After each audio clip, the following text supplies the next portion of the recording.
Alright, hello Nimbus, hello Curve, hello PR. I couldn't help but chuckle PR at you yelling at Curve, just barely missing the first call. I appreciate the little competition you get. I know you guys can't see me yet. 1 second.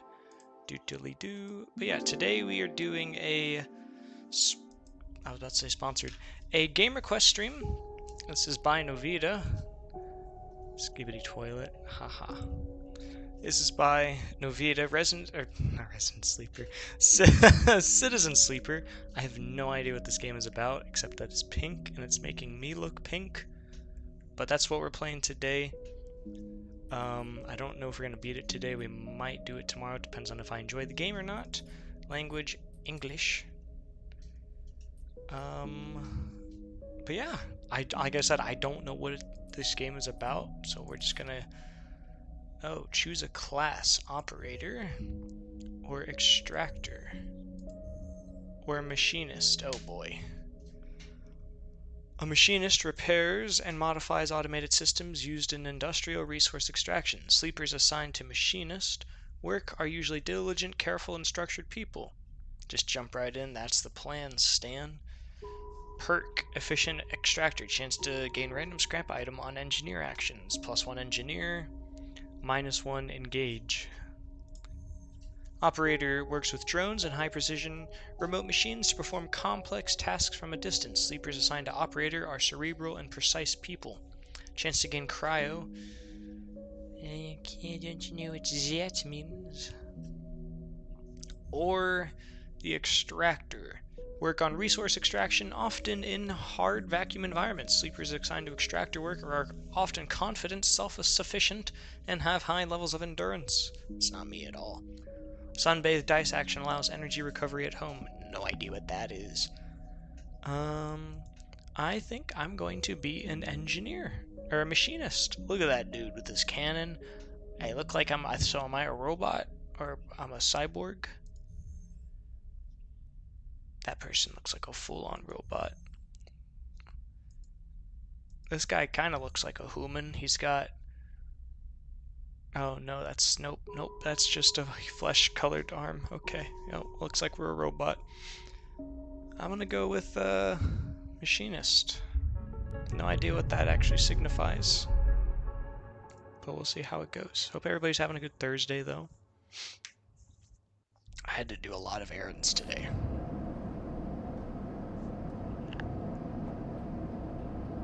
Sorry, I thought I heard something. Now, I will have to periodically dip just because it's raining here. Despite it looking bright, it is raining, and I've been having some flooding problems. So I have to make sure that the pump is working, and that's what I'm listening for right now, because I thought I heard a funny noise, and now I'm hearing no noises. Okay, it's working, we're good. But yeah, I'll have to check that periodically just to make sure that there's no flooding happening. But anyways, back to whatever this is. User, thanks for the corn on TikTok. The first thing you become aware of on waking is the disconnect, the delay between thinking and feeling, between wanting to act and acting, minor, almost imperceptible, but always present. Hi Cody, how's it going? Hey Sky Cruise. It's gonna be a lot of reading, isn't it? It's at its worst when waking, when yourself has spent many dark hours recalling what it felt to be real, to be a person, to be in a body that was indisputably yours. Think of that body.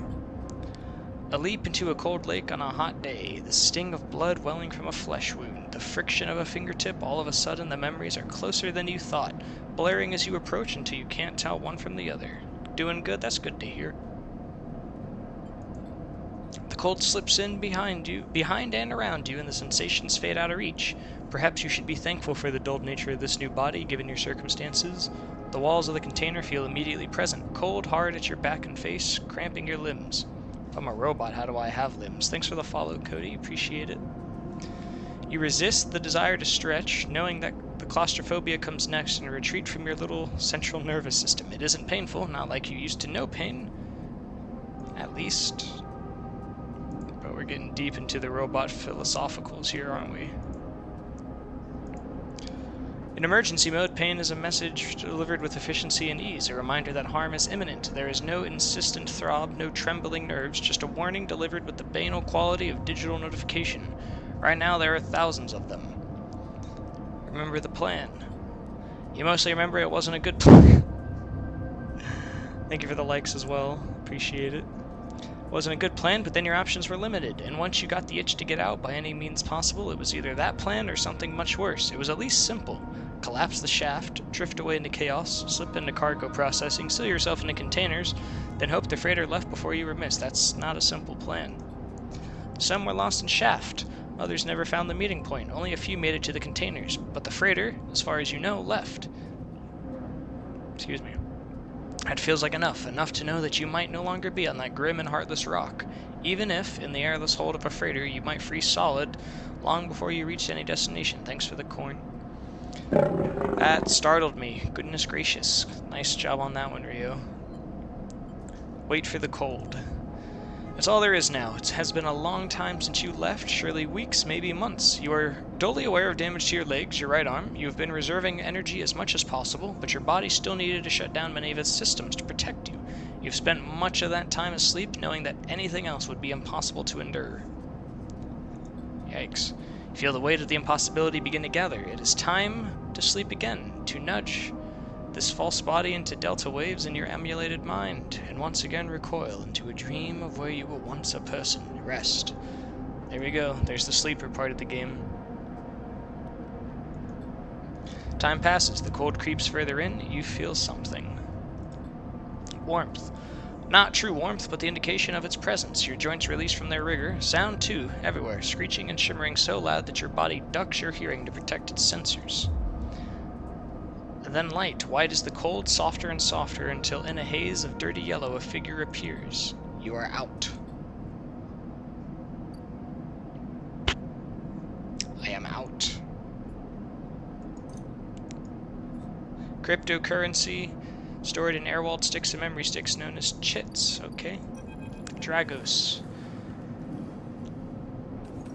I have no idea how you came into my YouTube recommendations, but I got a good feeling about this. I'm gonna take that as a compliment, Skycruise. Yeah, thanks for the compliment. Just a little silly guy playing games on the internet. Hope you're having a good day. It has been a few hours since Dragos pulled you from the container. You sit huddled in a corner. Oh, I thought that was like an old lady. That's a man. Oops. In a corner of his scrapyard, swaddled in the reflective folds of a mylar blanket. You are slowly coming back to consciousness, back to life, and you stare at the ornately curving element of an improvised heater. The name of this game, Cody, is Citizen Sleeper. Yeah, like I thought it was like a grandma. You are surrounded by angular, incoherent lumps of ships, some corroded beyond recognition, others still carrying glassy wounds along their edges where a plasma arc sliced them apart.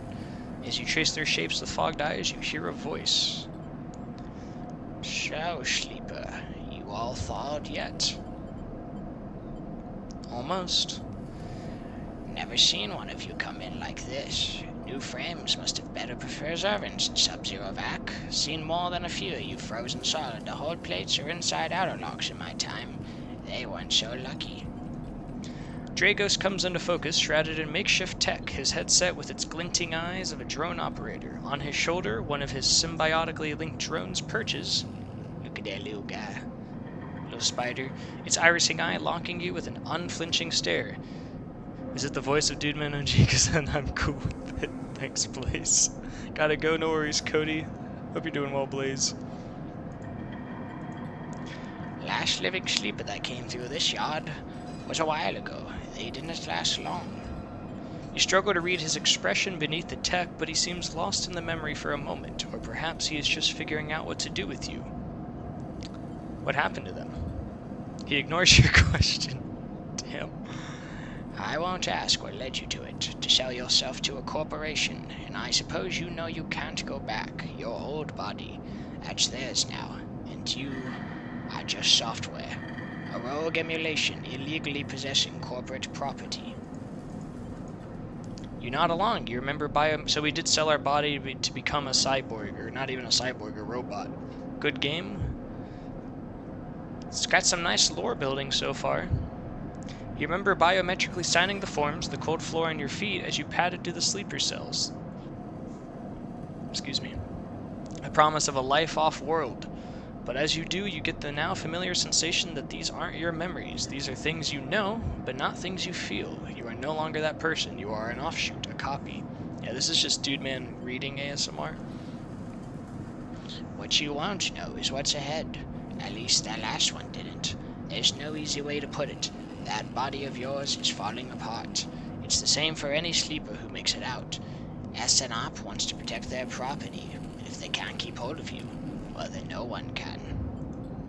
You remember that too, or at least rumors of it from the other sleepers. Planned obsolescence, a built-in dependence on the regularly administered supplements that were part of your routine. Stop taking them and your body begins to shut down. Separate from your emulated mind. How long has it been? How long do you have? Yeah, there's lots of reading, so if you need to, get lots of water. Yes, the plan. But for now, Sleeper, you are one of the lucky ones. Dragos glances up and away towards the glassy dome of the yard. The Eye is the best place you could be right now. The Eye?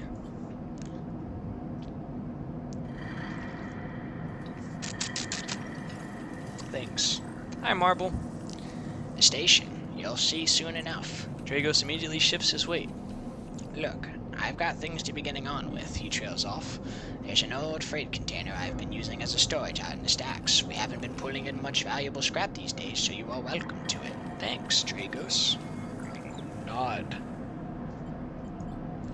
Alright, you head on up there. You look like you need some rest. And with that, Dragos stalks back into the Rex, his drones already converging on a rustling Hulk. Plasma flashes silhouetting his spindly figure as he returns to work.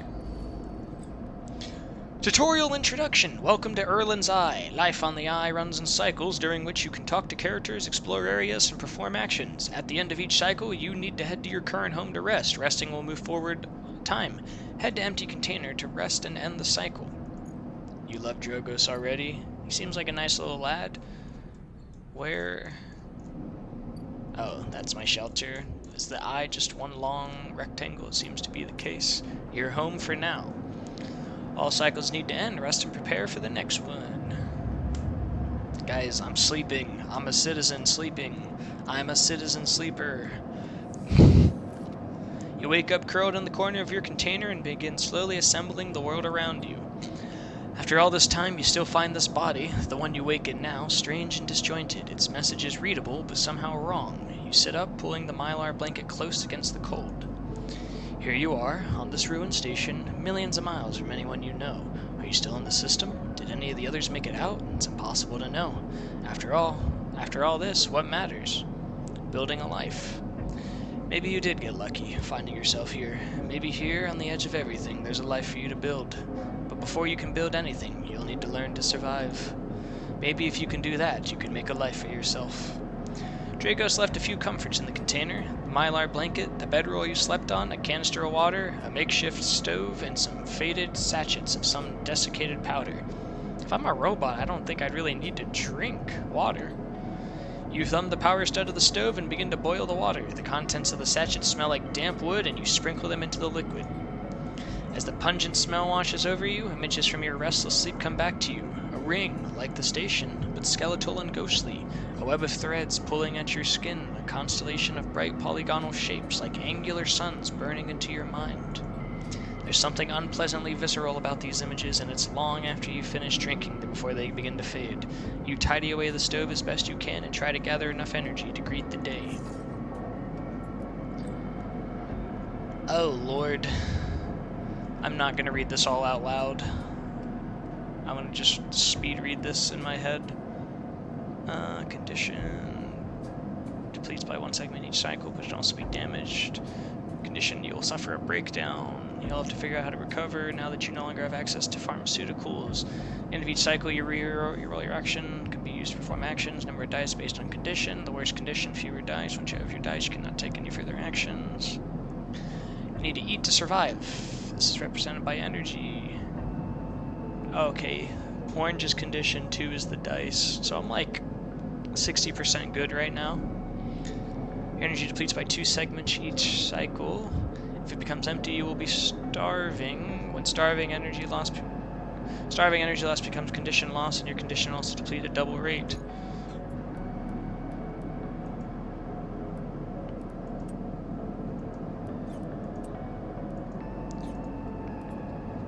Okay, leave. Dragos is standing in the corridor when you close up the container. He's still wearing his headset, and in the harsh light of the corridor, you realize it is implanted. A drone sits on his shoulder, its cache of sensors eyes rapidly rising. How are you feeling? Okay. The drone chirps. Good to hear. You notice that beneath the operator's rig, his skin is marked by burns and blotches. I know the container isn't much, but it will keep you safe. He pauses.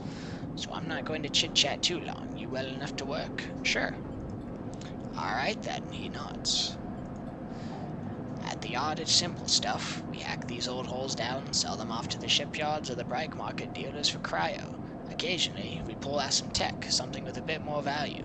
Most of what comes in is scrap. It's hard to find good hands here, but I figure as a sleeper you'll be used to the manual labor, and obviously I'll slip you a few chits of commission based on what you turn up. Got it. He shuffles his feet nervously. Look, I wouldn't usually do this. In my opinion, you'd best be suiting, moving on as quick as you can, and sleepers, well, he trails off. But things being the way that they are for me at the yard, I need the help. Happy to. Okay. He pauses, thinking of something else to add. Look, just come down to the yard when you're feeling fresher. There's plenty to do. Will do.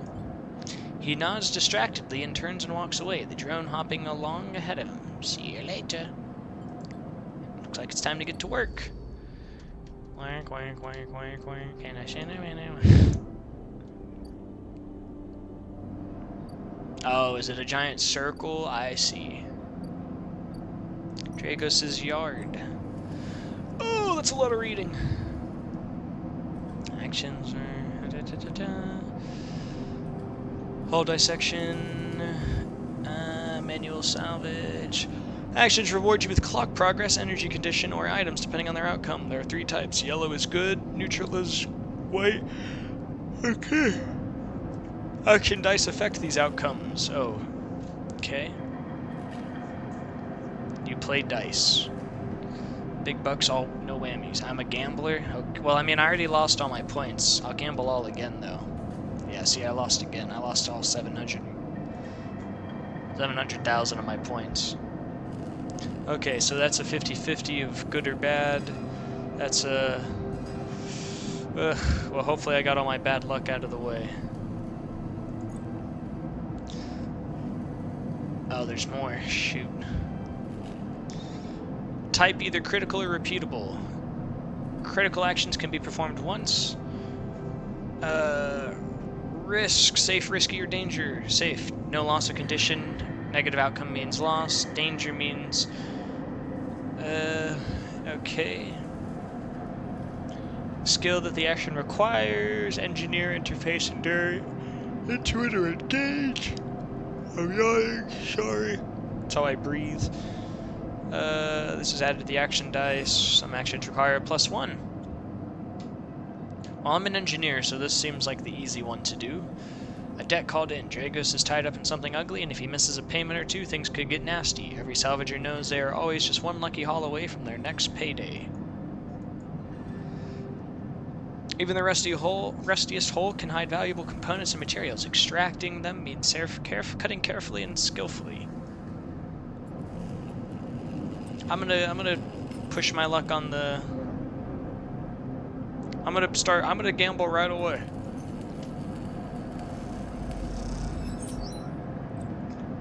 Yes! I was terrified. Actions often progress clocks. Clocks are displayed below actions that fill them. They track actions and how they affect the world.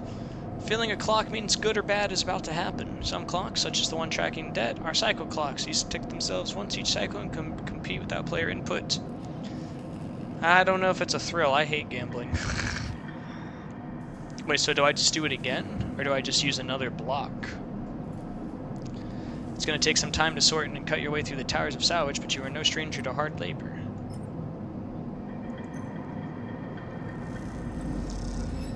You can do it again. Okay. Do I get new dice each day? Is that...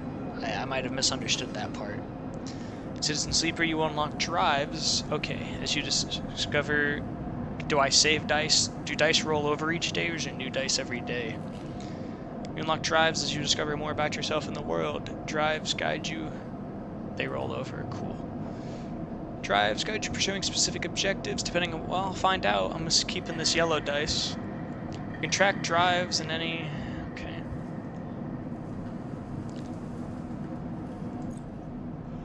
Oh, that's a lot of reading. I'm now free to explore the eye and make a life for myself. Try tracking a drive to help you survive. That rhymed. Haha. Look for food to keep your energy up and a way to recover condition. Fill clocks to progress stories and find new opportunities. Yeah. Back in business. Let's do another manual salvage. Sweet. I got $35.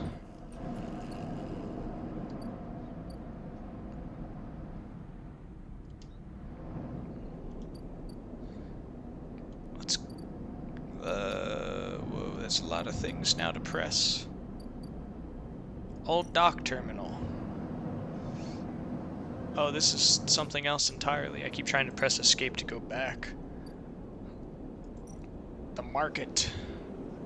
Explore the market. The smells, sounds. Oh, I only have 1 dice. Should I use all my dice every day? Or... because, like, I kind of want to save this one because it's a good dice, you know?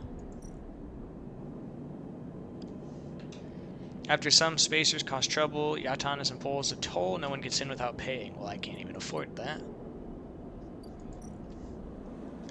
The smells, sounds, and buzzing activity of the bright market.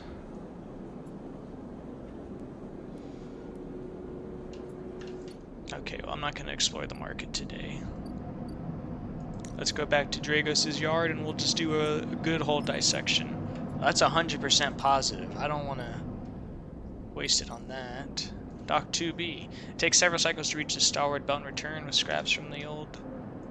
Is there even something to do here? I don't even see something to do there. Am I blind?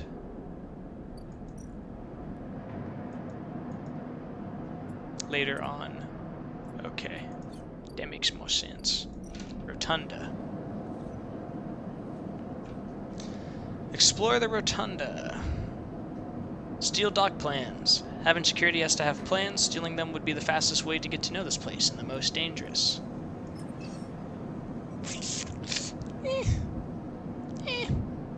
I don't want to be a criminal.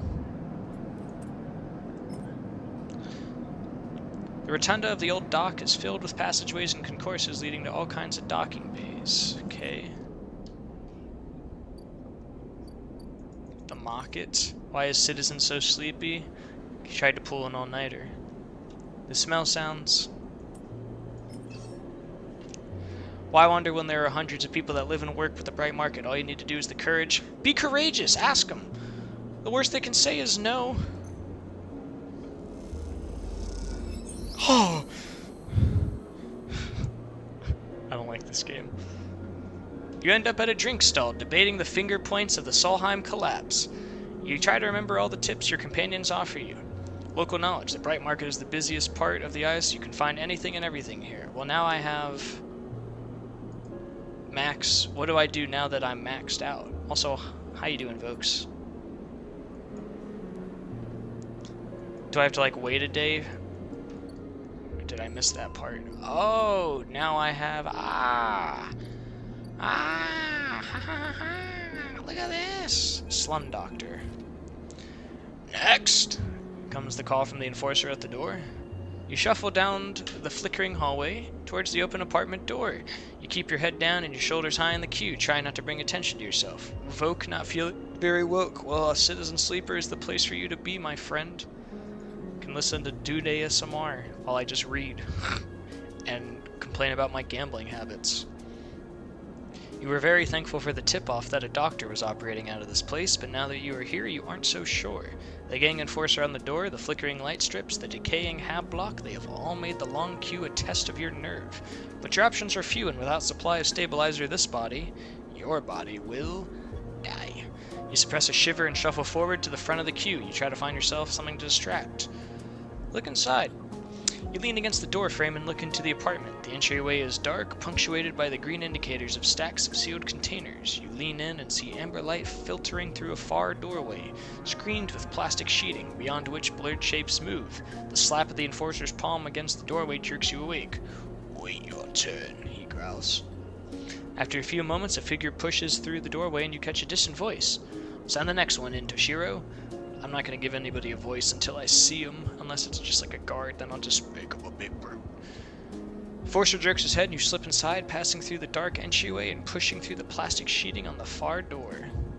The room beyond is bathed in warm light. A floor-to-ceiling transparent panel gives a full view of the bright market's sealed roof and the buzzing traffic above, and, for a moment, you are transfixed by the motion. Is that a lady? That looks like a lady. "Come, sit," calls a sharp voice, and you see a silhouetted figure turn away, replacing the plastic sheeting over the frame of a simple folding bed. You make your way across the room. The figure turns, and as they do, you see an expression of confusion flash across their features. They open their mouth as if to speak, they blink, and then quickly regain their composure. "Please sit," they gesture to the bed, then turn to an open case of tools on the table. You sit. Sabine turns, a compact diagnostic scanner of some kind in their hand. They hold it to their eye. "Remain still, please." Their tone is clipped and businesslike. You stare ahead, still dazed from their expression when you first entered. Fear, recognition, sadness, unmistakably etched across their face. "How long have you been on the station?" they ask, scanner still to their eye. "A few cycles." They nod. "It's good you came to me. They set the diagnostic scanner on the table.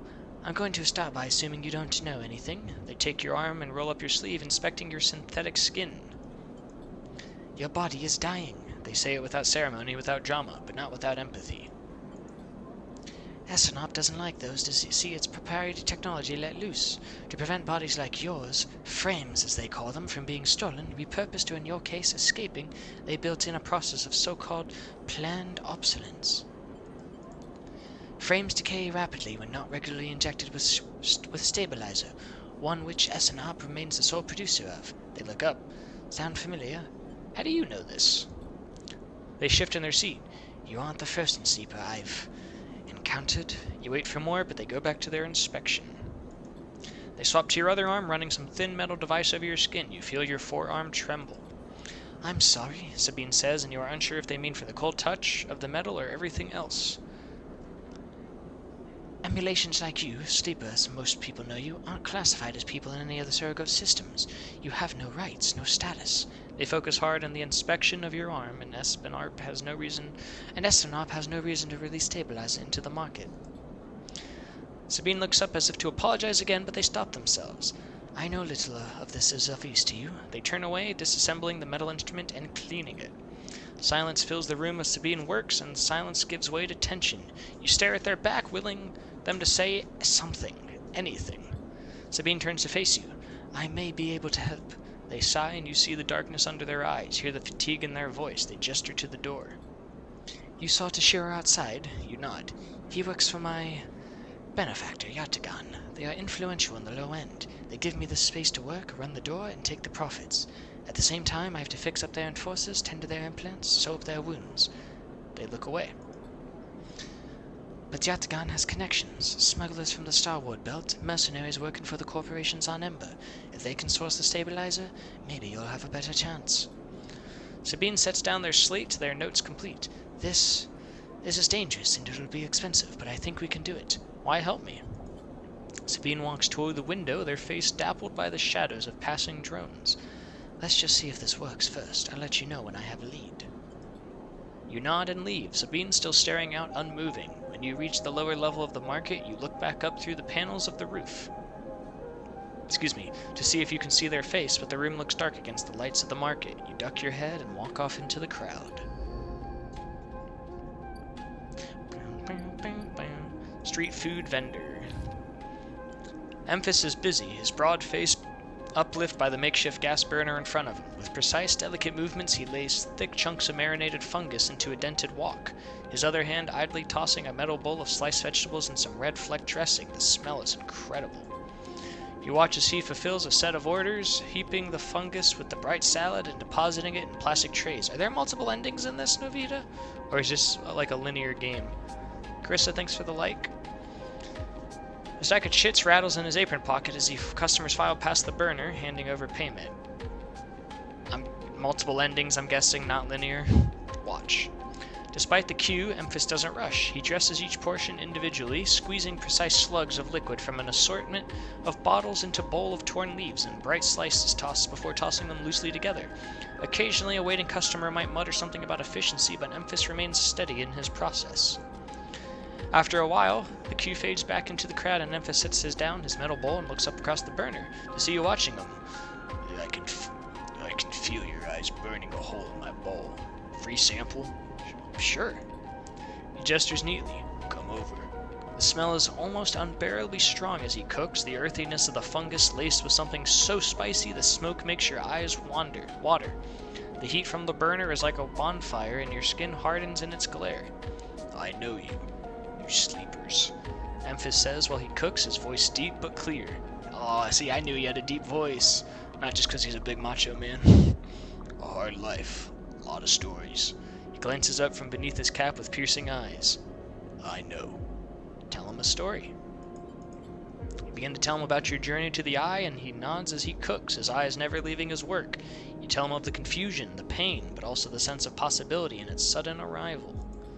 You tell him of the cold and dark of the container and the endless cycles spent within it.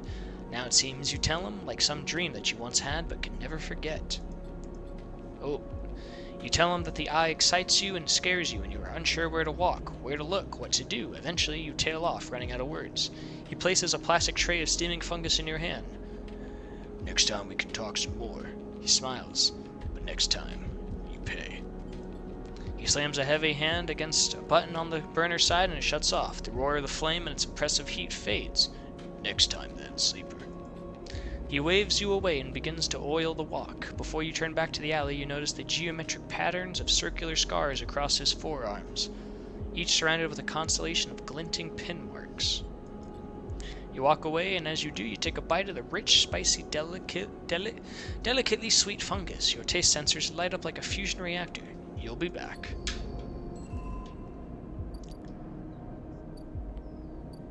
Ort exchange.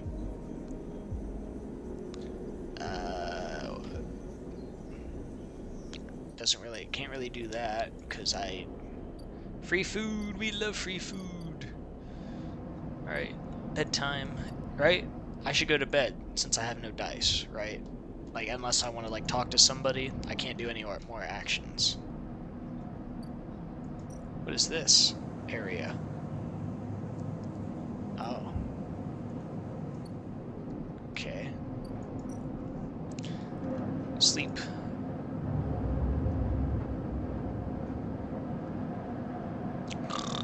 Me. This time you don't wake up. Instead, the ghost of the station, that shifting skeletal ring, surrounds you. For a moment you are gone, absent from your own body, stretched out across a colorless void. Then the connections begin to establish themselves, threads tugging on the edge of your mind. These threads become vectors of exchange and then extensions as you feel your thoughts slipping away down them, dissolving into the millions of distributed nodes they connect to. You see the station? No. You feel the station, like a web of texture in a smooth black liquid. Observe it. Even though you have no eyes, no sight, you see and feel the map of the station. No, not the map of the station, but the map of its connections. It is a looped cloud, with spokes and spires that jut out into space. It is an ingrown thing full of obsolete loops and severed pathways. It is a system, a map and territory all at once. Such a cool game. Hi Corey, hope you're doing well. You notice a tugging feeling pulling at you insistently, as if it were a small child. Somehow it is pulling in two directions at once. You look down. All of a sudden, everything shuts off. You come back trembling into this unfamiliar body, both yours and not yours, all at once. You find yourself standing in the container, eyes now open to the dark steel walls. You feel a change within you, a shift. You close your eyes for a second and you feel it waiting there, the station splayed out across your mind, a storm of connection nodes waiting to be explored. And then it is gone. I'm wide awake. Okay, I gotta wait 3 days for you. I gotta wait for you to show up, I'm guessing. I keep pressing escape.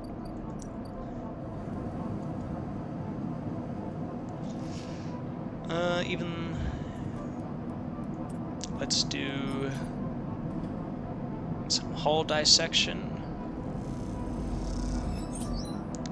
Nice. Good stuff. Let's do a manual salvage to be safe. Cool. We'll do the last one tomorrow. Let's go talk to, what's his name? I already forget, I feel bad, but Emphas doesn't trust people easily, but he notices his regular customers in his own quiet way. Let's order some fungus.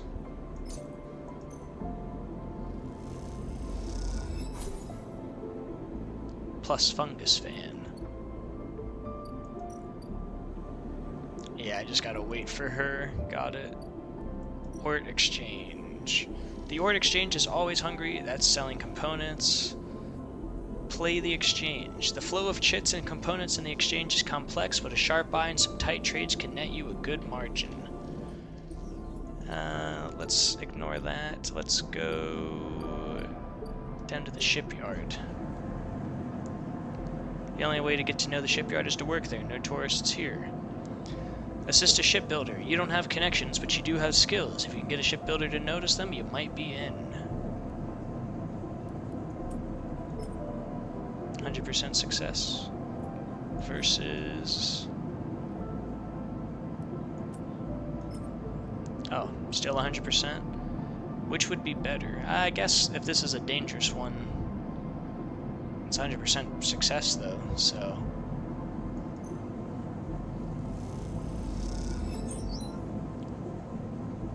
Okie dokie.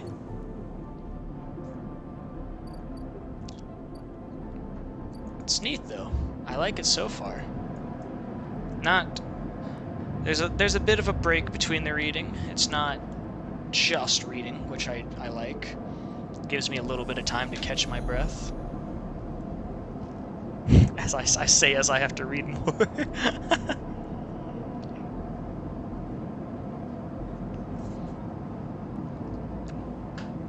Again, the skeletal ring of the station fills your mind. It sparkles with glittering lights like stars reflected in a winter lake. It is clearer, crisper than before. The threads still pull, but you remain in place, flickering in the flow. Between the threads, sorry, I have to keep, I'll say it again, it's raining here, and so I just gotta make sure that I can hear the pump work, and it's kind of hard to hear when I have my headset on. So sometimes I'm just going to periodically lift just so I can make sure I hear the pump. Between the threads, you see bright shapes, caches of shimmering light beneath transparent crystal forms. You follow the path of a thread across the ring through these forms, then leap off into the void. You begin to understand. These are nodes and connections, a map of information, of communication. There are so many layers, so many loops, but it seems almost impossible to parse, but you begin to try. Focus on the nodes.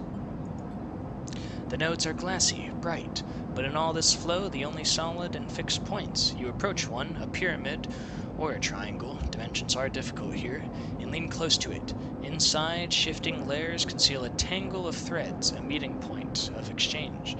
But before you glimpse any further, the glass clouds and hardens, cutting you off. A tabletop RPG? Is that what Baldur's Gate is considered? No, Baldur's Gate's not a tabletop.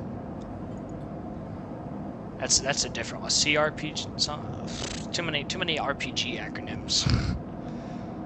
The threads and nodes, passages and puzzle boxes. One leads to another. There is so much here, so many answers, so many questions. All you need to do is follow the paths and open the boxes. You look out across this ghost landscape of exchange and see an opportunity. But then, that insistent tugging again, pulling at you. You look down and see two lines, two threads pulling in different directions, as if they were tied around you. The first or the second?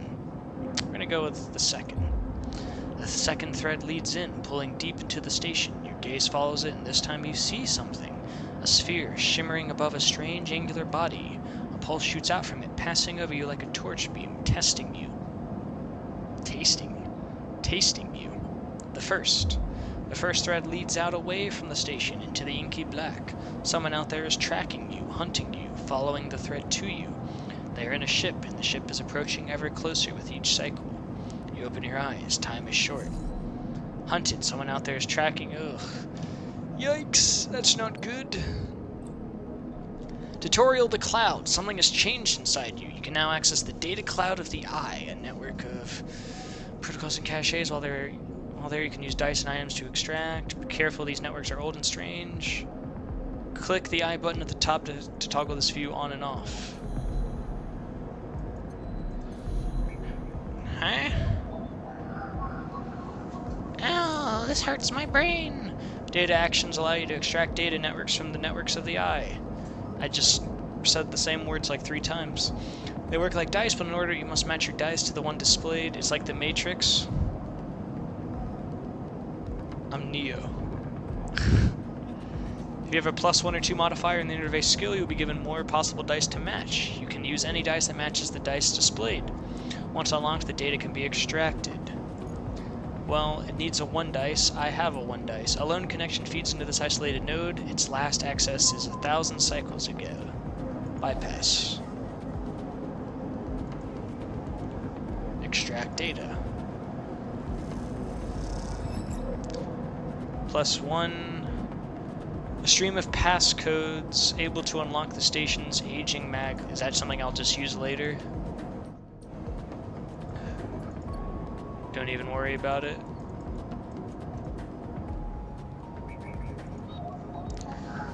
That's a 2. The data here is part of a cache tucked away during the collapse. Who hid this and for what purpose? Bypass. Extract data. Another key. As you drift back from the node, something latches onto you. A thread strung tight around you. It tethers you in place. A taste. The voice makes you shiver. Its source somehow both distant and close behind your ear. You see a distant glim of light shut off, and then suddenly a shape is at your side. It stalks around you, circling like a shark, like a wolf. Entity unknown. Astringent. Processing. Stay still. Please hold. The thread around you thickens until it is a ring, a cylinder, a tunnel of light circled around you. It is binding for a moment and then it is gone. As it fades, you see a figure, a creature in front of you. Its strange head flickers between different angles, reading you. What did you do? The shape paces around you on lithe legs, although there is no ground here to pace on. Entity, identity, origin, serial, cadence. The figure expresses you reluctantly. Sleeper, SNARP. Unknown, known. The figure's strange head rotates. Brackish signature of and not of. Attempting interface. As the figure speaks, more threads begin to spiral from its head, thick, snaking vine-like ribbons that flex and wave. They approach with intent. Stop. The figure halts its threads, its head twitching. Entity, your identity is unknown. We only seek to correct illegalities. Can you confirm your legal right to sentience? I'm a person. Incorrect. You are an entity. All at once, Hunter's head is directly in front of yours, blocking your vision. You stink of their taste. The one from the sealed dock. Hunter shimmers with fury. I will find access. I will interface. Sealed dock? An entity hides in the rotunda. You are its puppet. Hunter extends a razor-edged thread. I will not be diverted from my task. It glows with murderous intent. Strike! You lash out with all your force, not a physical strike, but a focusing. A spike of interference leaping out like the tip of a spear. Hunter stumbles, shifts, separates. Wake up.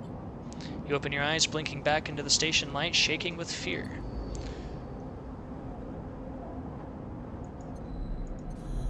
Okay. I had a little mind battle. Interesting. Let's do a manual salvage. Let's just do a safe one.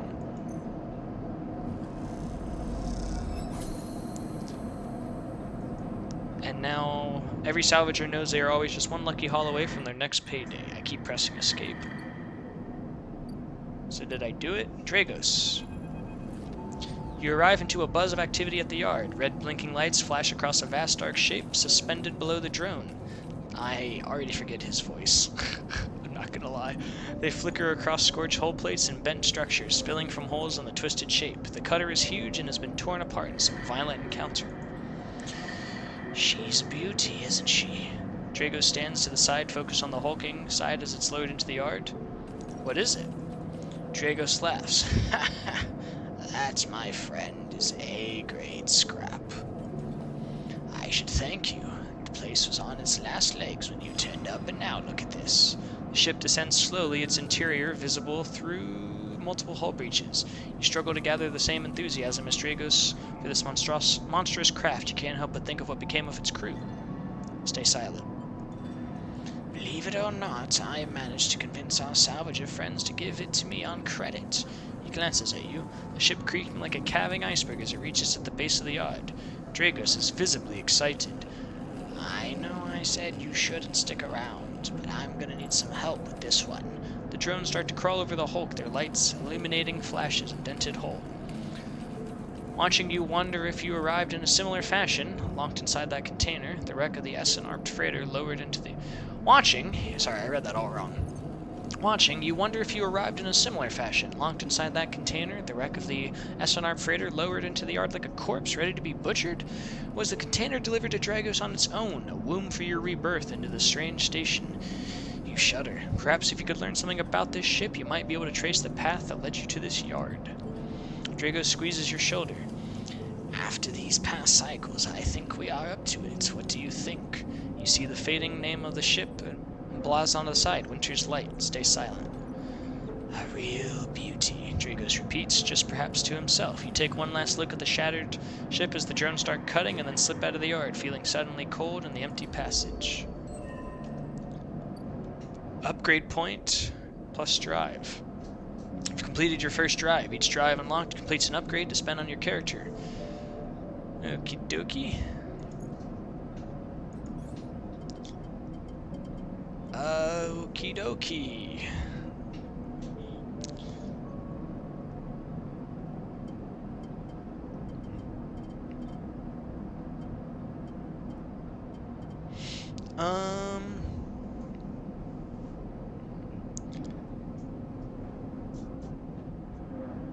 Sunbathe. No. Sunbathe. Dice action allows energy recovery at home. Let's do that.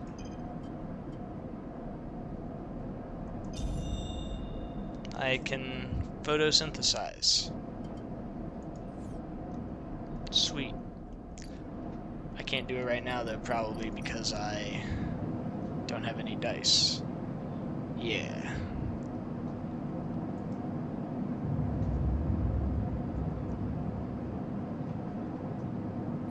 It's dark and scary.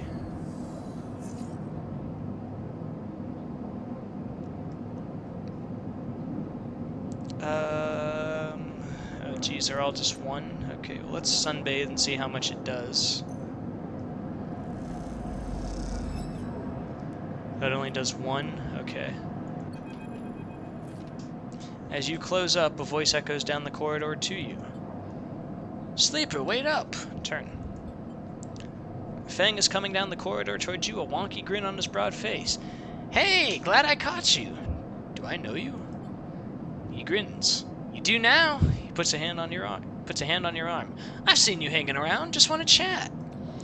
You staying in that thing? He nods back to the container, shaking his head. Rough. It can be hard to get a start on the eye. He looked away down the passage. What was it old Erlen said? The eye opens for us all? Nice idea, but not always very practical. He glances back at you. We do our best, but it isn't easy. Erlen? You pass together in the main hallway. No one has told you about Erlen? He's the founder of this place. That's why it bears his name. Have-Not should organize some seminars, he laughs. Not really my department, though. I'm with systems. Haven Age? Think of us as administrative association for the Eye. Depending on who you talk to, we either emerge as a response to or a continuation of Andrai Erlen's original union. He smiles. Personally, I avoid the topic. He stops you in the quiet passage. Look, that's not what I'm here to discuss. I've been seeing some unusual network activity and, well, I know a little bit about you sleepers. I have a small proposition for you. He glances around. This is not the place for it.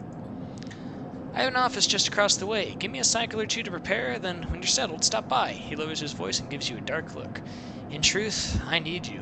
If what they say is true about sleepers, well, there's work to be done. Pats you on the back, his voice bright and his dark look suddenly gone.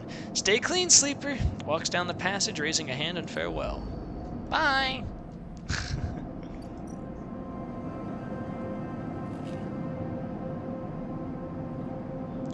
Do do do. Do do do. Do do do do do do do. Do do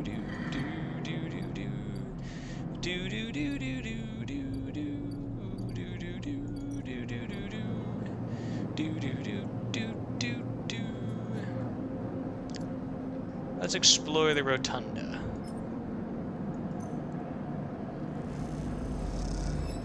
Oh, my first negative. Okay, well, I gotta go buy food now.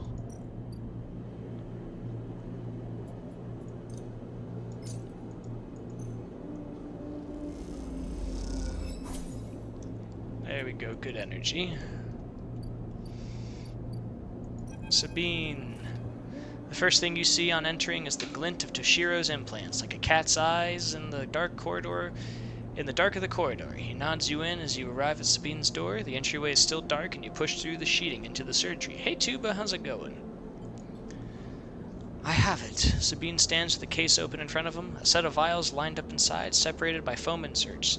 They pick one up, rotating it in the warm light. I have no idea how Yatagan... They trail off. We should treat this with caution. It looks authentic, but I have no idea if it really is what it appears to be. The test case? That seems to be the case. Unfortunately, I'm not sure we have another choice. They gesture for you to sit on the bed. The stabilizer works under a similar principle to an immunosuppressant in a transplant operation, in that it stops your body from rejecting the unfamiliar part of itself. In the case of your frame, the unfamiliar part is each of your biosynthetic organ groups, which over time are identified by your body as foreign material and therefore must be eliminated.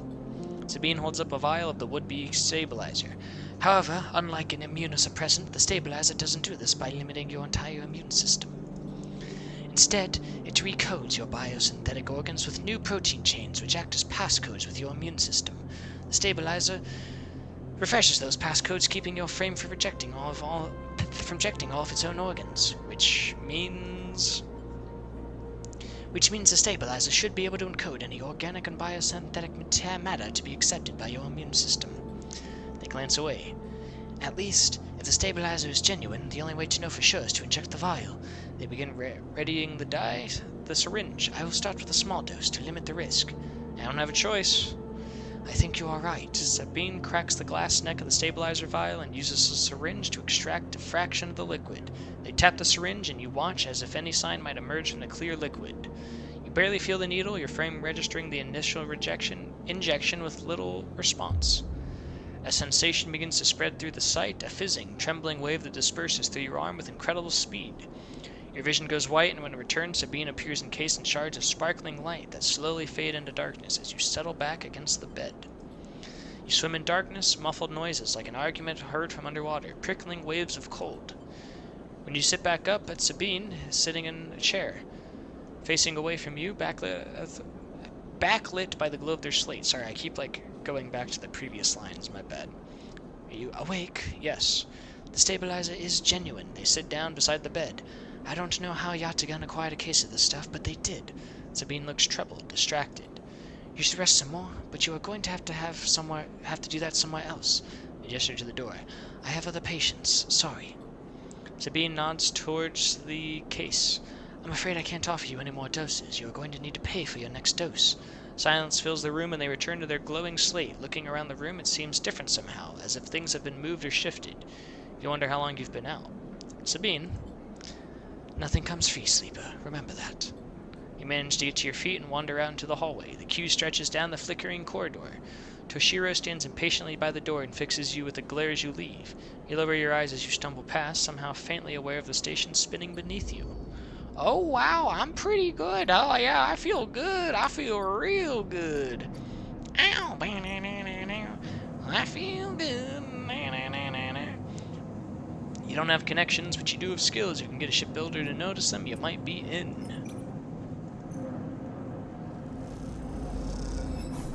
Hooray, a yard hand line. Now we go operator. Oh, that's me. Now it's bedtime.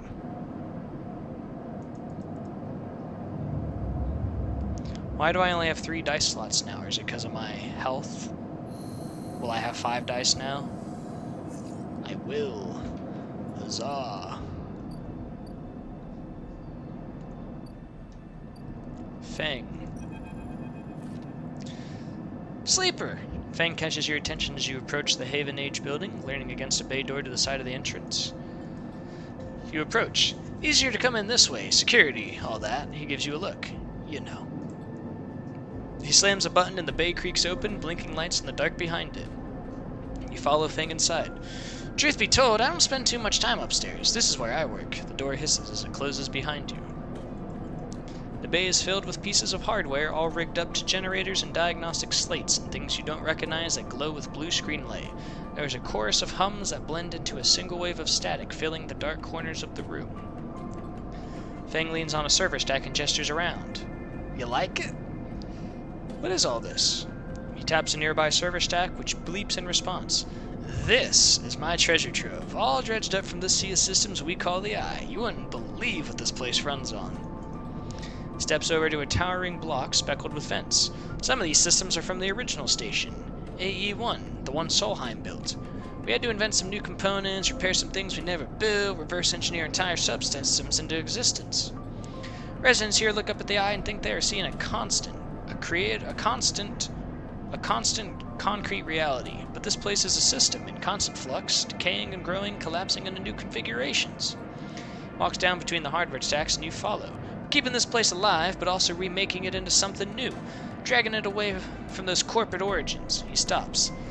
At least that's what I'm trying to do. A VOD for this will be your portfolio for becoming voice actor. Turns back to face. I'm not putting. I don't know if I'm putting that much voice actor energy into it. I'm trying to discern them differently. Turns back to face you among the flickering machines humming all around you. And you can see this too, Sleeper. All these system sections, you can't you? I can see it. Makes sense, right? You are between here and there, between the people and their systems. You light this place up like a beacon. That's what I need. My voice acting is the Born of Bread series. I take great pride. I don't know if you remember Born of Bread, but what's his name? Dub the Dragon. Hello there, with a little dragon doodle sounds like this and just really adorable. I just love doing that voice. You glance at the lights around you, and as you do, they seem to flicker, to realign, to follow your gaze. If I could just just do a role that's like, oh, hello there, my name is Peabody Periwinkle. I am your this is how I talk. And I'm just a goofy, silly little character that everybody loves. I'm guessing being a beacon isn't always ideal when you're on the run, though. No, it isn't. Pat you on the shoulder. Maybe I can help with that. There's a lot of old growth in this place, subsystems I can't see, access protocols lost to time decay, secrets. A shitload of secrets. With your help, I can unlock this place, break off those last ghost limbs of corporate control. He lowers his voice below the hum. Even in Haven Age, there is old growth, those whose roots trace back to the bad old days. You want me dredge up the past, and I'll see what I can do about that tracker of yours. He winks. What do you say, Sleeper? I'm in. Fang pumps his fist and claps you on the shoulder. He meets your eye. You won't regret it, Sleeper. Fang passes you a ragged-looking metal tab. A gift, he smiles. It's a Solheim cipher. I took it up from the depths of the station. Slot that into an old network gate, and you'll be able to pull out all kinds of secrets from the nodes inside. He walks back to the front of the bay. Start by bringing me whatever you can turn up. Use that emulated mind of yours and see what's out there. Let's get a picture of how things are. Those above, he nods at the ceiling, have granted me an acquisitions budget. I can pay you for whatever useful data you bring in. I know you need it. He slams the door button again. Keep it quiet and keep it clean, sleeper, and I'll see you soon. You step back, blink. My hair is like, sorry, every time I move my headset off, it like... Ugh, I need a haircut terribly. This flickering light's still in the back of your mind. Fangs Bay. Deliver data.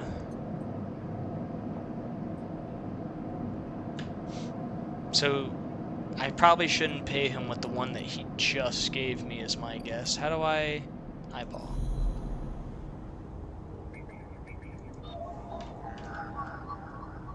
I need a 2. I have a 2. Haven Age members broadcasting on the open network from here, leaving them open to data extraction. Haven Age data.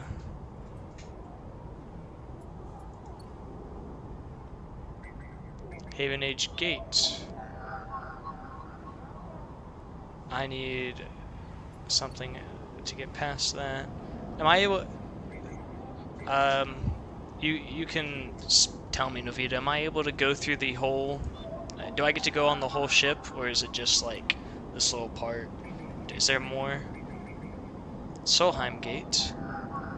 Let's use this. This gate conceals a network of systems which have been untouched since the Solheim collapse. Gate 7, S7 access. What does that do for us? With a squawk of noise, the old gate flips open, granting access. Oh. Solheim model AE32. I need a 2 die for that. A 1 die. The node is leaking corrupted contractor lists from the early days of the system's Palladium rush. Let's see what, you know, I'm just gonna do it. I have the die. No use not doing it. Extract data. More Solheim data. Okay. That's a 4. Key node. It's a 3, I'm not going to use that. It's a 2.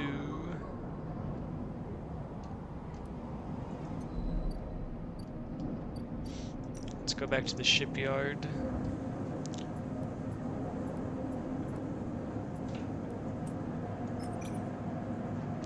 Assist a shipbuilder.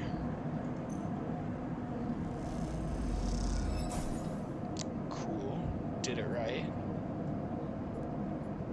Oh, I got some scrap. Let's see, is there any dangerous things to do? Oh, scrap freighter.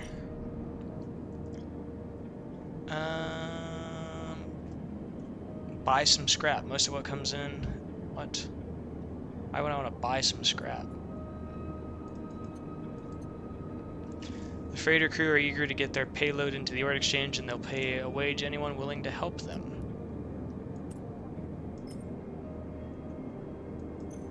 Let's unload the containers. Plus 15 cryo and energy. Okay, so we got 100% there.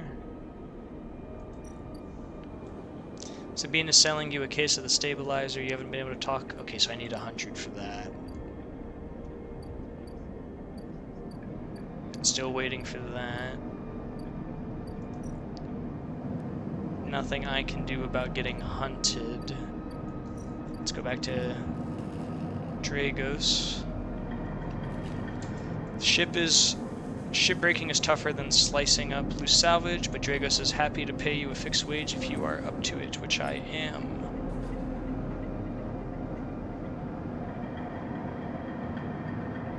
My goodness, what a specimen we've got here. Surely.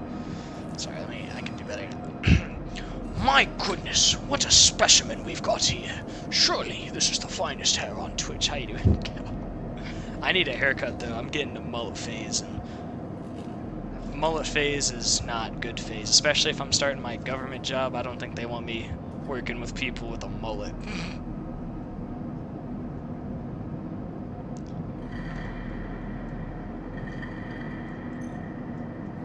But look at the flow! Is there a rule?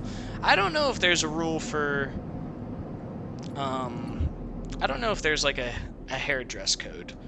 This is just a dude man dress code. Like, I had my mullet phase, it's getting too long. I'm shedding like a dog, I hate it. The only dress code I know is I gotta be business casual. But I'd imagine as long as I'm not mohawking or like whatever, should be fine. They have a rule against having fine ass hair, you'll definitely be... Calm down. Calm down.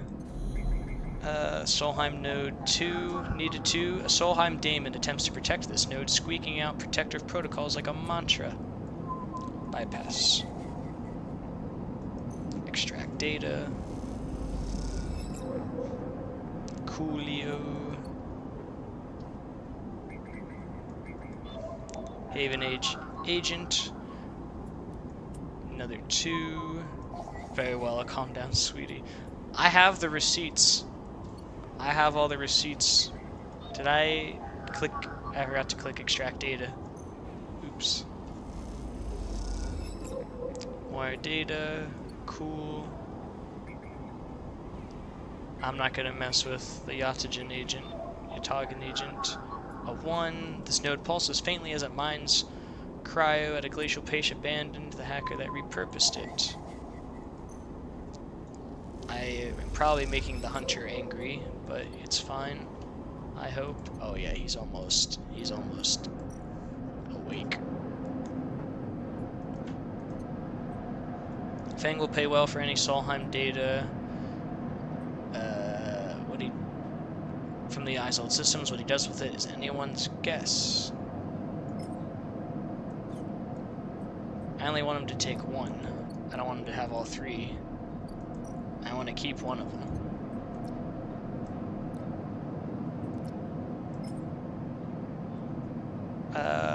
So, the 1. Yes. Alright. Got some cash for that.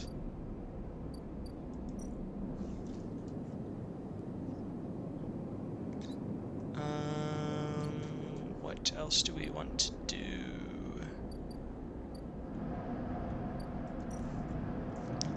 Let's assist a shipbuilder. Let's do that twice.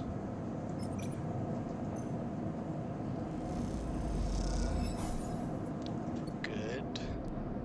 Let's go buy some food. But how you doing, gal?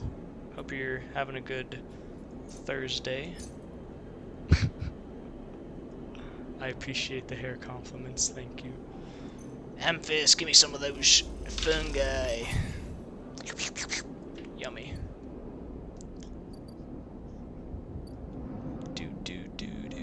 Oh, I completely forgot about the rotunda. After I failed it, I didn't want to go back up there. Bedtime.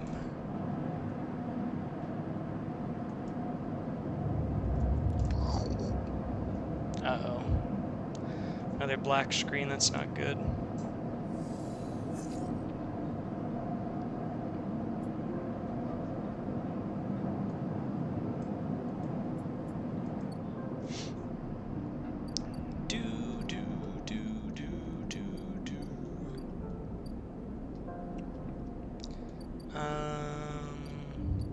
What was I doing? Think, dude, man, think hacker mode.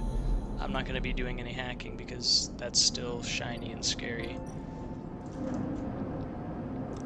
I'm doing fine playing this game. Get requested by a viewer. Something they won from my 3-year celebration in December that I'm finally getting to, but you know, better late than never, right? Maybe we just do, yeah, just cut up the ship.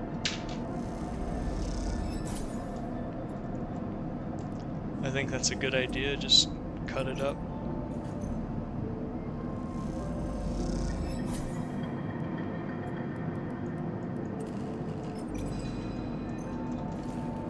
I might hold on to that triple though. That's that one just.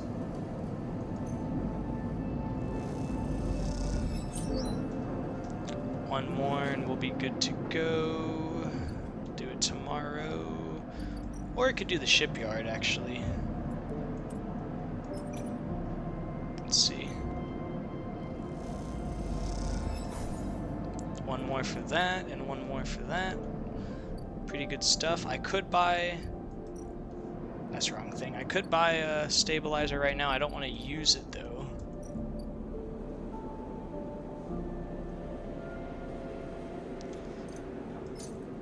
Acquire stabilizer. Okay, I do have... Toshiro takes the chits and hands you a vial. When you ask after Sabine, he doesn't respond. A passkey for an apartment found wrapped around a stabilizer vial. Oh, Unit 207F passkey. Novita, are you there?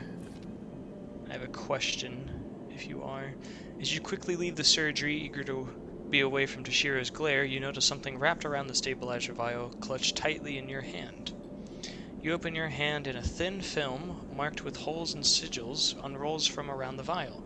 At one hand is a hard metal strip, a handle. Inspect the handle. The metal handle is worn and pitted, but you can see a lot of numbers imprinted in it. 207F, and then crudely scratched into the handle at some later date, low end. Inspect the film. You hold the cloudly film up to the light. It is perforated with an ornate pattern of holes. You can make out a word among the markings. Passkey. Is this an entry for something else? For somewhere. For a moment you consider going back to the surgery to return the key and then quickly think better of it. Did Sabine want you to have this, or is Toshiro passing on a message? Time to head to the low end and find out. That's... yeah, I need more money for that. Do-do-do. Do-do-do-do-do.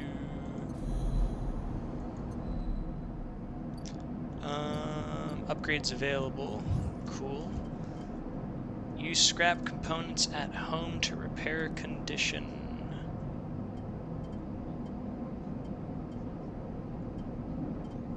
Let's get a +1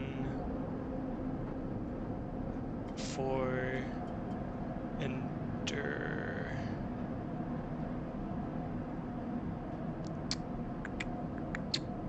Yes.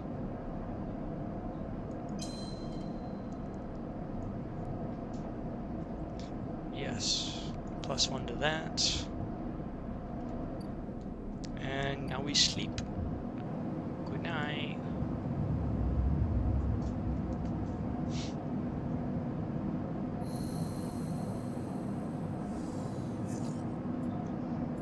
I'm flickering. That ship is gone. Let's eat before anything, because I gotta eat to get energy.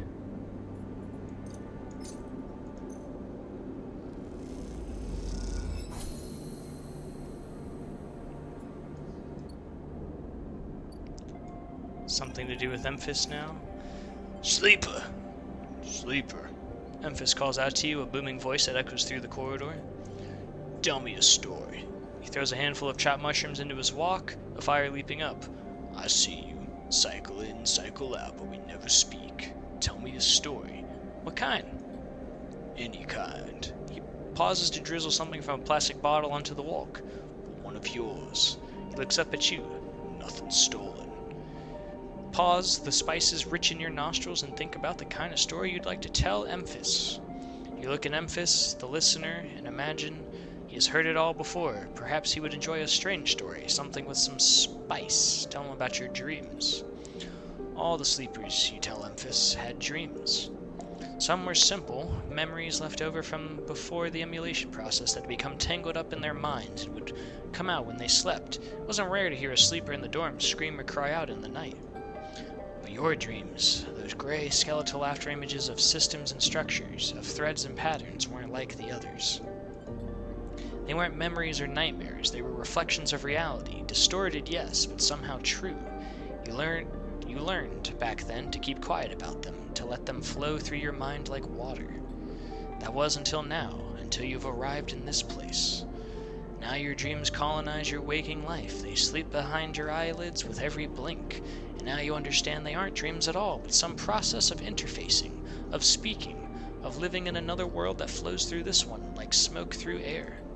You tell him you do not know if there is a reason for your dreams. Perhaps your reason, it is just some side effect or particular quality of the frame you inhabit.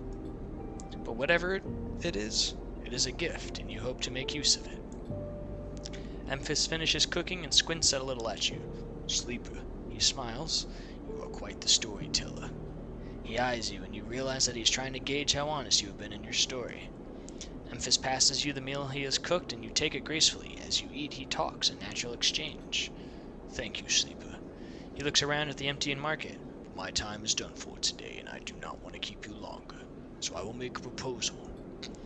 He structures to the plastic box of ingredients stacked behind his stall. These are good enough for most, but someone told me a story that made me think a couple cycles ago. They said that across the gap in the Greenway, fresh mushrooms grow. Have you heard this? No. Neither had I, but I trust the one who told me. Memphis begins packing up his things. Can you bring me some?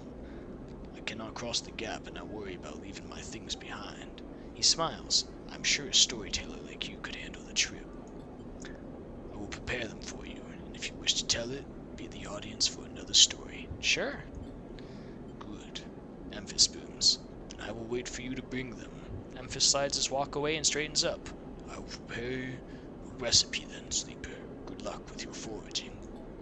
You turn away and walk back into the main market, the rich taste of Memphis's food still lingering in your mouth. Stories for food, you think? A trade that seems more than fair. Alright, let's do... Actually, let's leave. Does this go down at all? I'm afraid... I don't know if this is good or bad. I want to ask Navita, but she's not here.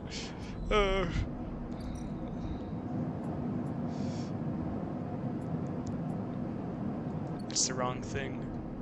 Because I still need to do... what? There's one more. Solheim node. This one. I need a 4. I have a 4.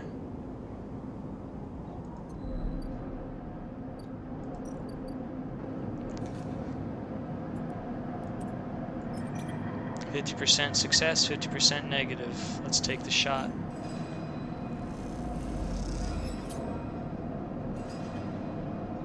My condition went down. Okay.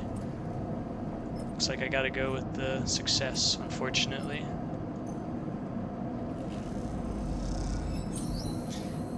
You work your way into the ship. History or no, the ship is salvage. Yep, we did it. The final pieces of the Winter Light sit in neat piles waiting for the collection shuttle. Hey, Jordan. From Haven Age. Dragos managed to sell the remaining pieces to the shipyards, a fact that's hard to forget. He's been telling you about it for the past 2 cycles, and all that remains is for Haven Age to come and collect. You look around at the yard, transformed from when you first arrived. The mostly repaired drones flit back and forth, no longer buzzing unevenly or lost in dark corners. And the scrap is sectioned, sorted, the system that you and Dragos have put in place over the past cycles paying off. As you look, you notice the glow of the pale light from the office by the entrance, that run-down cab of a building which houses all the records and spare equipment. Dragos must be inside. You get to your feet and walk over to find out where the shipyard collection crew will be. When the shipyard collection crew will be here. Knock. Sleeper, come in.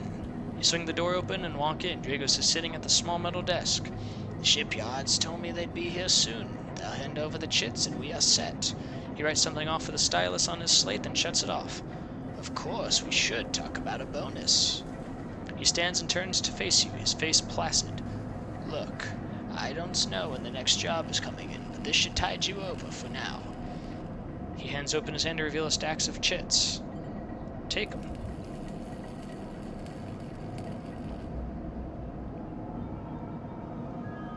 Thanks for the hydration, Nimbus. Dragos presses the chits into your hand. I've done well by you, and you've returned the favor. He straightens up and clears his throat, and you realize he has prepared what he is about to say. These chits are for you to take and do what you will with them. They are from me, and they are the last I'm going to give you. He pauses. There's no more work for a sleeper in this yard. He folds his arms. I'm sorry, but that's it. You stay in the container? You stay in the container as long as you need, but the yard is done with you. He turns away to his terminal. What do you mean? Don't press me, sleeper. This is for your own good. The glassy apertures on Dragos' headset betray no emotion. You need to stay away, sleeper. He pauses, considering his words. Trouble is going to follow you here. Trust me. What do you know? Dragos kicks at the floor, frustrated with himself. I'll not be saying any more, sleeper. Dragos suddenly grabs you by the shoulder and drags you out of the office into the yard. He turns to face a stack of pieces from the Winterlight, dissected, cut down, totally unrecognizable as a ship. You came through that, sleeper. That should have been you, chopped and stacked. His hand trembles on your shoulder. That is what happens here. We cut down broken machines and move them on. Well, I didn't cut you down, but I'm sure as hell moving you on. Moving on before whoever killed that ship out there comes to kill me. What do you mean? He shakes his head. These ships, they didn't get decommissioned. They didn't break down in the dry dock. You think they'd look like that if they did, someone ended them. That means someone tried to end you, sleeper, and I'm done waiting for them to turn up. We've had our fun. Now it's time. He gives you a little shove. Go on. He turns and walks back to the office. That's it, he shouts and goes inside. The silence hangs in the air and you leave, your pockets filled with clinking chits and a strangely hollow feeling. Aw, he threw us out of hatred, out of love. What a nice guy. Drive. Failed. What do you mean, drive failed? Huh? I did the thing. Alright, let's spend 60 to go to the gate, I guess.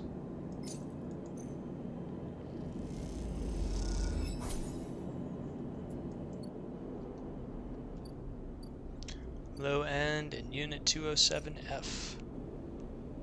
You find the entrance to the apartment, its pass key symbol obscured beneath. Layers of graffiti. Who lives here? We'll find out.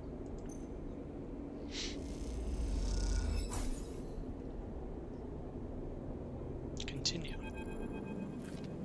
As you push the door open, the automatic lights flicker on inside the apartment. They reveal yellow plastic panels, the curved shape of wall-mounted utility units, the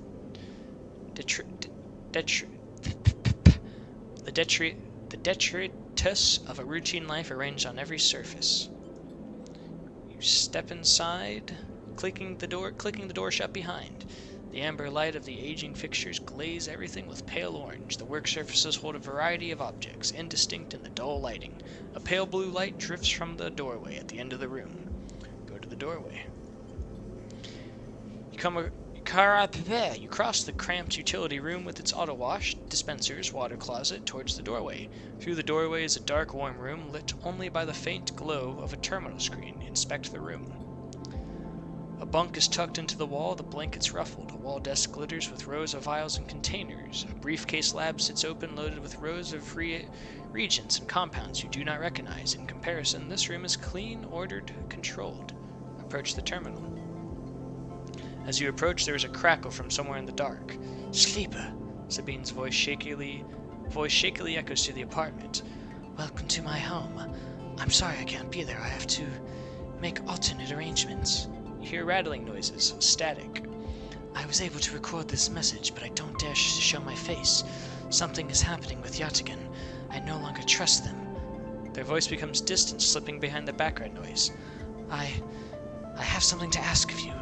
I want you to get me out. Yo, JT, how's it going? Yatagan were supposed to hide me, to protect me. After everything that happened, I was desperate. And then after that, I was too tired to care. A noise like waves passes over the recording. But I'm done with them now. I want out. Screw the debt. But I need insurance. Something I can hold against them. I have my suspicions, but I can't be sure. I need information. And as you know, you need me. A pause, something clicking in the dark. This isn't a threat. You have to understand my position here. How you doing, JT? I think I just asked that, but how you doing? A Another pause. I know, sleepers. I've been here before. I can help you, but not with Yatagan's noose around my neck. Get me data, get me information, get me something that I can use against Yatagan. Then I can get out and you can get what you need. Please. Waves of static cut into Sabine's voice. Bring it to my terminal. I'll get to it when I can. You look around the tiny room and try to imagine Sabine living here, working at the desk, sleeping in the bunk, blinking into the terminal in the dark. The recording cuts to static, filling the room with white hiss, then silence. Leave. You turn away and leave, the door clunking shut behind you. Oh my. Back in the corridor, you notice the scrawled graffiti of a blade on the opposite wall. Yatagan. You feel yourself being drawn into something you don't quite understand. Oh boy. A new drive. Low end.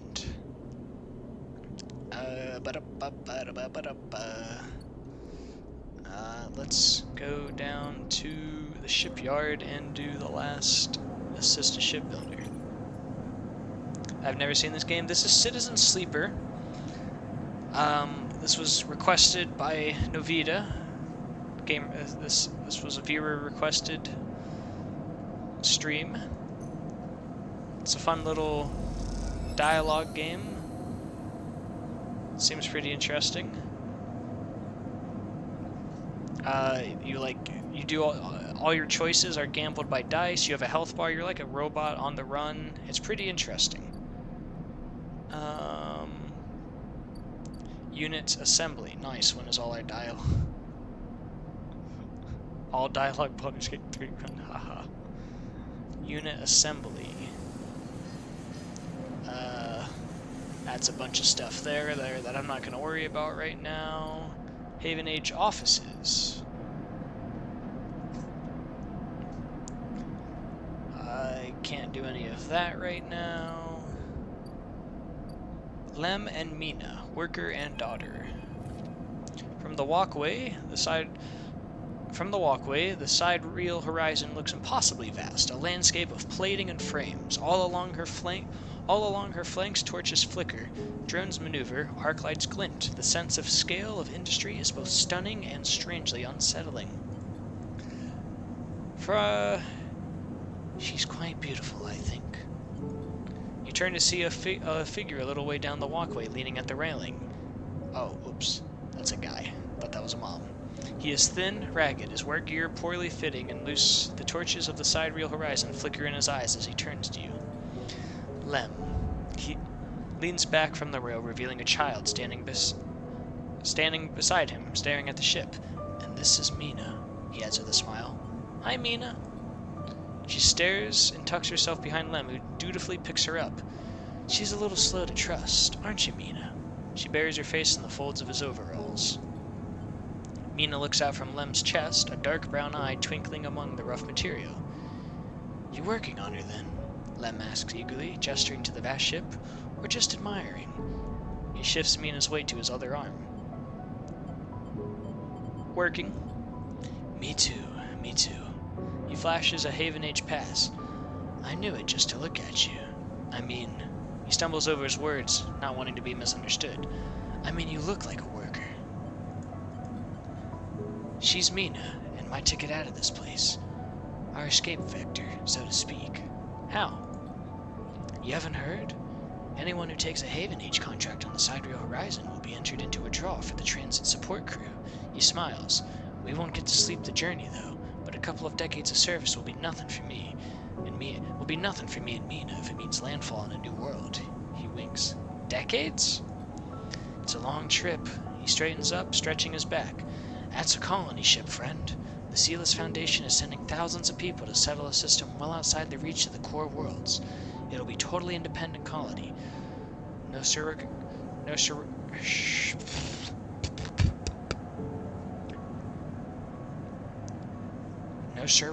no corporations. Sealess Foundation? They're Haven Age's client. Yeah, some wealthy project from the core systems, interested in independence and self-sufficiency and all that. They hired the whole shipyard out, helped rekit it and everything. He strokes Mina's hair. Someone else's dream, I suppose, but that doesn't mean people like me and Mina can't tag along. Mina responds by pushing his hand away. Daddy, she whispers, food. Pulling an exaggerated grumpy face, she glances furtively at you as she plays with a set of dog tags that hangs from Lem's neck. I'm just chatting a little, Meanie. Give Daddy a sec. He turns to you and you suddenly notice how tired he looks.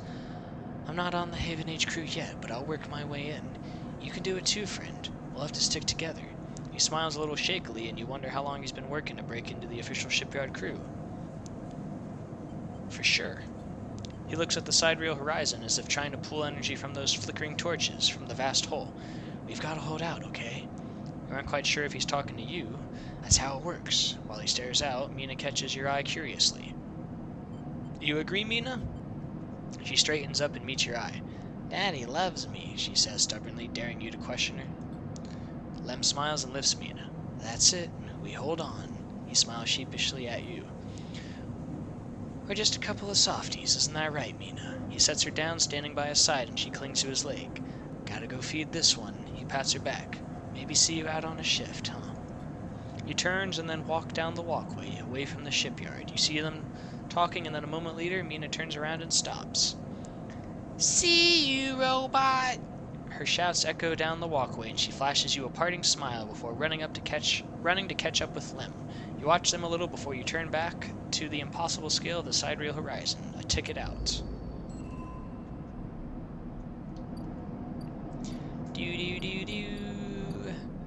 Do. Alright, I'm gonna anger the hunter, I guess. Figure out what this does.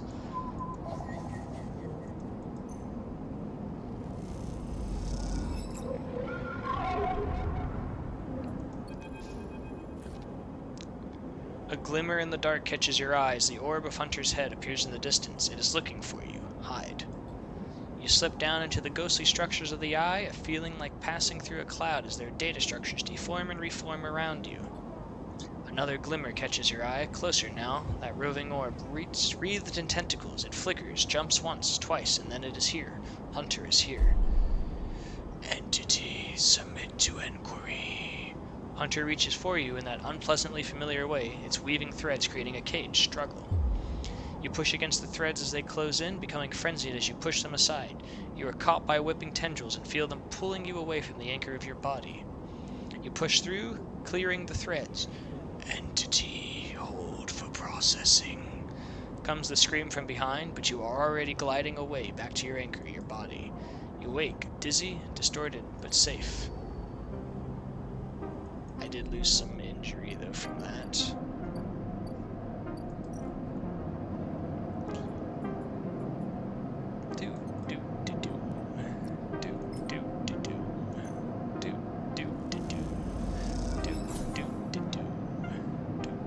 Let's give them both of them, I guess. Fang's eyes light up as the data is transferred to you. Fangs wants to look at the data. Yep. Haven Age Systems Engineer. As you enter the bay, Fang is nowhere to be seen. The banks of servers and machines blink out of the dark in staccato rhythms, unseeing eyes of the station's digital ghosts. Shitheads! Fang's voice echoes from behind a stack, followed by the hammer of a fist on metal casing. Those snaky shitheads! Stay silent. Sleeper? That you, or am I in trouble?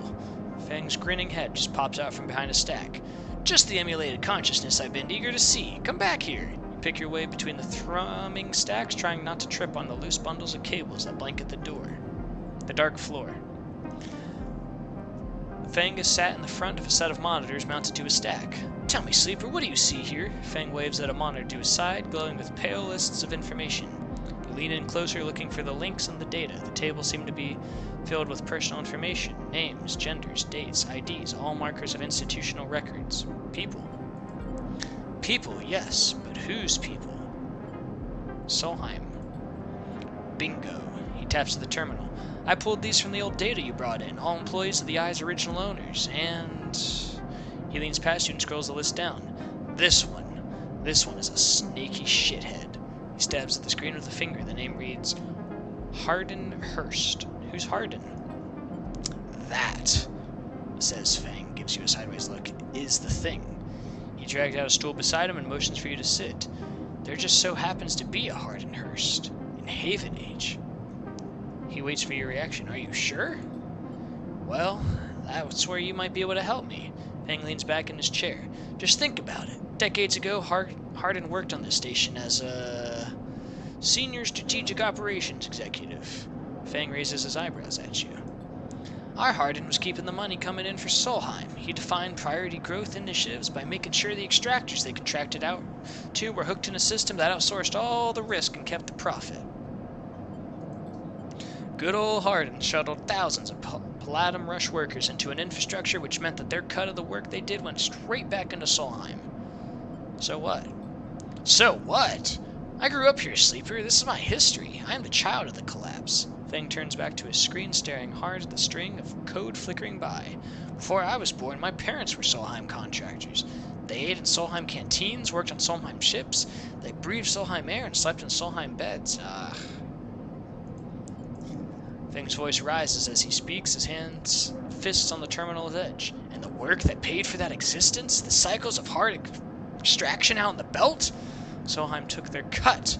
Solheim took their cut. This was a company town, so to speak, and my parents were just another in the long line of freelance contractors willing to risk their lives for a shot at anything other than poverty. Disposable. This guy, stabbing at Harden once again with his finger, strategized all that, did the sums, and then somehow, thousands and thousands of cycles later, is still going, still here, crawling in the walls like some shithead snake. He survived the revolution. Surely it can't be him. Fang relaxes a little. Who knows? He turns to you and smiles. So we're gonna find out. Harden is now a big shot in the shipyards, just a few degrees back around the eye from here. Fang brings up a map of the lower edge. Haven Age might be born out of Erland's revolutionary zeal, but a flat hierarchy it is not. Harden appeared to float to the top. Fang zooms in on the far yards. Fang grimaces. Thing is, I don't have access to those systems. The shipyard crew is pretty paranoid, and they don't like anyone from systems digging around in their stuff. Plus, we need more than just the name of a Solheim executive. We need proof. Fang holds up a thumbnail-sized drive. That's where this little creation of mine comes in. I call it a ripper worm. He turns the drive between his fingers. It'll rip through any digital storage and spin out a silken thread of filtered data. This one is set on the scent of Hardenhurst. He hands it over. Getting into the compound might be tricky. Fang puts a hand on your shoulder. But you, however, have a particular knack for remote access. Fang grins. If you can extract yourself a Haven Age cipher from a Haven Age agent, they sometimes carry them among their data caches. You can crack open the compound's network and slot the worm in through any port. You've never even need to go to the shipyards. So what do you say? You up for it? What's in it for me? Rooting out a corrupt snake not enough? Find the information and I'll start working that tracker of yours. Fang scratches at his chin. Anything the worm gets, it'll send back here to me. There's something wrong here, and I aim to get to the rotten core of it. You leave Fang digging through the data among the wires and machines of the old station. As you walk out, you try to imagine the eye as it once was, a vast machine running smooth and strong, directed by people like Harden. A vast, Solheim-built machine into which thousands poured from the surrogate systems looking for a new life.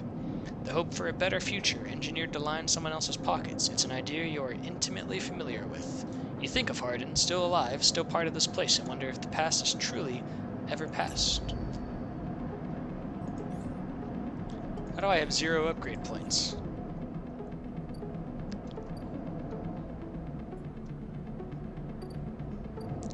I need some food.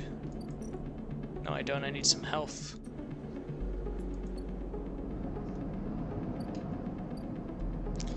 Oh well, bedtime. I have no dice.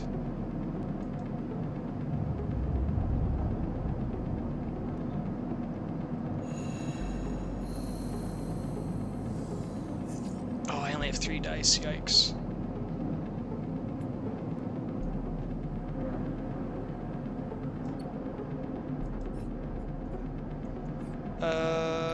Okay, so what do you actually... Merchant freighter. You and the merchants know these fragments are overpriced, but are they willing to admit it? Buy ship mined fragment.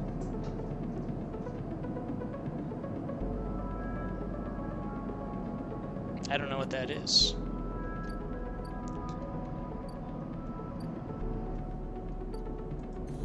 does he need?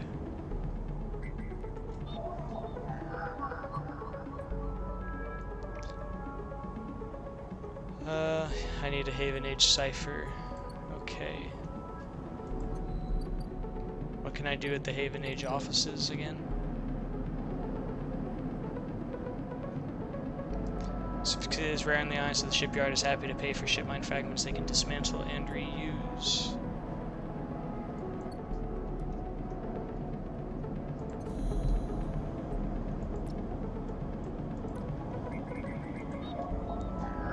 I need a 2 for him.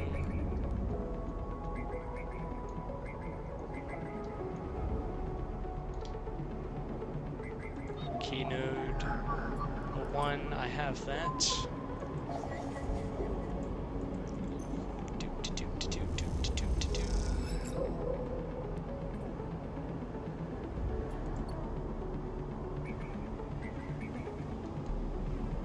Is it just Yatagen agents left? Haven Age agent. I need a 2 for that.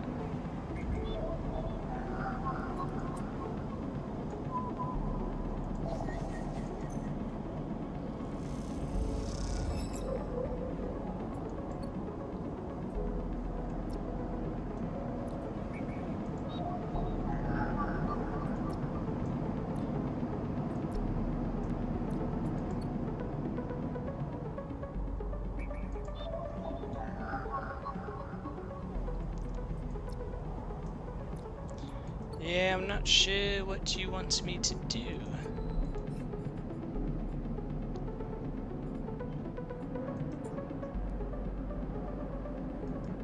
Hack an agent to get a cipher.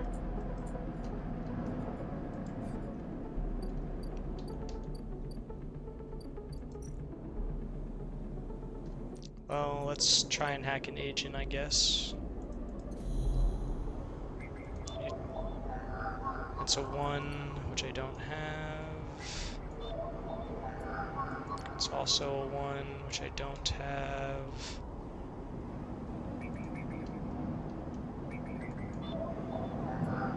It's a 2. I thought there was another one. Am I blind? Haven Age, Haven Age. Both 2s.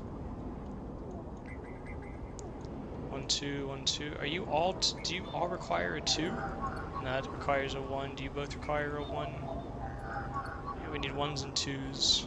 Okay.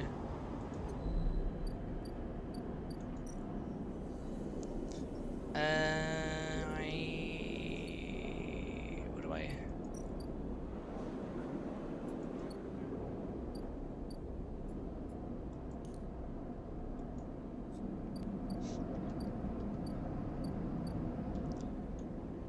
I am going to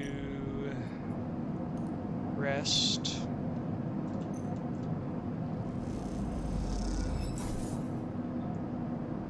So I can get the 2 tomorrow.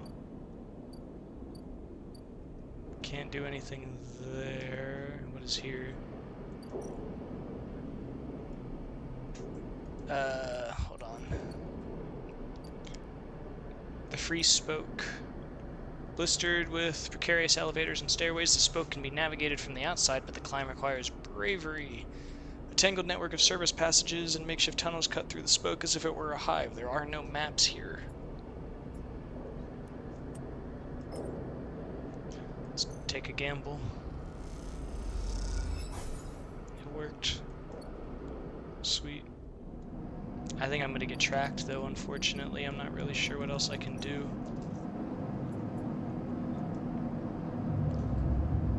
Unless I can get lucky with these hacks tomorrow. The words, English.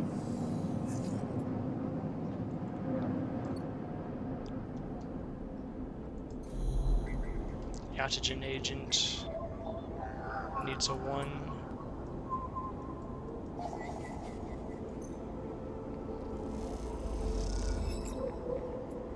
Okay, I have his data.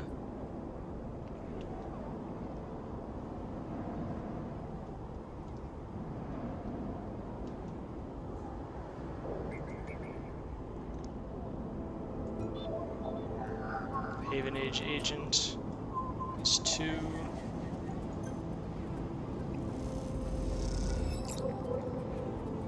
Haven Age Cipher, thank God. Now I can do whatever this is.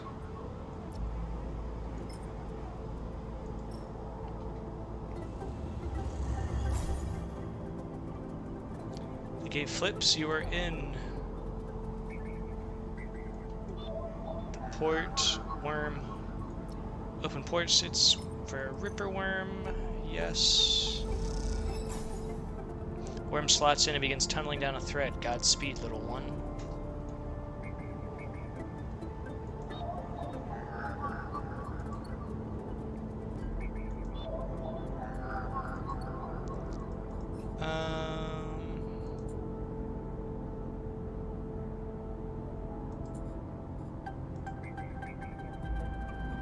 I think I did it. Can I go talk to Feng now? Oh, it's gonna take a couple cycles. No, I don't have a couple cycles.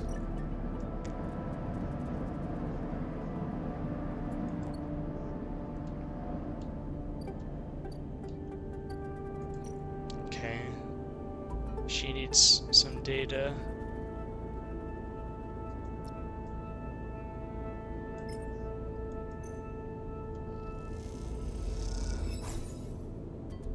She needs a couple more, though. I understand. You need a 1 to do anything. There's nothing else I can do except I can hack you. You're a 2.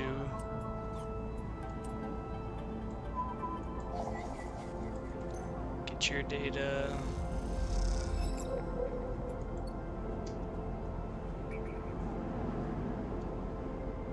Okay, I got everything but him. The hunter is 1 more turn from getting out, whatever that means. I'm in a little danger there, unfortunately. Yep, just gotta wait for that.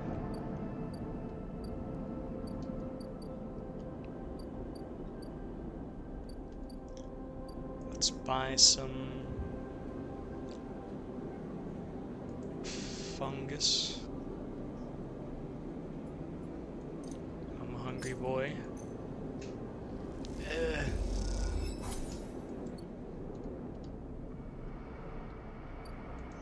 And then what? Go back to climbing this?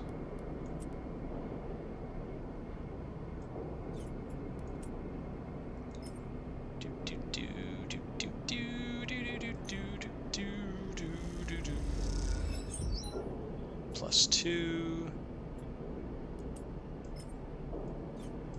versus 50%, 75% chance of goodness happening versus bad, so oh, thank God.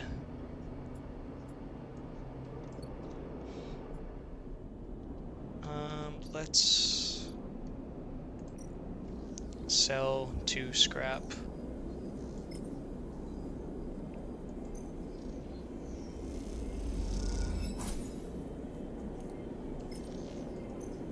That way, if I need to get another heal, I'm going to be closer to it. I'm going to hold on to my last scrap just to have it.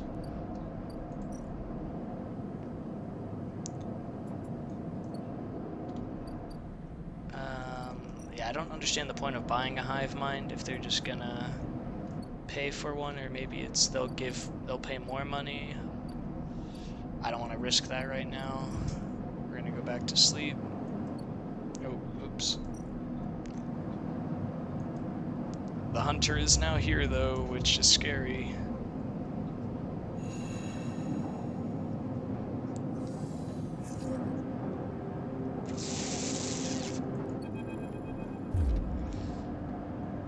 Ethan, hold there, sleeper. Comes a voice from behind you. Don't you run. Stay still. Good, good. A hand pat your coat down. You know your master's voice. Ethan spins you around. He's wearing a wide smirk and a slick jacket, and you immediately know he has terrible news. You got all the way out here in then stayed put? He smiles a cruel laugh. That's a sleeper thing? You my first. You barely hear him. You've noticed the handgun he has leveled at your chest, and it's hard to take your eyes off of it. He reaches down with his other hand and slips some kind of ring out from a belt loop without taking his eyes off you. Making it to the eye, though. That's pretty good. This place isn't so bad. Bars, markets, people. I pull most of my contracts out of asteroid caves or off of godforsaken moons. He's got to be Southern. He's a bounty hunter. He splits the ring into 2 perfect circles. It's hard to hit civilization when there's so much space to pass through. Stay silent. He reaches over to slide the rings around your wrists. Go easy. I'm inclined to let him. Good. You've got the idea. He grins. It's over. Ethan nudges you to start walking to the ship and home. Going easy. You stumble down the corridor, your hands behind you, your mind racing. Please stop. Don't debase yourself by begging, please. Ethan pulls a sharpshooter's earplug out, then pops it back in. Consider these deaf ears. Ethan yawns and continues to nudge you down the corridor. Shame to come all the way out here just to head back to SNOP right away. That track of yours makes this too quick. I was hoping you'd put up a bit more of a chase, you know. Running battle through the Bright Market maybe, or a holdout in the low end. There's a few establishments I would have enjoyed checking out while I asked around. You walk in silence for a little longer, desperately trying to think of a way to escape. That SNARP tracker will be the death of you. Hey, I have an idea. Ethan interrupts your thoughts. How about on the way back to the ship we stop for a drink? I'm buying. Stay silent. Although, I got myself thinking, what's the rush here? Here we are in one of the most lawless joints in the Shergo systems, and we are heading for the exit. He pauses and you trudge on in silence. Okay, here's the idea. You and me, we make a little agreement. Here are the terms. You run or leave or try to abandon the eye, I shoot you. You plot or scheme, you try to kill me, I shoot you. But you come meet me at an establishment of my choice every few cycles and you pay my tab, I don't shoot you. You don't pay my tab. You get the idea. I get it. Okay then, that sounds to me like a deal. You know, I really thought I was gonna have to kill you. This is so much better.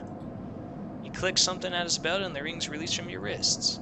I'm gonna see if I can find my old stool at the compressor club. Come see me there. He aims the handgun at you, squinting down the sight. Let me just remind you that body of yours is one big tracker, so don't even think about leaving the eye. I'll know. Ethan turns and strides off down the corridor, slipping his handgun away. The mix of relief and terror you feel is overwhelming. What are you going to do?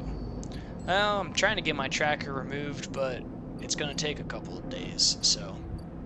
Novita, I have a question that I just forgot. Never mind. I don't remember.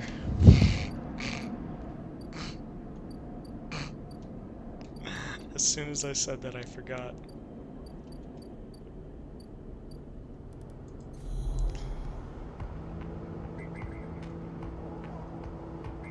The oxygen agent.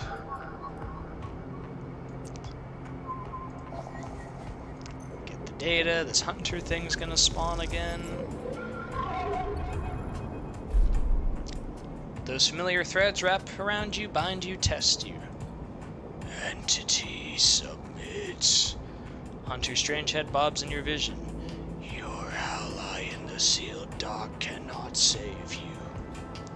At that globed head, you see the whirling strings of data. So many spinning there that they threaten to tear through the thin skin and whip out into the void around. What happened to this creature? The threads squeeze and you lose any sympathy you might have had. You must escape. Strike. You lash out once more, pushing Hunter back, severing threads that regrow as fast as they are broken. As you slip away, you realize you have to find a way to deal with Hunter once and for all. This is getting too dangerous. Oh no, I lost so much.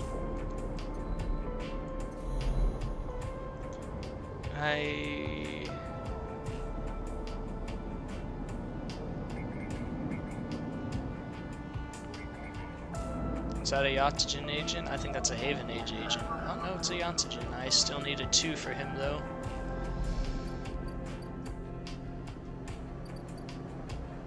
Oh, there's new things up here. Interesting. Well, let's pay a visit.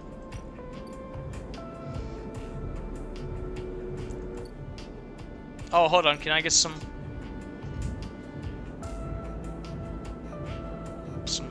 beats going? We got 2 new things here though. Paz Import Export and Bidline Freight Hub. Okay. Why don't you like Ethan? Because he's trying to kill you or extort you or whatever?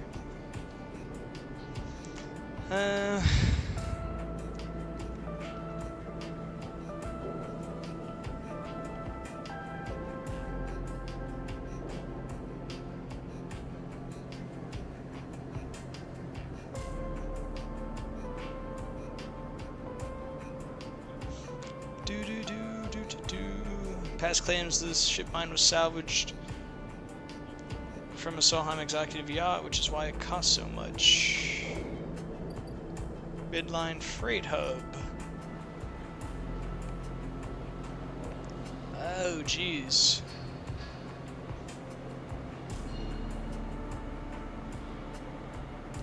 Okay.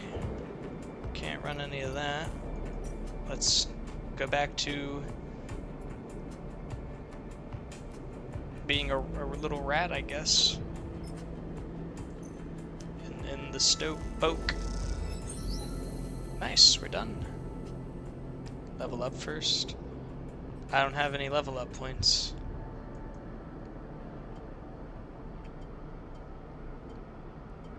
Are you saying to go to the security area? Yeah. Ascender car. Take the Ascender car to the ICE Central Hub. Whoa! Station main dock.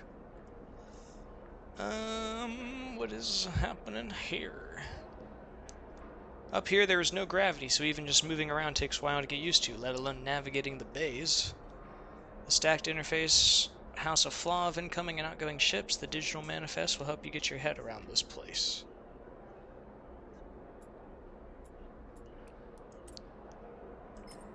Let's access manifests. I like how you can choose how you want to play it though. It's all really cool stuff.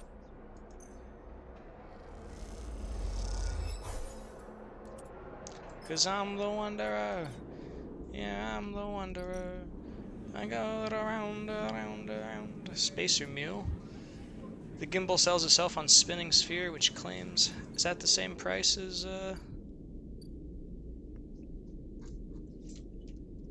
Wow! Go back down, please. Founder's Gap.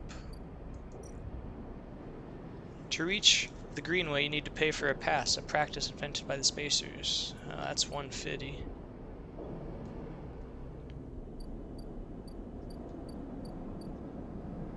I hope I can find Dragos. I wanna hang out with Dragos more, not just get yelled at by him. 50-50 gamble, I'm playing it. Yeah.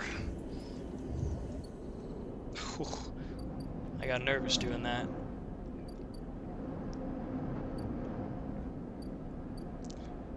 Okay, I need to check something. His food is 15. Yeah, let's get some more food from him.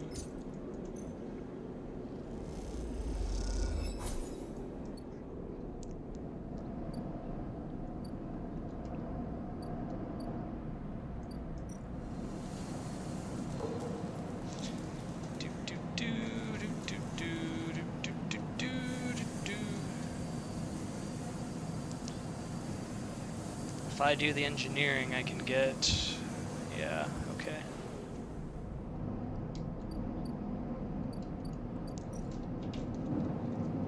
End cycle.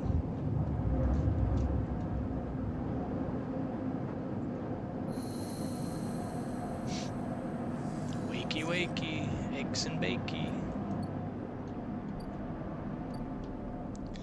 Okay, is there any Uton agents? Utagen, I mean. 1, I don't have a 1.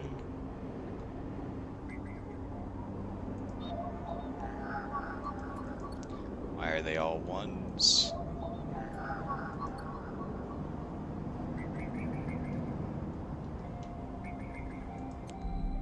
Are we done? Not yet, we have one more turn for that. What are you? Hello.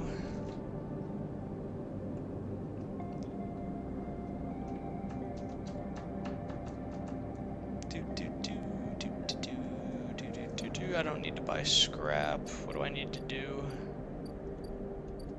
Let's do some engineering.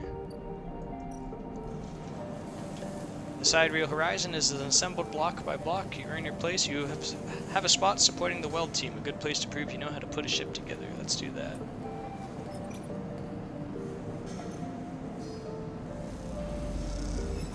Oh, if it's safe, then I shouldn't really be putting my blocks here, should I?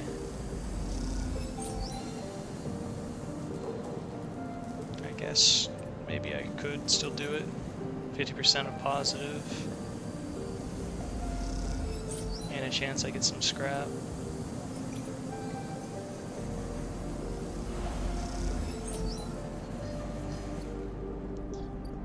Cool, it's some good money.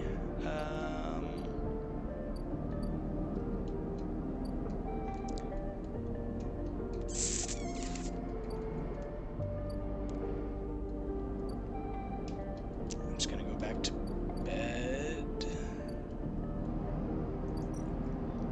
He'll be ready next turn. He knows where I live though, that's the issue. As soon as I wake up, I'm gonna have to like move living quarters.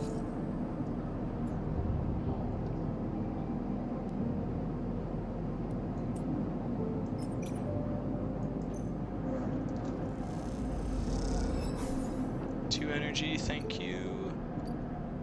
Before we do that, let's hack the Utagen agent. Bypass, extract.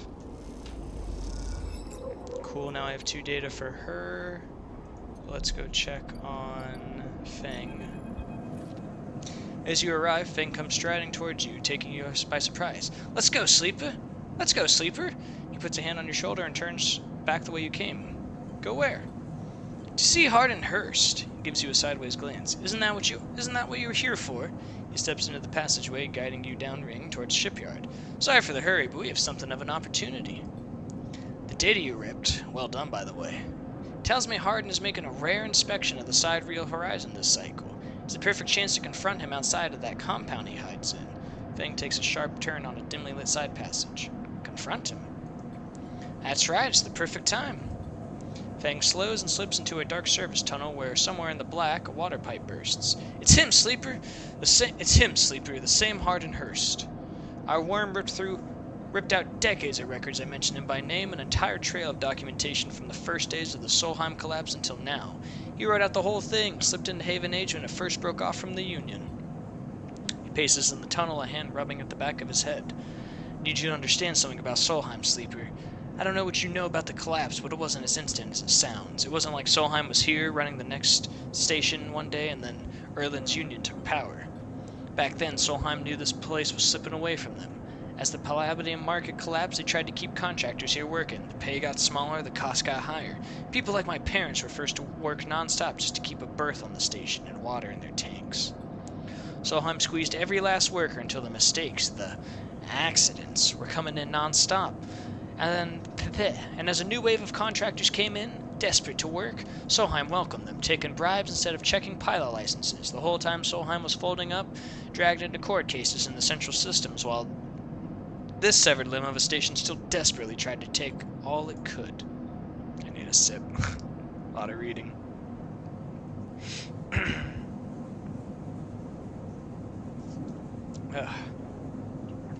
The riots came after the collision at Dock 2. A young pilot, his MAV overloaded with palladium, miscalculated his trajectory and took out a section of the ring. Hundreds died, thousands panicked. My parents told me people were terrified and the blame fell squarely on Solheim. People like to tell stories about Erlen, how he brought the factions together, spoke to the crowds, turfed out Solheim. Maybe that's true. But my mother, pregnant with me, locked herself in their MEV and welded it to the dock while my father joined the improvised crews trying to seal up the ragged edges of the gap. He never came back. Feng pauses in the dark. They sealed it up, though, and by the time they did, Solheim was gone, abandoning every one of us to the black. Apart. Feng finally turns his back to you now, his eyes burning. From shits like Hardin. Shits who held their place, rode it out, and slipped into a new structure like nothing had changed, standing shoulder to shoulder with those they exploited at every step. Feng starts walking again. That's why I can't just let him strut about the shipyard. This time, his past catches up with him. How is he still alive? Clearly you don't know much about executives. That kind of power comes with certain benefits. Feng rejoins the main passageway, which is now wide and glass-roofed. Through the ceiling you can see ships in mid-construction, their flanks lit by flashes of plasma torches. The entrance to the shipyard is ahead. Let's go. Feng grins. Let's go show this shithead some consequences. He strides to the shipyard entrance and pushes through the doors. A web of corridors leads through the complex, snatches of the construction bays always appearing through windows. Ships are suspended like whale corpses, skeletal, imposing. Feng seems to know exactly where he is going, and before long you cross into a huge dry dock locked to one side of the side rail horizon. A network of platforms and scaffolding cling to the ship's hull, filled with workers and equipment. The sound is stretched out by the vast space so that the welding, cutting, and sealing seems to come from everywhere at once. Both you and Feng spot them at the same time, a group walking slowly across a gantry, and at the front 2 men, one gesturing towards the ship and the other stick-thin, clearly dressed with a shock of gray hair. Hardin. You and Feng say his name in unison, and Feng sets off the staircase to the gantry, with you following behind. As you come to the same level, the group is passing closer, the foreman gesturing to the work being done throughout the dock, and Hardin nodding along. Hardin Hurst! Feng shouts across the noise, taking you by surprise. His voice bounces and comes back in a rippling echo. The figures turn. Yes, Hardin asks quizzically.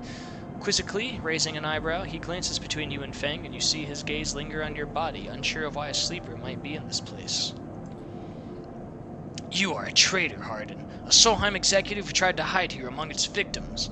Feng's voice is steady, strong. You stand for everything the Eye was rebuilt in the shadow of, against everything Erlen stood for, everything Harvin H stands for. You have no place on this station. For a moment, stillness descends on the group as if everyone was held in place by the rattle of construction. Hardin laughs. Well, good to meet you too. He glances around at those around him. Some are smiling, the others nervous. You are from the systems branch, are you not? Asks Hardin, inspecting Feng's clothing. Feng turns to the foreman. You need to call your security. This man is a corporate agent. The foreman glances between Feng and Hardin, his hands drumming at his sides. Hardin leans towards him and says something inaudible. The foreman nods. It's true.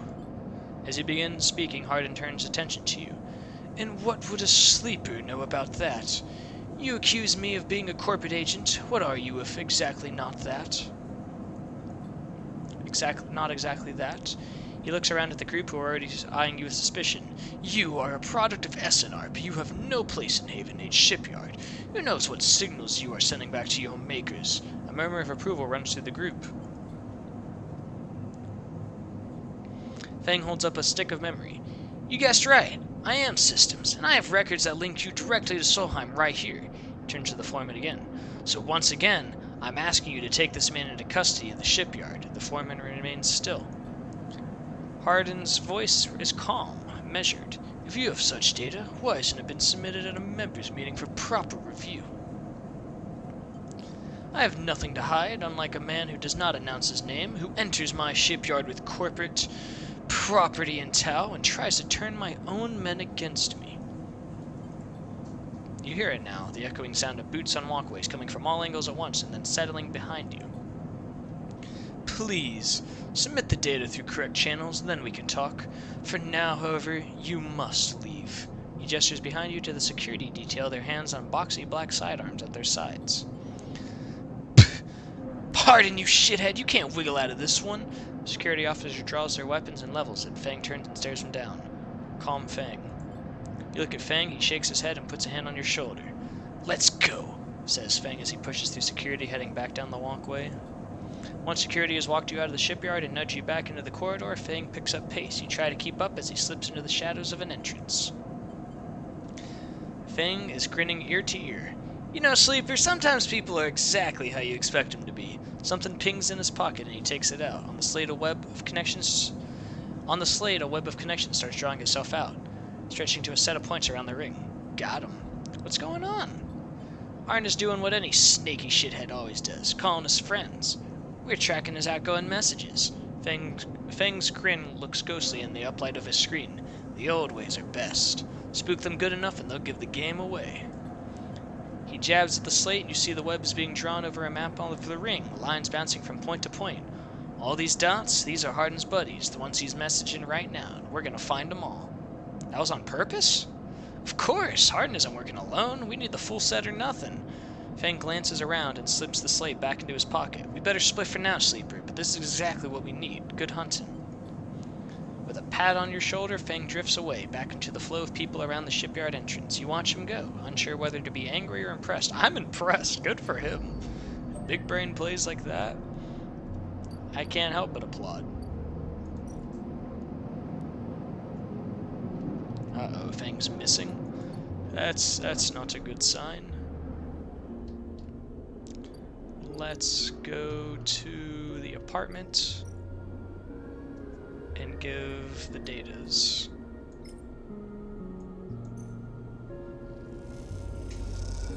Let's rescue Sabine. Terminal chirps, the data quickly tucked away in Sabine's encrypted system. As you turn away from the terminal, the final cache of Yatagan data uploaded, the air cackles with white noise. Sleeper? Sabine's voice, weaker than before, comes through the haze. Sabine? A sigh of relief comes through the layers of noise. The call must be coming in from somewhere in the station. This has to be short. I don't know if Yatagan are monitoring me. Their voice is hushed, distant. You try to focus on it. The data you've been bringing in from Yatagan agents, there's something in it I don't understand. A shrill howl rattles through the signal. Oh. Oops. This data is all gleaned from their implants, records of integration with their nervous systems, performance analysis, error rates, usage data. I installed many of these implants and I didn't enable any of this functionality. Their voice dips under the level of noise, like a swimmer slipping beneath the water. You listen to the waves for a few seconds before Sabine re-emerges. So it has to be somehow blocked into their wetwares interface. And that's not all. The systems compiling this data are connected to some kind of transmission protocol. It's being broadcast. Stay silent. Every Yatagan enforcer is equipped with black market implants, retinal enhancements, adrenaline boosters, pain suppressors. These implants are gathering data on themselves and their enforcer bodies, on their performance. But I can't promise you these foot soldiers have no idea this is going on. The background tone switches, dropping to a grainy rubble. If they knew, I don't imagine they'd be happy with the situation. Yatagan could have a mutiny on their hands. You lean toward the terminal, straining to listen to Sabine's faint voice. I need a few cycles to pull this all together, but this might be the information I need to pressure Yannick into releasing my debt. Yannick? He is one of the heads of Yatagan. They pause. It's better if you don't know him. Keep it that way. Suddenly a banging echoes through the call. Sabine's voice is suddenly whispered. Panic. I have to go. Come back in 4 cycles. Then the sharp crack of a disconnect and silence fills the apartment. You step back from the terminal. What does Yatagan have to gain from monitoring its own members? You try to recall what you know about the gang, but you have little to go on. You think of Toshiro, Sabine's minder, his mere teardrop implants set below hard eyes. What data could they be gathering, and more importantly, where are they sending it? You reflexively rub your forehead, trying to think. Can you really trust Sabine? How did they come to be Yatagan's doctor in the first place? You think of their kindness, their care, but also that glazed look of recognition that they gave you when they first met you. The look stays in your mind as you slip back out of the apartment, glancing around as you close it up and drift into the corridors of the station, unable to shake the pleasant sensation of being observed. Doo-doo-doo-doo-doo.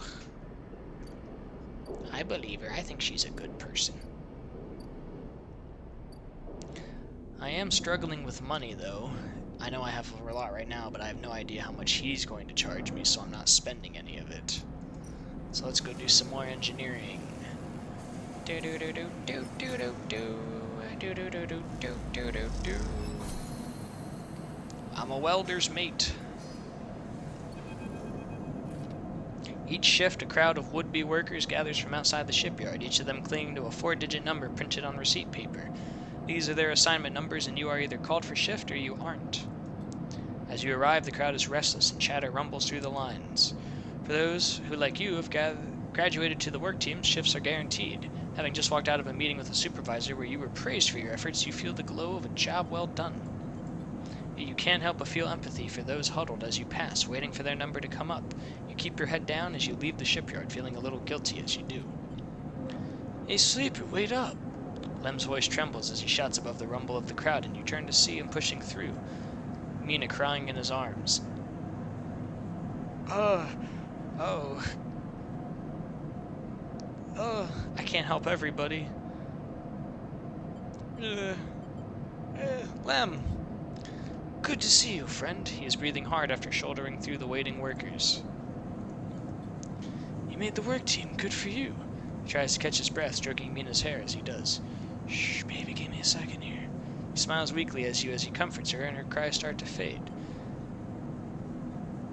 Out of the crowd, he sets Mina down by his side, shiny streaks down both of her cheeks. As he does, you see he's clutching an assignment number on a crumpled piece of paper. Waiting on a shift? Uh-huh, you know how it is. He puts his hand on her shoulder and she clings to his side. Esther who usually takes her is sick. Hi, Cody. Welcome back. He stretches. I don't know. A noise sounds from the entrance, a klaxon followed by a list of numbers growing brightly on a display screen. The crowd responds instantly, punching and pulling as people try to wade to the entry checkpoint. Lem stops and turns back toward the crowd, then glances down at the crumpled paper. That's my number. Shit, Mina. He starts patting the pockets on his gear and glancing around. Go, I'll watch her. Blinks a little, staring. Thank you all. Crouches to Mina. You're gonna stay here with our friend, okay? They're gonna keep you safe and... Here, take her bag. She's got food, Shit, I have to go. He backs away into the crowd. Mina, I'll be back real soon, okay? Be good. Then Lem disappears into the crowd, who are now trying to get into the shipyard before it locks down. Mina stares silently. Water.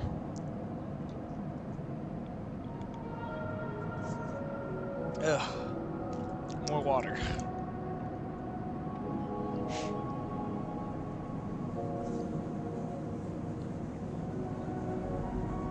Sorry, hold on. I'm trying to listen for the pump.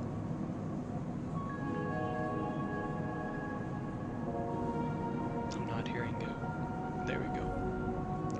Mina stands staring, suddenly small without Lem at her side. She fixes you with a dark-eyed look you can't quite read. Hey, Mina. She holds the stare unmoving. The two parallel tear tracks still glint on... The two parallel tear tracks still glint on her cheeks. Well, yes, Navita, last week I had a lake in my yard. We're just really low, and the water table is really high with so much rain. There's like 4 pumps. If the stream abruptly ends, it's because the power went out because of the storms, and I have to go put on the backup generator because my grandpa's bowling. But as long as I can hear the pump going, we're good. Look in the bag. You unlatch the top of the bag and see a few metal containers fashioned from scrap components. A battery slate sits on top, blinking a low battery warning, and tucked beside it is a ragged rabbit, hand-sewn. Take the rabbit. You pull the rabbit out of the bag, its long limbs waggling as you do. Mina goes to jump and grab it, but holds herself back. She stands and hugs herself, eyes on the rabbit. What's their name? Mina turns away and looks at the entrance to the shipyard. This isn't going well. Give her the rabbit. You hold the rabbit out, and Mina snatches it from your hand. She hugs it tightly without looking away from you. Bun Bun, she says, staring you down, ferocious despite her size. Hi, Bun Bun. You move a little closer as you speak, closing the gap. He doesn't speak, she says. She looks at you suspiciously, but her face softens a little. She waggles Bun Bun in front of you and then walks him up your arm and onto your shoulder where he sits. She pokes your arm a couple times. Are you really a robot? I am. So cool! Mina has more questions. Lots of questions. Questions about how you breathe or if you rust. But before long, you were talking about rabbits and what Esther, the lady who usually takes her, smells like, and whether or not fairies live in the eyes heating pipes. You pass the time like this, sitting side by side on the floor of the walkway as others pass by, sometimes talking, sometimes drawing on the slate, sometimes playing with Bun Bun the rabbit. Oh, the rabbit's right there, I didn't even realize. And this is how Lem finds you, just as both of you are starting to yawn. He is dirty and tired. Mina leaps up his legs and into his arms as he stumbles backwards. You two get on okay? He asks, trying to keep Mina from climbing onto his shoulders. More than okay. Mina shoots you a smile from Lem's arms, her suspicion gone. Well, well, well, looks like Meanie can be nice. He pokes her in the ribs and she squeals in delight. Thank you, friend. I mean it. He gives you a warm, wide smile. I owe you. Look. He glances around. It seems like Esther, the lady who usually watches her, is going to be out for a spell. If you ever have some time, I'd really appreciate you coming down to our place in the low end, if you have time. But now I have to take this one to eat! He plays at biting Mina, and she giggles in response. See ya, sleeper. He waves, and they stumble off down the corridor, drawing gazes from passing spacers as Mina's laughter echoes down the corridor in bright squeals. Is that another level up point? That's only one upgrade point? Man.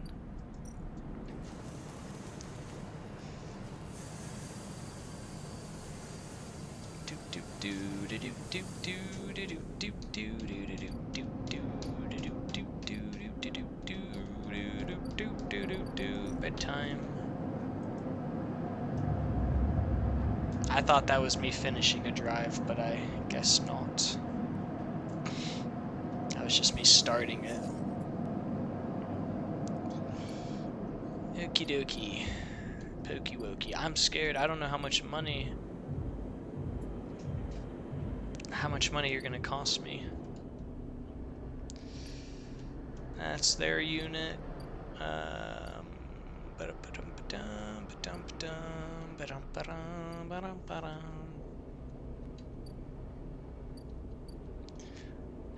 I know, but I gotta save my money for him, because it's 100 and I don't know how much this costs. Let's go see Lem and Mina, I guess.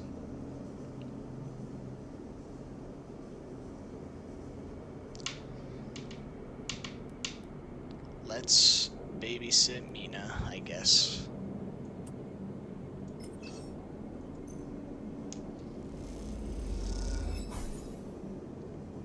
Hey, got some energy from it. If this gives me energy, I'll take it.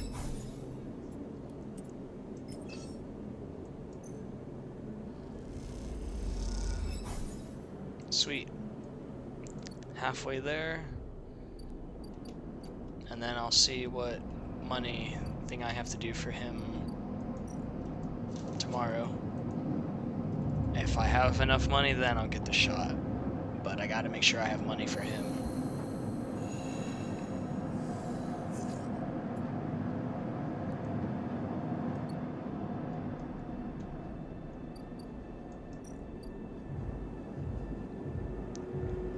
Oh, it's only 58? How can someone drink this much in 6 cycles? Ethan hasn't held back while he's been at the compressor. I can pay that. He calls it being fair-minded. If he's gonna give me 2 cycles, then I'm gonna wait for today and buy this.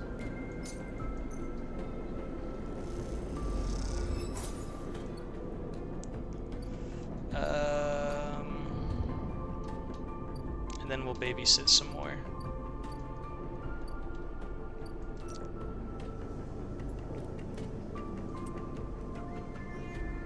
The math is mathing. The math is mathing. Yep, it's all good. 1,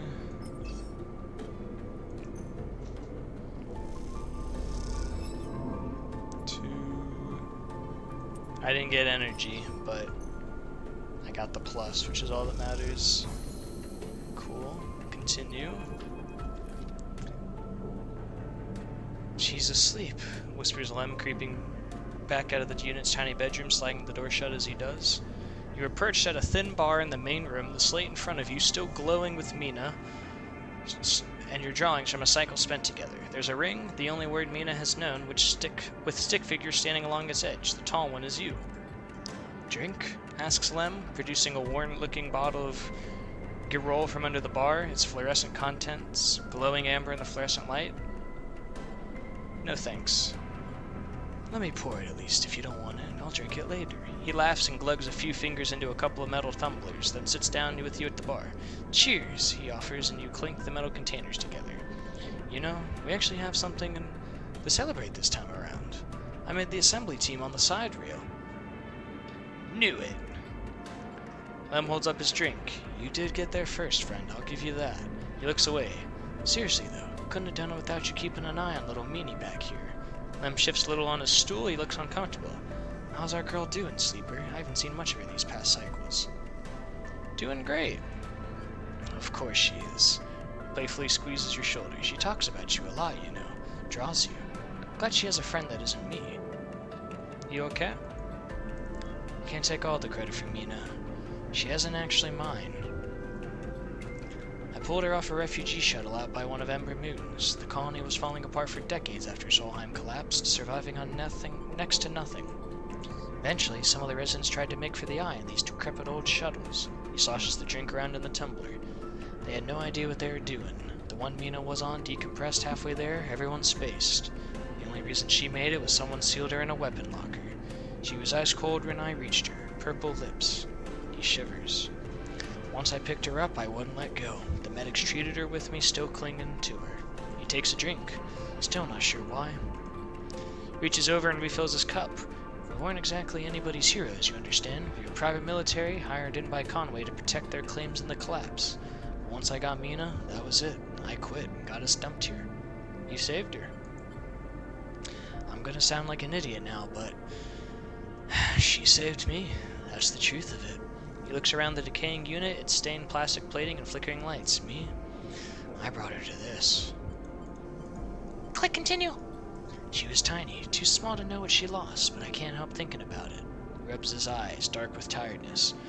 What if our number doesn't come up in the draw, Sleeper? What then? The side rails sail off without thought, leaving us here. What kind of life is that for her? You'll make it. Sorry, I know you don't have it any better. He looks at his cup and pushes it away down the bar. This is a celebration, right? Both of us on the team now, both of us in with a chance. Exactly. Imagine, all three of us riding the sidereal horizon out of here, to a new world. He looks into his glass for a moment. I think I drank this too fast. Lem stands and starts to clear the glasses into the auto wish. I need some sleep, friend. See you around. Alright then. Catches your shoulder as you turn to leave. Thank you, Sleeper. I mean it. From the both of us. Pats your shoulder and you slip out into the dark of the walkway with thoughts of little Mina in your mind. See, I won't lie, I don't want to leave on that ship. I don't want to do it. I won't lie. You scrap components at home to repair condition. I'm doing that. Maybe I will, but I'm not gonna prioritize it, I should say. I'm gonna be self-sufficient. I still really hope Dragos is able to do something. I'm scared for whatever this is. Is this a bad thing? He's missing, and that's a red circle. I don't know what that means.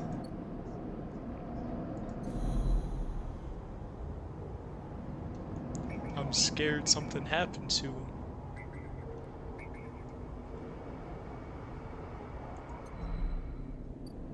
We'll find out, but doesn't make me feel any better.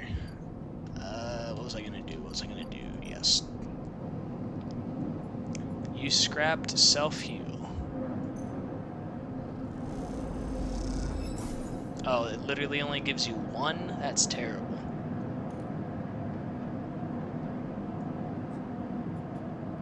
That's not worth it at all.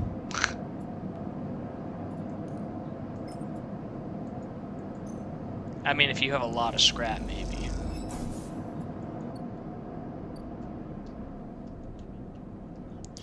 I'll get both dice tomorrow. Let's go to sleep, I guess.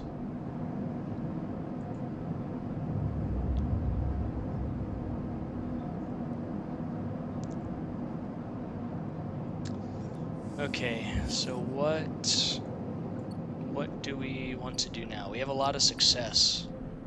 Probably do the sidereal hole.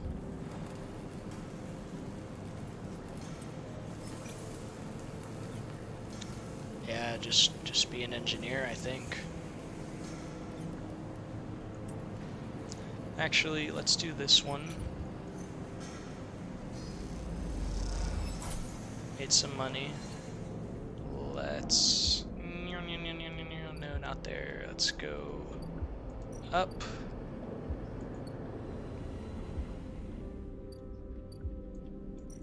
Is this where I was? No, not there. The hub.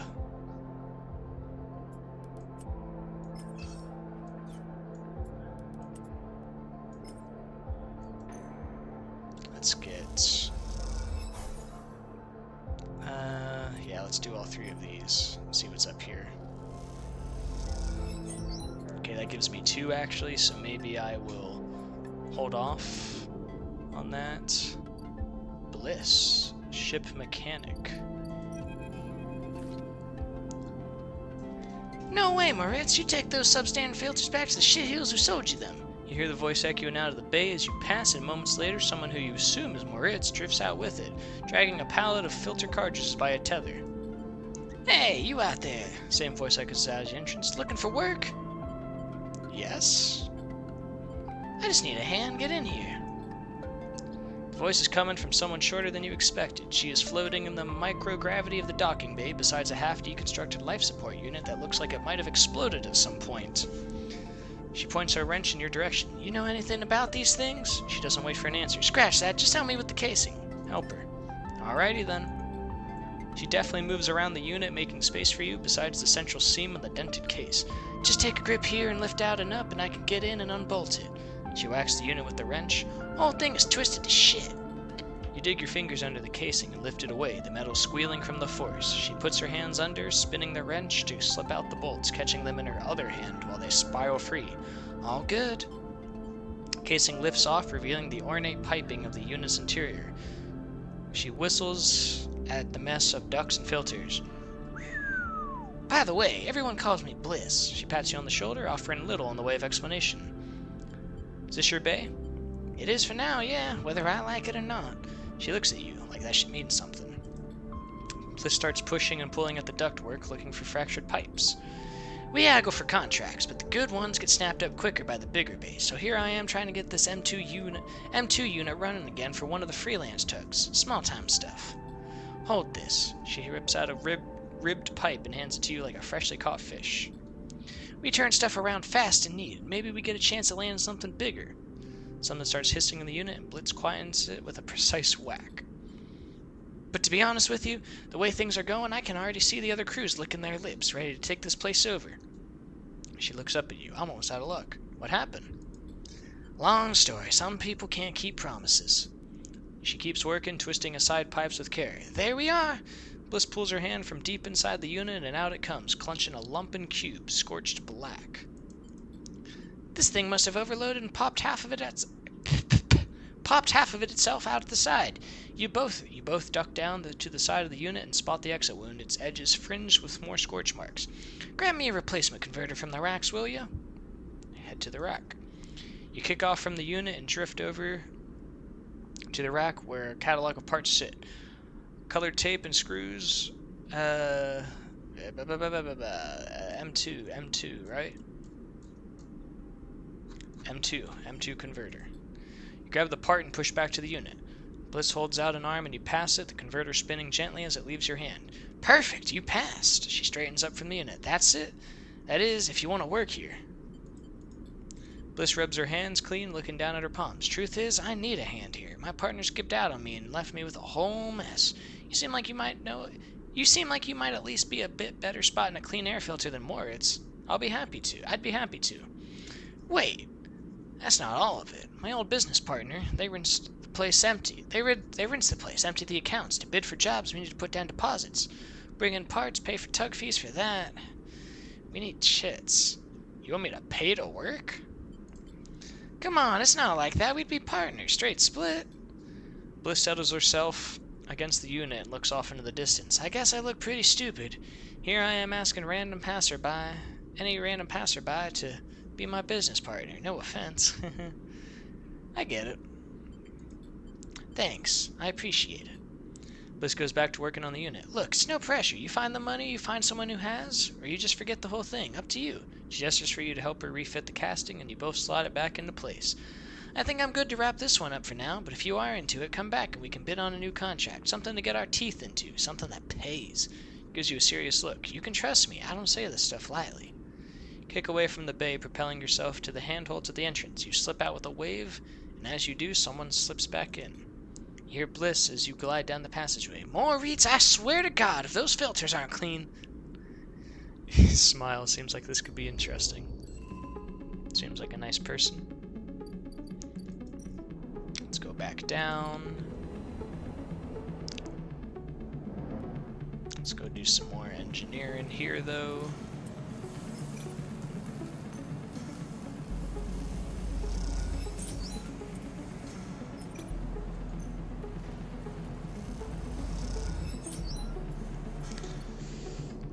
Let's go pay the man.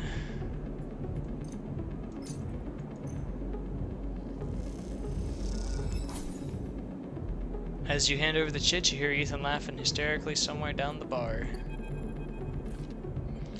I can't believe you just did that. Ethan's mocking laugh comes from along the bar. You look over to see him leaning across it in a pool of light, empty glasses and spilled drinks glinting around him.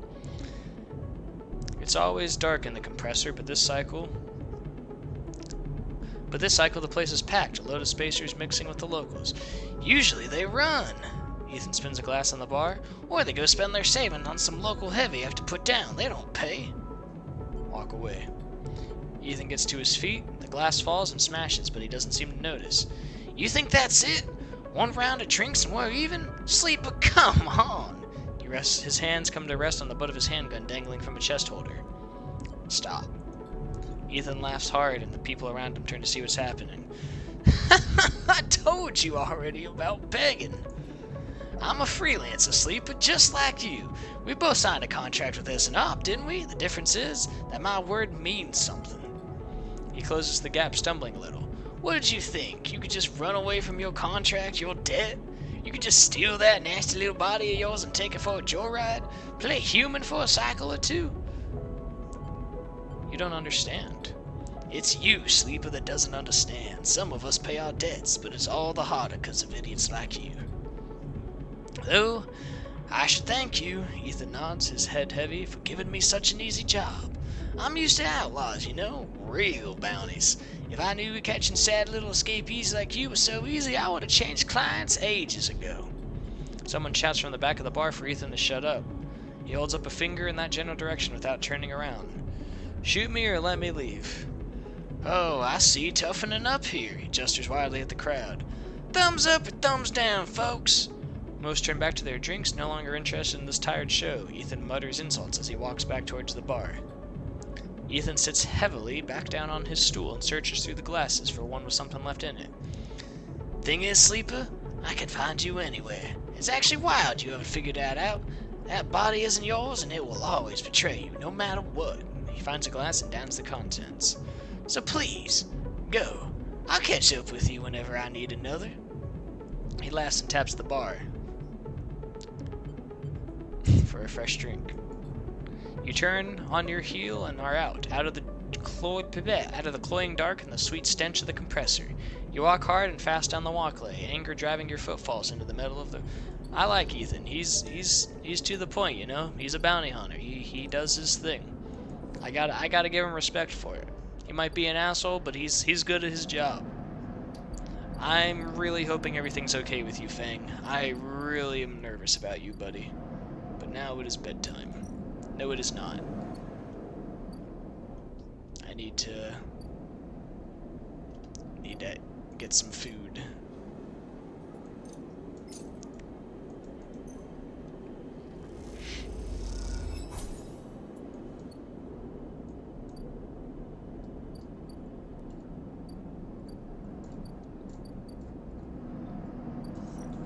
Alright, now it's bedtime. Do do do do do do do do do do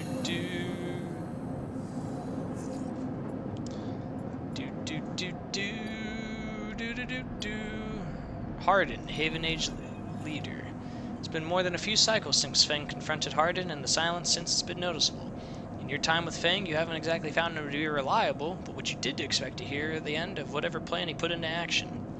But if he won't come to you, you think as you approach the Haven Age building, then it's time you come to him. After all, he did promise to fix your tracker, and you're getting nervous. As you approach the bay doors, you see them wide open and light pouring out of the once dark room. Stacks of servers and terminals sit outside the bay, suddenly robbed of their mystery by the bright flood lamps. A figure in Haven Age security fatigue steps out of the bay as you get closer, carrying a stack of hardware. I'm gonna walk away. This already looks like trouble. You lower your head and shift your direction as smoothly as you are able. You again. Hardin is there, leaning beside the bay entrance so calmly that you barely noticed him. He has a slate in his hand and an inventory of seizures scrawled across it. Predictable. Further evidence of Feng's collusions. You see another security officer come out of the bay and take notice of you. Where is he? Feigning ignorance, or perhaps just abandoned. I believe you should choose your conspirators more wisely. I feel almost sorry for you. Hardin pushes away from the wall and comes closer. Don't worry, Sleeper. We have all the evidence we need. A confession won't be necessary. He gestures around to the stacks of hardware. Spying on fellow Haven Age members, hoarding Solheim materials, and obsession with corporate data, it speaks for itself, does it not? Stay silent. It tells you nothing. We will see what the Council has to say about that. He looks up at the glass roof above and the stars beyond. We are the ones that provide the oxygen you are breathing, the light you are seeing, the systems you use every day to live out your cycles. This place was hard fought for, Sleeper. It took work, diplomacy, and strength to stop the Eye descending into chaos after Solheim collapsed. Not blind conviction or self-interest. Feng isn't selfish. I know all about the background of our mutual friend, Sleeper. Don't you worry about that. His parents would be sickened by the damage he is trying to do to the institution they helped found. You see, Sleeper, we are proud of our history here. Andre Erlin and the First Union founded this place, and Haven Age has wielded his values into the station's very walls. We will never turn away the hard-working, the just, the true citizens of the Eye. Haven Age aren't a gang like Yachtigan. We aren't pirates like half the spacers you'll meet in the hub, or esoterics like those Haifa radicals in the Greenway. We are the backbone of this place, proud and true. We named Erlin's Eye, Sleeper. This is our station. He meets your eye.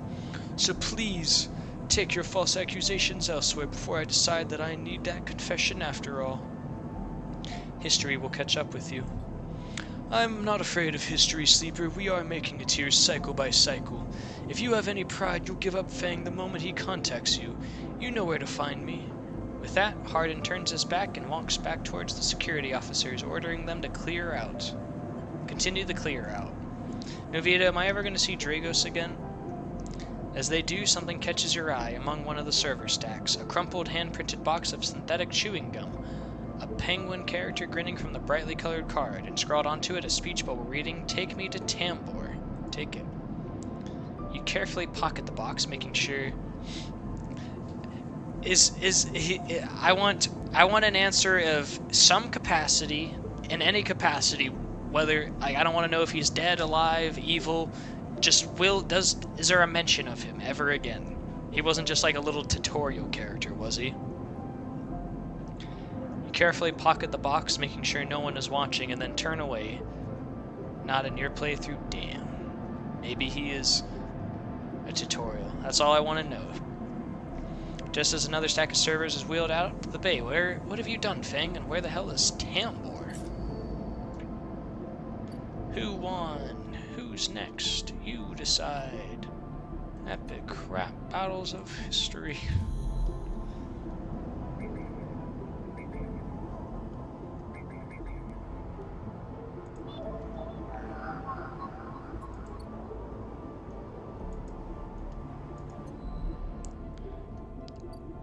Sabine, I forgot about you, admittedly.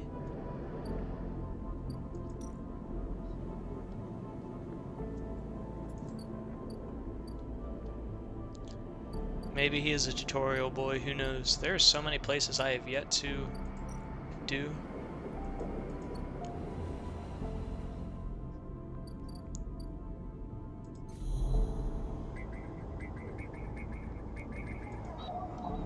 This hunter thing is also very scary and strange.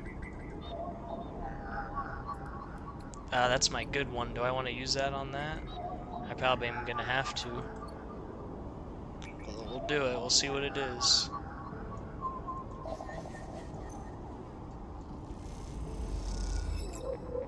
Encrypted key. I have one of those.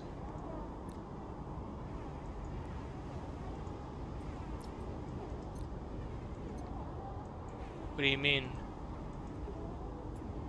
I don't... I have... Are you saying you gave me another key? How many keys do I need? I'm not going to her bay just yet. Oh, I am all sorts of turned around. Oh, Lord, help me. Okay. There we go. I was rotated very poorly there. I didn't like how it looked.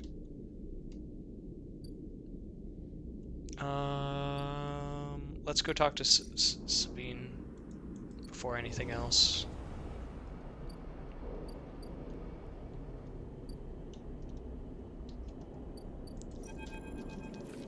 "4 cycles," Sabine said, "and here you are, right on time with no sign of them. You wait a while in the apartment, the dread descending. As the cycle spins onward, they should be here. Let's wait. You try to settle down to wait. You sit on the bunk and stare at a tiny room. Where the hell are they? Check the terminal. Check the terminal and double the terminal for messages or recording. Nothing, just the pale glow, the silence. Check the door. Pace back and forth around the apartment, the rumbling of the station suddenly so present and loud. You go to the door and open it to an empty corridor. You close it again. A knock at the door. Stay still. Another knock. Stay still.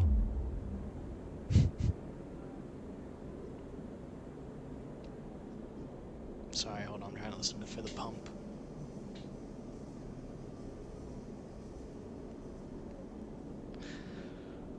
Na-na-na-na.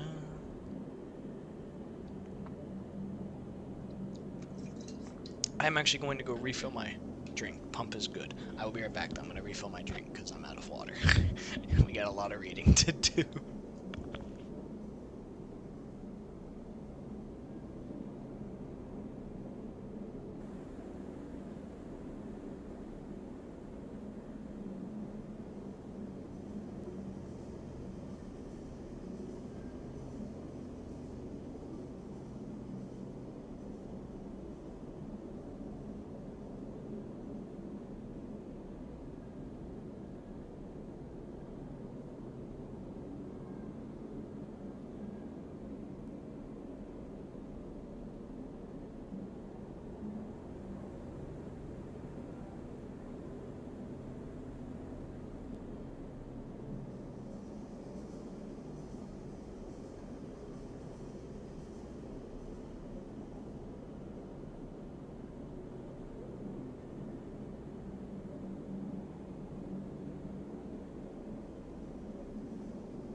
for the lurk, Flint. I appreciate it.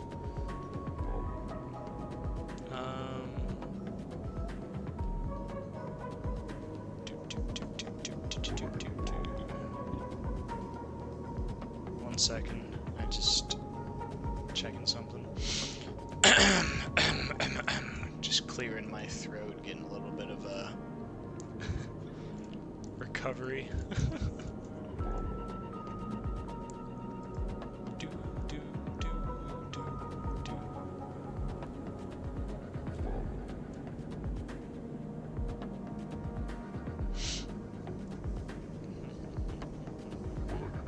So far, a good game though. Really good. Having a lot of fun. It's an interesting style of game. A knock at the door, another knock, and I waited. A flash, small, impossibly bright.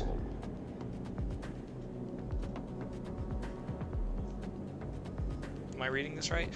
A flash, small and possibly bright, cuts through the handle of the door. It soundlessly swings open. A figure stands in the door, and immediately, you know it is not Sabine.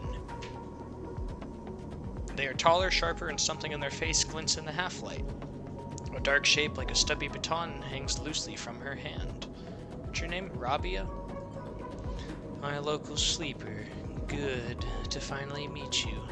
She steps into the apartment, glancing around with sharp eyes. What, may I ask, are you doing here? She fixes you with a steady, unwavering stare. Stay silent. Nothing. Haha. No need to get jumpy. We just need to discuss our mutual friend. She walks past you into the apartment, glancing around. We set them up here, you know. This place is one of ours. She picks up a glass from the dispenser and inspects it. People always seem to forget who put them where they are. She glances at you. And I suppose you are here to help? Something like that. Sorry, being a hair aficionado. Good, good. She put the glass down and returns to face you. I love to meet helpers. We need so many, but can find so few with the right skills. She spins the baton on her fingers by her side, her eyes not leaving yours. We have a problem, you and I. It seems our friend has disappeared. Left without even saying goodbye, which means they are in a little trouble now. But it's the kind of trouble that you need help for, so I thought I'd come down here and take a look at their little hidey hole, and here you are, the help. She looks through the detritus on the side. And what help? A sleeper, no less, which I have to admit is a little surprising. It suggests to me that our friend hasn't been very honest with you either. What do you mean? Well, I'm sorry to report that before we got them set up here, Sabine was working for your owners, Essenarp. You blink at the news, unsure how to take it. Rabia looks away, waiting for a response. Stay silent. She crosses into the next room and you follow silently. She sits at the terminal and touches her baton to one of the access ports. A spark, then the terminal screen skips, encrypted folders emptying themselves before your eyes. In the flicker of files, you see Essenarp letterheads and code forms, reports laden with medical data marked with corporate logo like the sigil of some cult. Rabia steps away from the terminal. Look all you want, some of your files may even be there. The volume of documents is overwhelming, but they seem to be mostly reports on early emulation tests, surveys with sleeper candidates, reams and reams of usage data. If Sabine was an Essenarp employee, why did they help you? Rabia reaches over and places a vial of stabilizer on the desk, breaking your concentration. It shimmers in the screen light, its vicious, clear liquid crystalline with the glass. We will, of course, keep up the supply. We are more than able to dispense important medicines, even without the doctor. You hold it between your fingers, and for a tiny moment you have the urge to crush this object for the power it has over you. I'll ask Toshiro to make those a little cheaper for you. He'll be running the surgery now. Rabia closes up the briefcase slab and holds it at her side. We have to retrieve our assets, of course, but I'm sure you understand. Rabia turns on her way out. There is no reason for us to be enemies, Sleeper. Come see me. I have an office nearby. We have good work to do, you and I. Meet me there in a few cycles. She slips out silently into the corridor. You look around the apartment and feel the fear drain into your body. Dude, why is it the two people that I've wanted to work with, Sabine and I'm forgetting his name, both just disappeared? Dude, I'm getting ghosted. This sucks, just like real life. Okay, what do we want to do?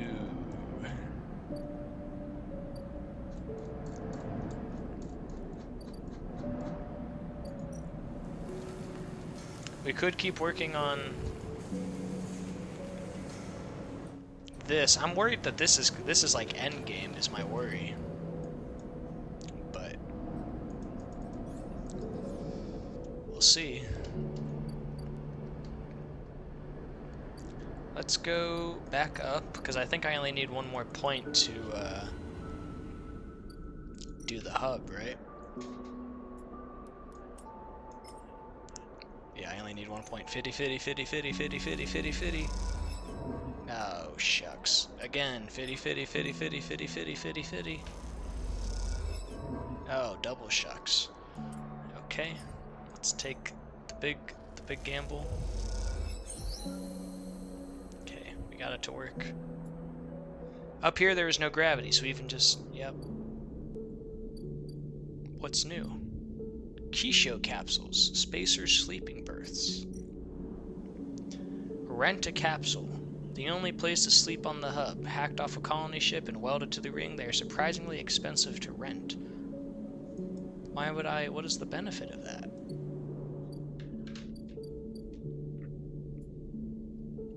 A hotel?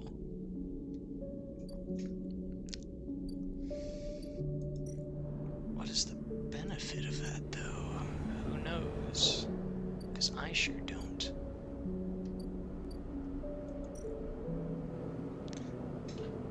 Yeah, gotta wait my turn. Well, let's do big bucks, no whammies, big bucks, no whammies. Big bucks, all the whammies. So let's order from the place up here. Is this maybe gonna give us more energy because it's a little bit more expensive?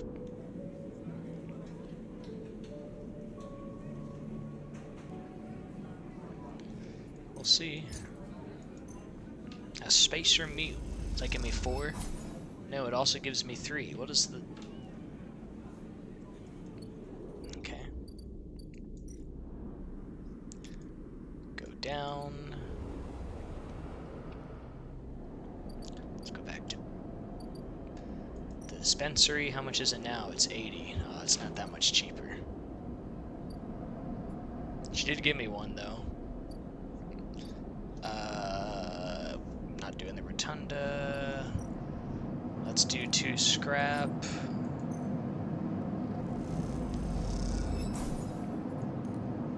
Improve our condition a little bit so we don't have to use this immediately. And cycle. Me, me, me, me, me, me, me, me.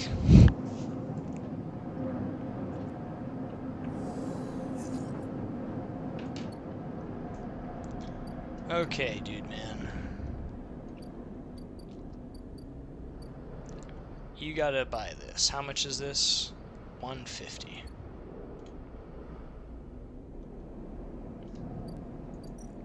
You don't have to worry about him for 2 more turns.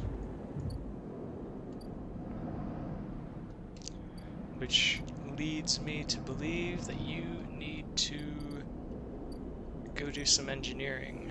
You can sell this scrap for some money, but that's really all you got going for you right now.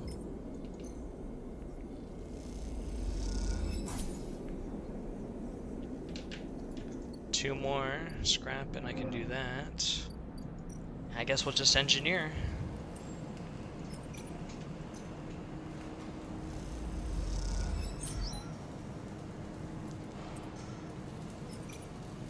I could hack.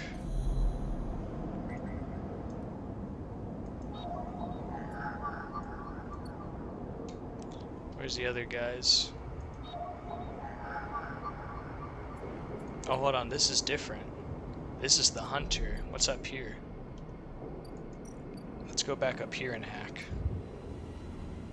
This was question mark. That's a 4. Oh, that's right. These are different. These are different. 4 and a 6. Yeah. I gotta get good RNG with them. As much as I want to go talk to that girl, I don't have the money to bid on things like you do.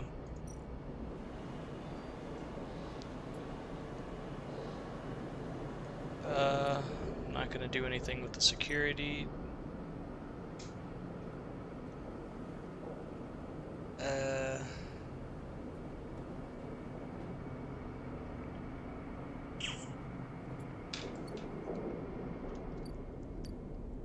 One more turn for her. Low end, I could explore the low end, but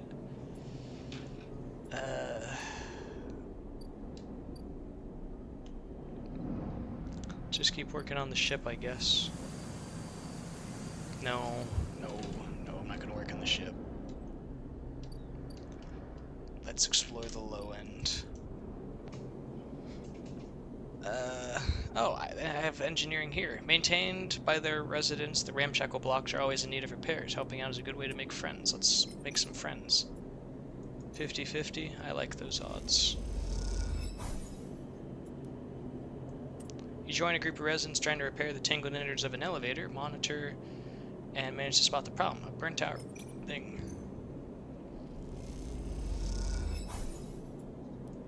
Cool.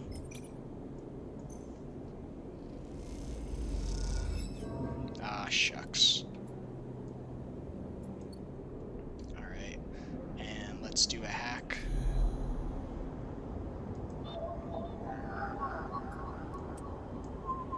Bypass, give me your data. I'll sell that at the ship, at the office, I mean.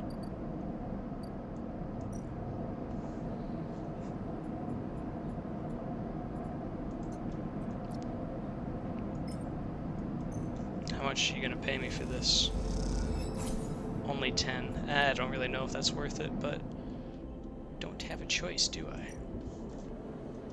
I'm just confused why I'd want to spend more money, maybe just so I don't have to like go up there, like go back down, just another way to eat. Who knows?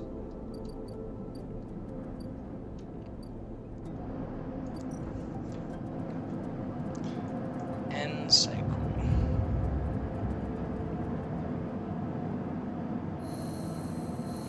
We can go talk to her. I have a 6.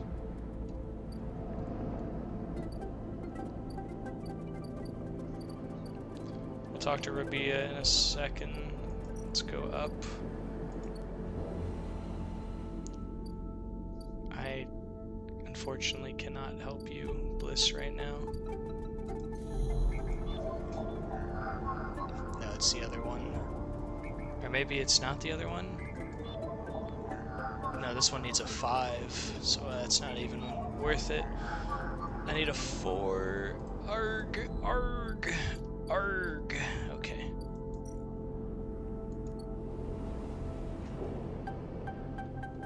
Alright, Rabia. As you approach the address Rabia gave you, a heavy hand falls on your shoulder. What's your business here? The enforcer grips your shoulder, giving you a hint of the strength her implant gives her. As you turn to see the same subsidiary eyes as Rabia and Toshiro glinting like mirrors on her cheeks. Gia, please, the sleeper here is by my invitation. At Rabia's command, the hand immediately loosens and an apologetic look replaces scowl on Gia's face. Of course, Rabia, I'm sorry. Rabia waves her hand. Don't you worry, I appreciate your protective instincts. She smiles at the enforcer. How about you head to the Tambor? They have a delivery coming and they'll need some help with the lifting. Gia nods and walks away. So, Sleeper, you came, I'm glad. I was curious. Curious is good. She smiles a tight smile. You have to understand, finding you there in Sabine's unit, I wasn't sure where we stood. There are more than a few people on this station who would rather I was dead. I had to be sure you weren't one of them. I wish you no harm. I am glad. Rabia begins walking and gestures for you to walk with her. She takes you down a staircase into the bustling walks of the low end. What do you know about Yatagan? You are a gang. A gang, yes, that is what people call us. But what meaning does that word have in this place? People with carts push past, moving crates of supplies around the thin and winding passages. Our reputation is one that applies to threat, is that fair to say? We are framed as aggressors, parasites, criminals.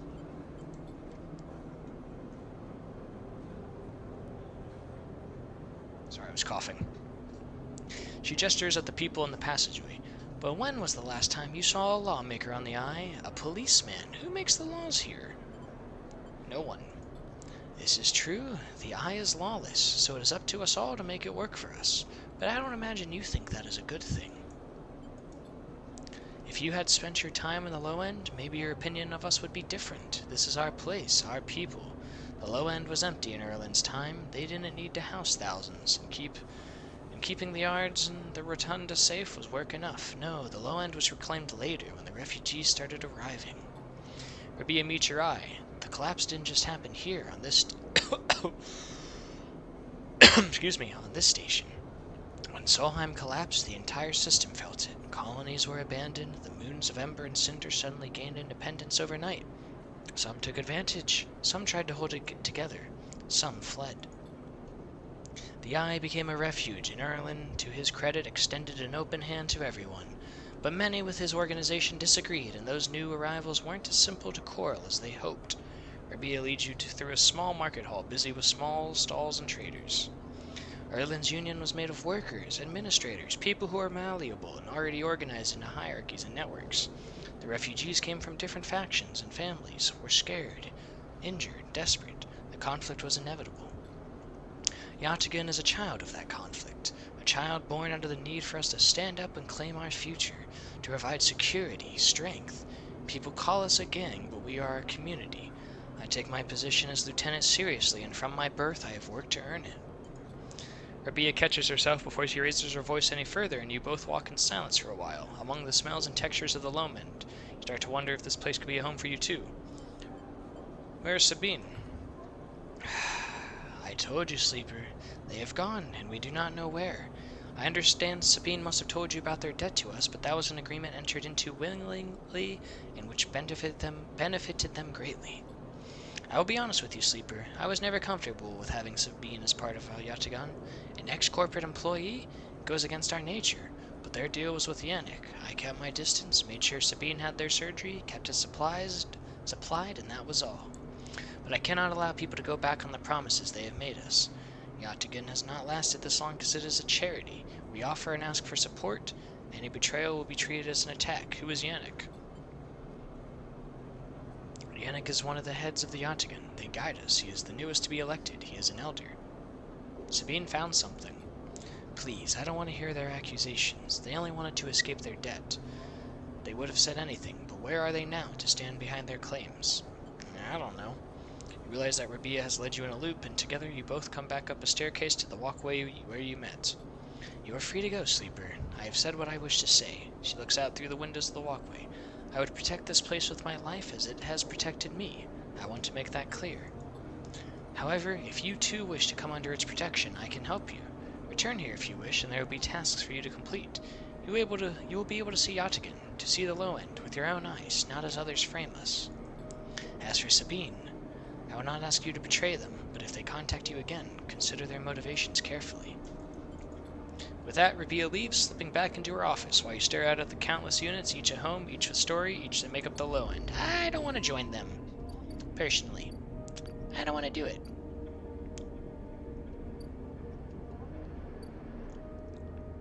Noodle Factory.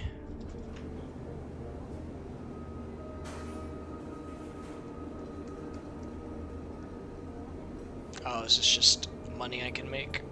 Sweet. I want to keep exploring the low end, though, so...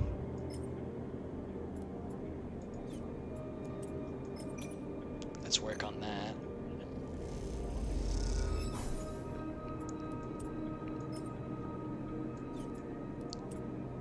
Let's do... yep. Cool. Good. scrap. That's always nice. Let's do this one. Okay, now this one should give me 2. I'm imagining. And it gave me an energy. That's good. Derelict unit, Tambor Tea House, Castor. Wow, that's a lot of things I just unlocked. Let's go to Tambor Tea House. I feel stupid doing this, but the penguin says take me to Tambor, and this is the only Tambor you can find. You've heard that the Yatagan Enforcer based here has been paying low-end residents for information on Haven Age movements. How much do you pay? I have a couple. 10. Okay. Alright.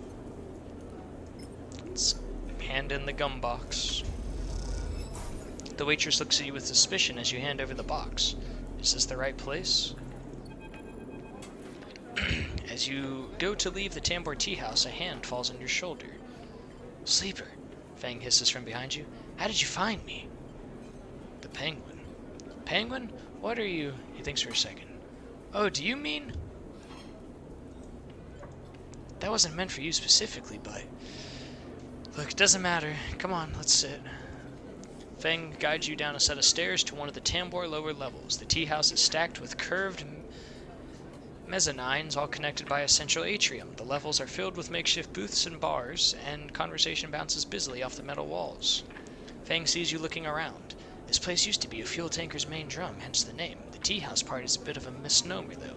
You can get anything the eye offers from this place, but real tea isn't exactly readily available. Picks a booth itself fashioned from some old salvage tanker container lined with spongy insulation foam, and collapses into it. He looks around furtively. Don't suppose you've seen any Haven Age types? They don't usually come out this far. Only you.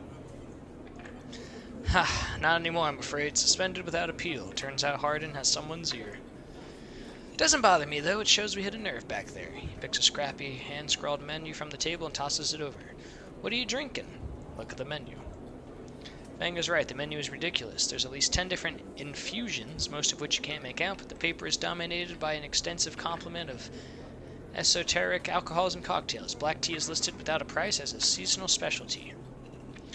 So you ran into Hardin. Was he pissed? Fang doesn't wait for an answer. That snake is so self-righteous, he might actually believe that Erlen would approve of his meritocratic bullshit. If Haven Age was like it should be, like it was founded to be, they would have shouted him down at any council meeting he dared to mention true citizens. But I guess his kind run the place now. A young woman with a vine tattoo shaking up her arms turns up at the booth. Your order? You skim the menu, your eyes glazing over. Time to pick something. Kelp infusion. She nods and notes it. And you? She begins looking to Fang, but when she sees him, she suddenly asks, What the? Fang shrinks a little. You're supposed to be working. This is your shift. Stay out of it. Look, Jenna, let's just say this is my break. My friend here has been through a lot. Jenna looks between the two of you. Wave. Fang doesn't look pleased. 2 minutes, says Jenna. 2 minutes, says Jenna, pointing Fang, and only because I don't want to get dragged into whatever this is. What? You know how it is. We all have to eat. Plus, it's the best place to look around for a person who might be looking for you. Who? Remember the web of connections that Hardin pinged the moment we confronted him? Those are his collaborators, and if we want to understand what a Solheim executive might be getting up to on the eye, those are the people we have to find. Fang is almost whispering now. There's a couple of them I suspect are in the low end, and, well, almost everyone in the low end comes to this place at one time or another. He brings a modified slate onto the table. I've set this up so that when anyone with the network signature I'm looking for comes into close proximity, you'll mark them. Once they're marked, we can break through their access protocols and get at the good stuff inside. We just have to find them first. Hence me moonlighting as a waiter. Wait, I have an idea. What?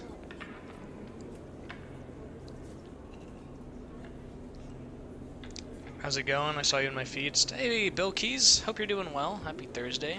We're playing a game called Citizen Sleeper.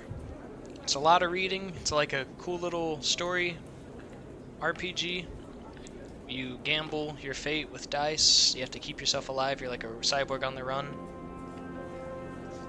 It's strange, a lot of people have said I've been popping into their feed today, which I'm not complaining about, it's just interesting to hear / see. Excuse me.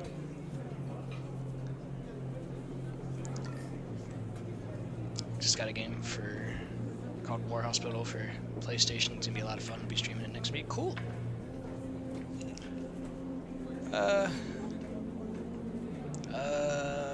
What am I doing? How? Well, we need to get you out and about in the low end, in close proximity to as many people as residents as possible. And it turns out my friend Minji needs some help with deliveries. As in Minji Express. So you already know him. Perfect. Fang places a tiny receiver on the table. This connects to my slate and runs the same marking protocol if you get near any of our targets. So all you have to do is take some delivery shifts for old Minji, and soon enough we'll have the place covered. Fang, don't give me that. You think I like working here? I thought you could use the tips. We're in this together, right? Are we? Yes, you think Hardin is happy to have you wandering around the place? We might have to let you wander off for now, but I'm sure he has his eye on you. This is on you too. Fang slips his slate back under his clothes. Just head on up to Minji Express, take a delivery shift, and we'll see what shakes up. You manage to find anyone and extract any data? Bring it right down to me. They have me on double shift, so I shouldn't be hard to find. Jenna walks past carrying a tray of drinks and sharply catches Fang's eye. I don't think she's bringing your drink. I think it's time we called the meeting to a close. You grab the receiver from the table and slip it into a pocket. See you soon, sleeper. Stay safe. Fang adds before turning off and walking towards the bar, whistling as he does. Alright, we'll do some jobs at Minji Express, but before that, let's look at these other two places. Derelict unit.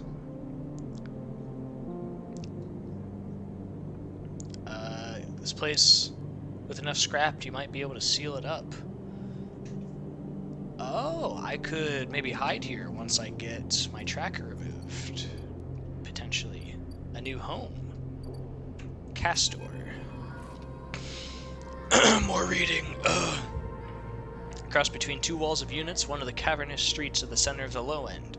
The pressurized bridge is full of the clack of Tavla, the shouts of children, the whir of air filters. Oh, this guy looks cool. Sleeper. You turn to see a man sitting at the Tavla table alone, somehow untouched by the hustle and bustle of those people around. He gestures to the stool on the opposite table. Sit. Sit. This guy looks like a military man. Sit at the metal stool and he starts setting out the board with counters, or at least the filter caps low end are typically used in the place. Castor, he says by the way of introductions, looking over his glasses. Night or day? Night. He nods. The black counters are already on your side. Let's begin. Take a plastic die, each pitted and worn, and roll to determine who starts. Castor rolls a 6, you a 4.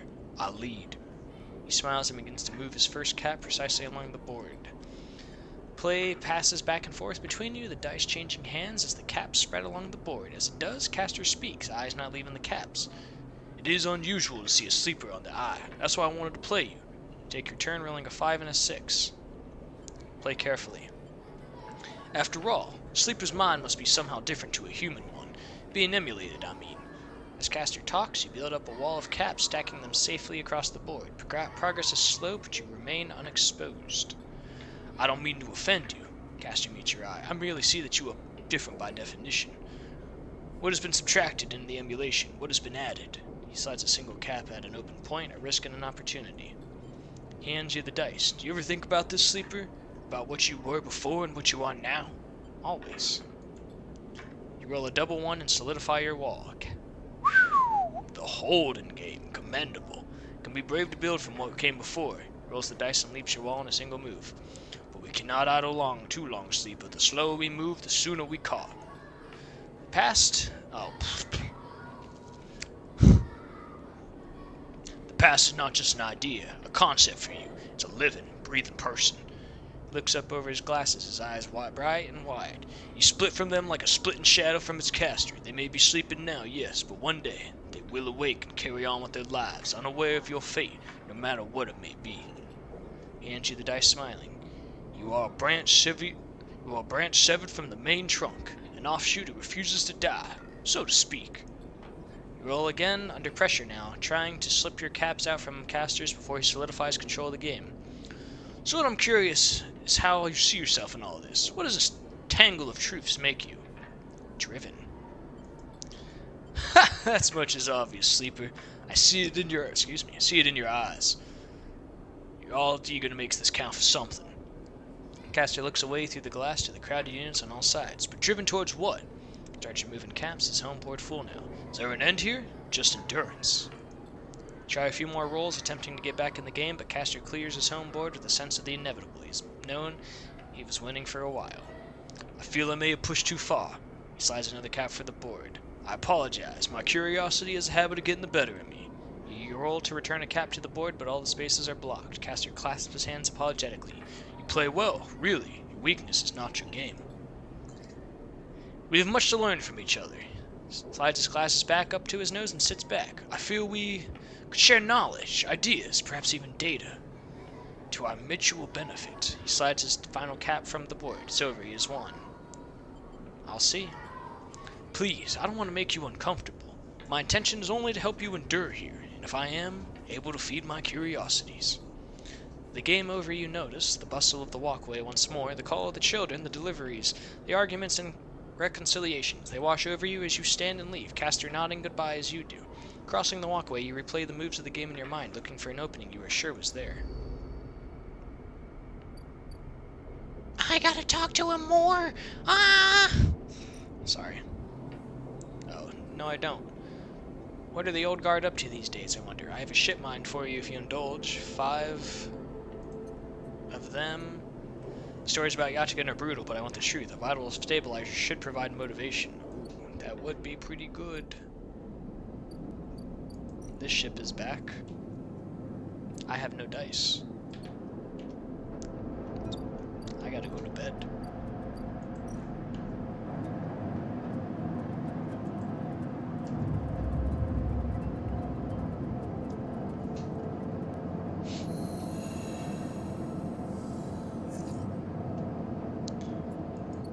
Okay, so let's use our brain here. Let's use our brain here. Do I have to pay him today?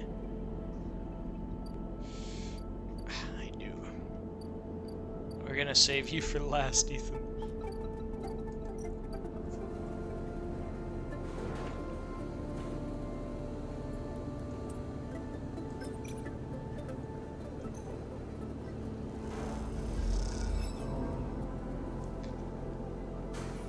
Not enough to... Oh, I have to deliver. Oops. I just trolled with that. 50-50. Sweet. Good 50-50, I guess.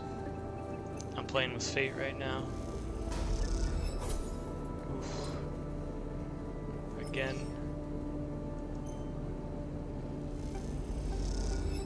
Whew.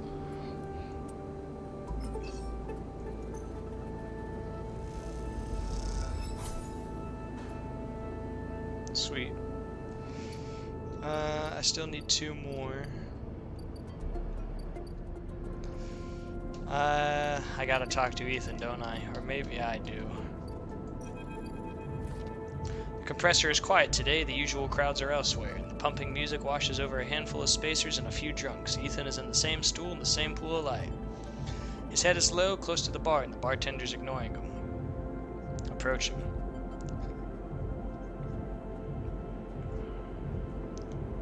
As you get closer, he lifts his head and turns. Sleeper! Time to pay up again, is it? Gestures to the bartender. Come here, take that shits. Stay silent.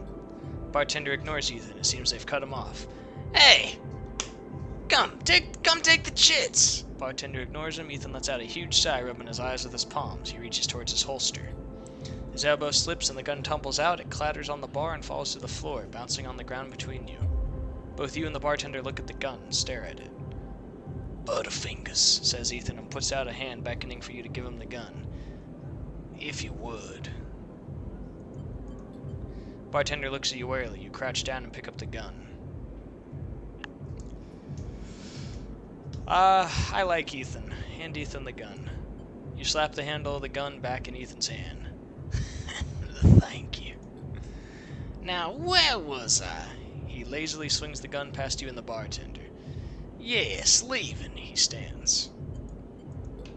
Sleeper, while this has been fun, I think I've wrung every last drop out of this place. Time to go home. He waggles the gun towards the door. Let's go see Essen Hop. No. Brings his gun to his face and rubs his eye. Well, the bounty pays half, but up to you. He pulls the trigger. The gun clicks. By now, all the attention in the bar is on you and Ethan, who looks at his gun with a bemused expression. The bartender raises an open hand, and in it are 10 shiny bullets. 10 shiny bullets he took out of Ethan's gun while he was asleep on the bar. Ethan smiles at him. Oh well, he says, and hits you in the head with the butt of the gun. You stagger back and drop to a knee. Somewhere nearby, the gun clatters onto a surface. The hit's a glancing blow, but it makes your vision swim. Through the blur, you see Ethan wrestle a small, thin slate from his belt and hold it up. Enough of this. I'm logging the job and calling it in. No more playing. Your head aches. Ethan taps through a few screens impatiently. He swears and taps again. You start shouting, a dull echo to your ringing ears. He starts screaming at the slate and throws it across the bar. He crouches down and grabs you by the chin, his face close, his breath heavy with drink. Essen Hop just screwed me. They canceled the contract. They canceled the contract! You stand up, struggling to your feet, the sting of the hit fading. Ethan is rubbing his temples, his face pale. You hear a clicking sound like coins being counted, like bullets being loaded into a magazine. When you shake off the last of the blur, the bartender has Ethan's pistol trained on Ethan's head. Ethan stumbles back towards the middle of the room, all eyes trained on him. I'll kill all of you! He stumbles into the wall, spinning away from the door. I'll be back for that, he shouts at the bartender and lunges out of the compressor. You steady yourself on the bar and catch your breath. The rumble of conversation returns. The bartender goes to say something, but then thinks better of it and begins to clean the bar. Shout out to the bartender. After a while, you wander out into a light of the bright market, looking for Ethan around every corner. Why would I want to look for him?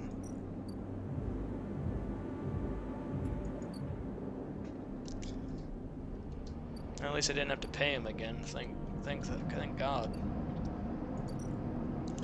I gotta buy some food.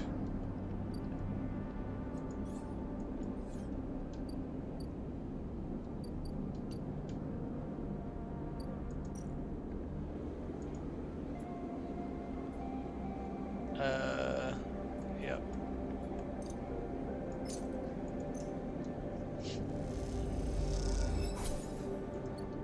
Alright, let's look at my points. What can I do?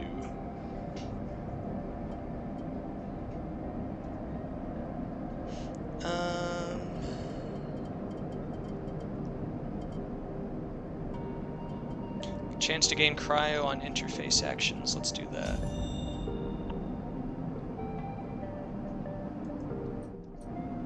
I'm gonna save my other upgrade point.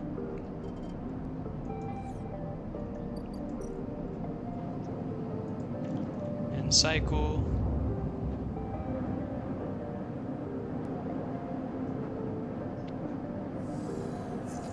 Okay, I only have 4 dice. Rip.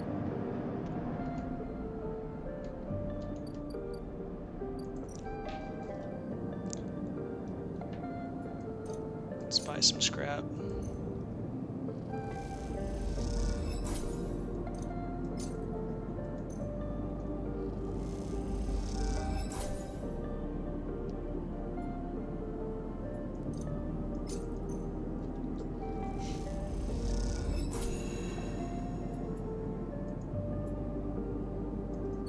I need 5 for this house, right? No, I need 4. I have just enough.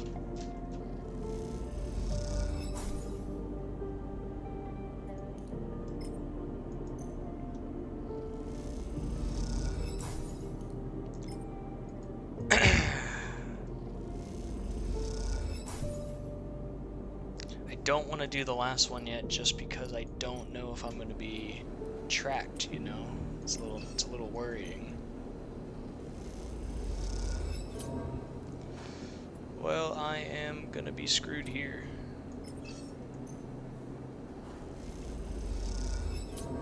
Dang, I got screwed twice.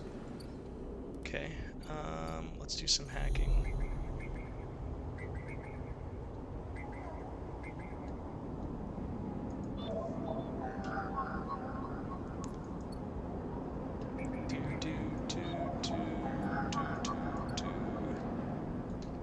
Okay, we can get the Yatugan agents, I guess. Nope, that's a Haven age.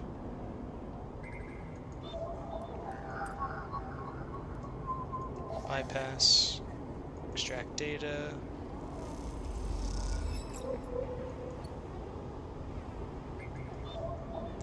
Bypass, extract data.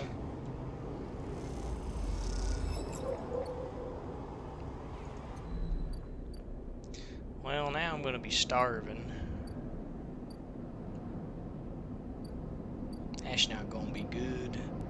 Unless, actually, I can...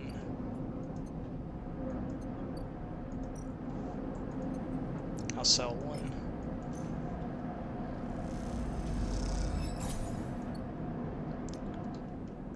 Get some food.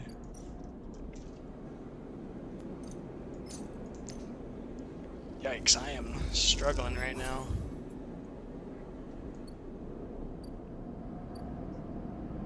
Let's go to sleep. I need to get this delivery mission done. Okay, sweet, I have the 5. I'm gonna go do whatever this is.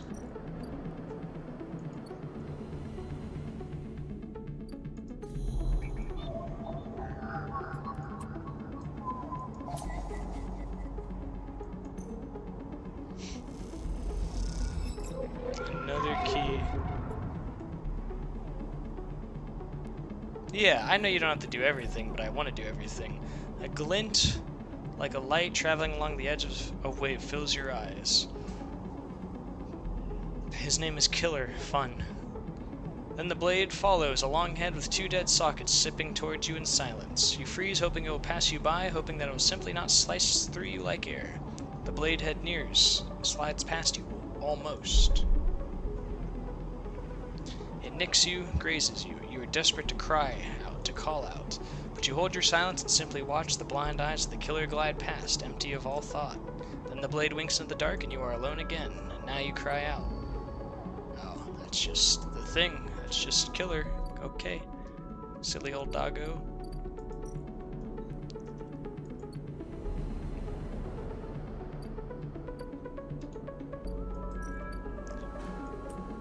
Okay, well. Please give me a 50% positive so I can be done with it. Ah, you would. What are my chances of this? 50% neutral, 50% negative? Take the chance. Thank the stars.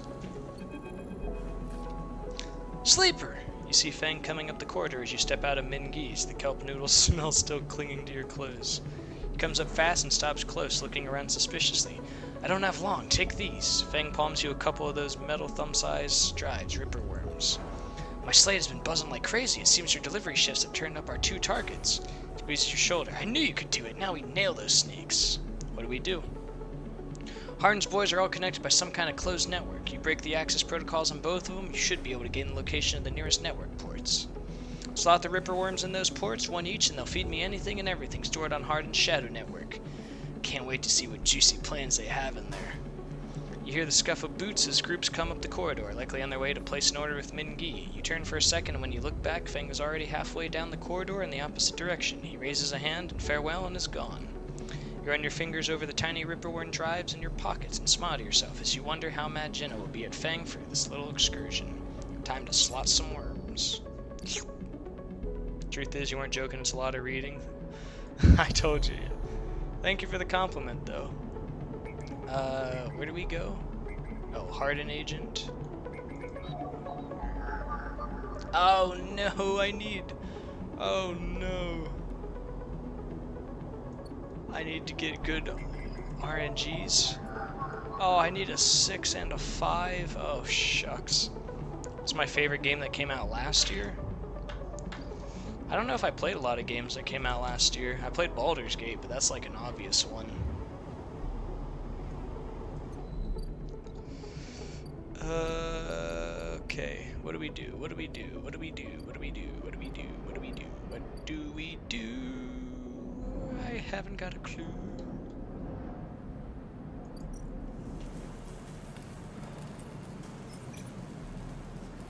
Take the gamble. That could be my answer. Oh, my condition. I did get a scrap still, though, and some money. That's good. Let's go. I guess I'm gonna have to, just off the top of my head, you've played 8 games that came out this year?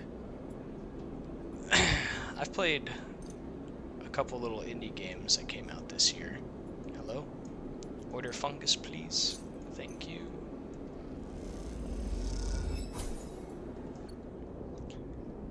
Let's jam myself a needle. I hope I get some good dice in the morning.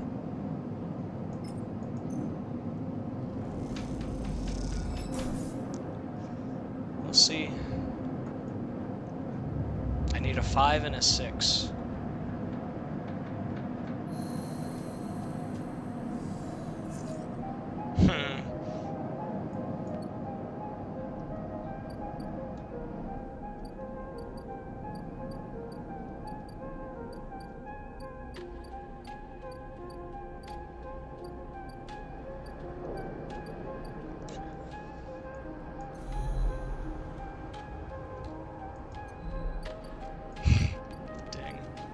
I didn't get either.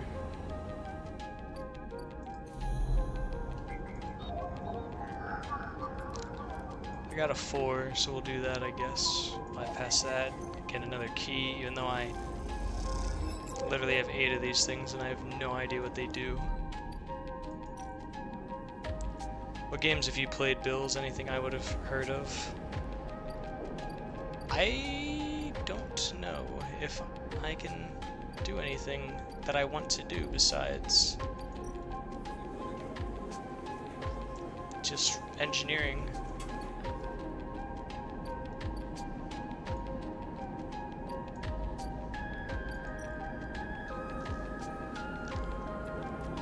Could gamble money.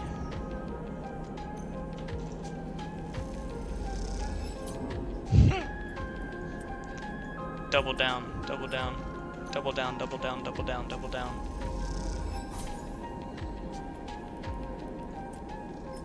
Well, I know I have a lot of missions I can do, but like... Oh, shucks.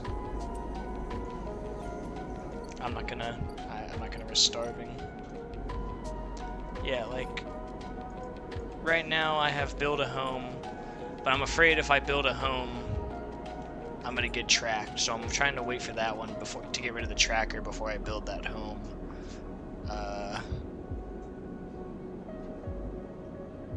I could build a ship mine, disable the tracker. I'm doing that one. Memphis, I have to buy that place down there.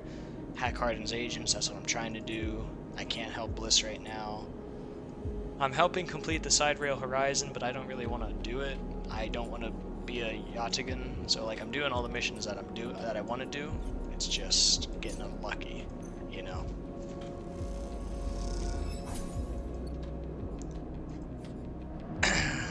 Let's go do an engineering job. I might leave on the ship. I don't know. Right now though, I just want to get rid of my tracker. Cool. Did that at least.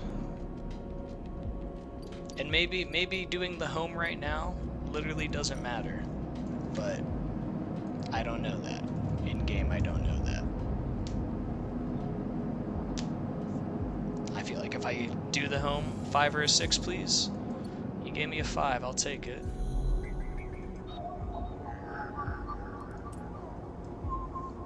Bypass. Extract data. Agent port unlocked. And where would that be? Right there. Because the worms are also probably going to take a while to set up, would be my guess.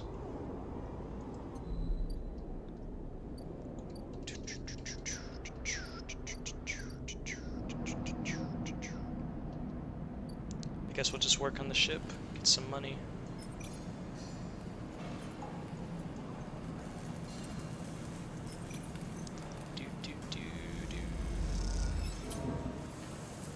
Lost a little bit of health, rip. Good progress.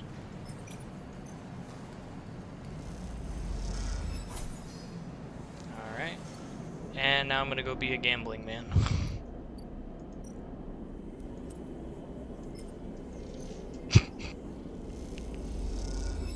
Oh, it worked!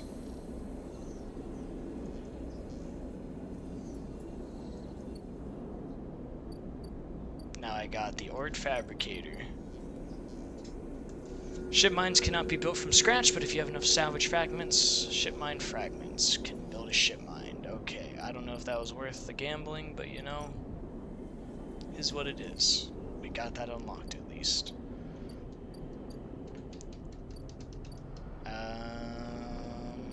Let's...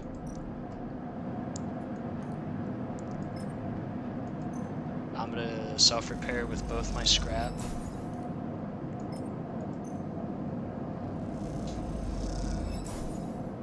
That way I'll still get 5 dice. Do I need to eat? Yeah, I'm gonna be starving if I don't, so let's eat.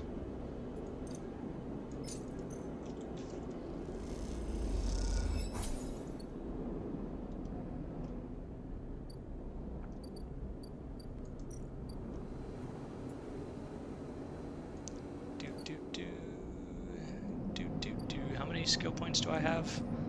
1. Yeah, I'm gonna hold on to that 1 for now. Let's do sleep, I guess. I don't think I'm gonna get rid of this tracker before he shows up again. Ethan shows up again, which is I was really hoping to do that, but I got a 6 at least. That's good. The hunter's gonna show up, which is scary.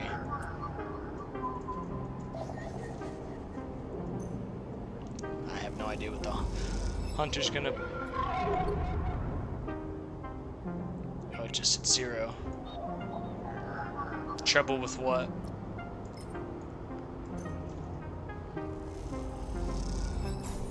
Getting the die you need. Your tracker.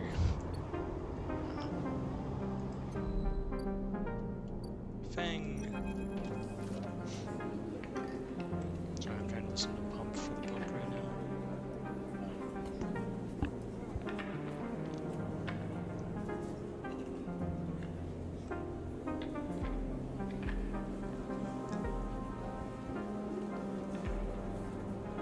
Don't hear anything. Might just be taking a second. There it is, we're good. Keep your distance. As you walk into the tambour, you quickly spot Fang arguing with Jenna. It doesn't look good. Fang seems to be explaining something, but Jenna is having none of it. She points to the door and Fang wanders away, catching your eye as he turns. Could have done with you getting here a minute or so ago. Well, either way, it looks like I'm fired. Good news is, it doesn't look like you need the job anyway. Takes out his slate, pulsing with pale light. Now let's take a look at what you really are here for.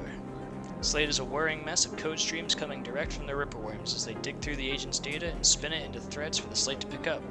Anything good? Fang scrolls through the displays with a finger. A lot of junk, a lot of dull of hell message threads, a lot of tedious data caches. But definitely some good stuff. He stops the screen, scrolling on an entry, and expands it. Check this out. Fang shows you the screen. You see a bold corporate logo, not Solheim's, and a word below. Conway, Fang says. He's working with Conway. Conway Extractions. They're an automated extraction corporation, the biggest. They run drone mining, colony reclamation, massive salvage jobs. He's been speaking with them personally. Got a whole chain of messages here, but it's mostly encrypted or redacted. He rubs his head. Damn it, this is juicy, but we can't nail him with it. He scrolls some more. Wait, what's this? A wasteland reclamation facility right here on the eye. What's the bet this place is tucked into the wastes? The wastes? It's a sector of the eye Erlen couldn't reclaim. It was too damaged, too cut off.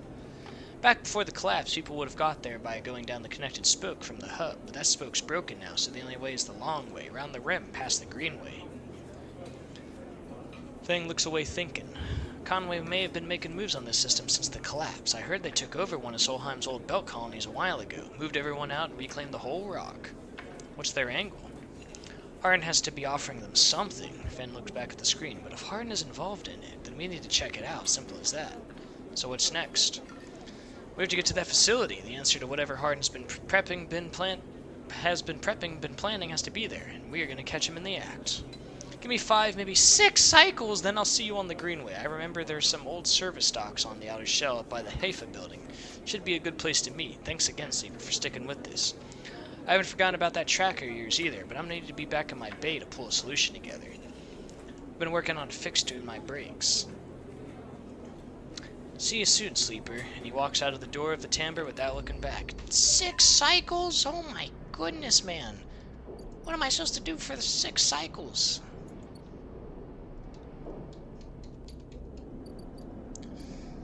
Well, that's another drive done.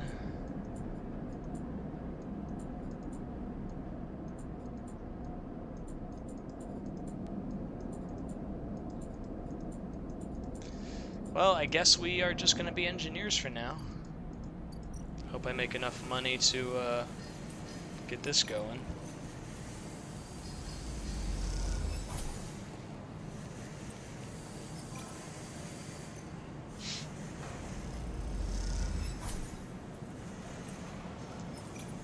Good numbers so far. Oh, I got a positive out of that. Let's leave, and for this one, let's photosynthesize.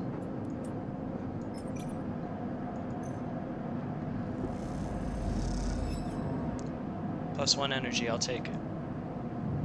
I think we're gonna have only 4 dice. I think it's gonna go down a bit, unfortunately. Nope. Cool, we're still good. Doesn't look like anything's changed. I still need 150. I'm hoping to get that today.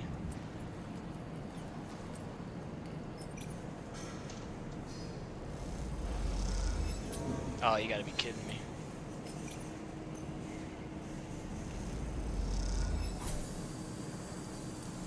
Even with all these ones, I don't think I'm gonna... Yeah, it's still a lot of... Alright, so I have exactly enough to buy it, so let's see what's over there. Take all my money except $1.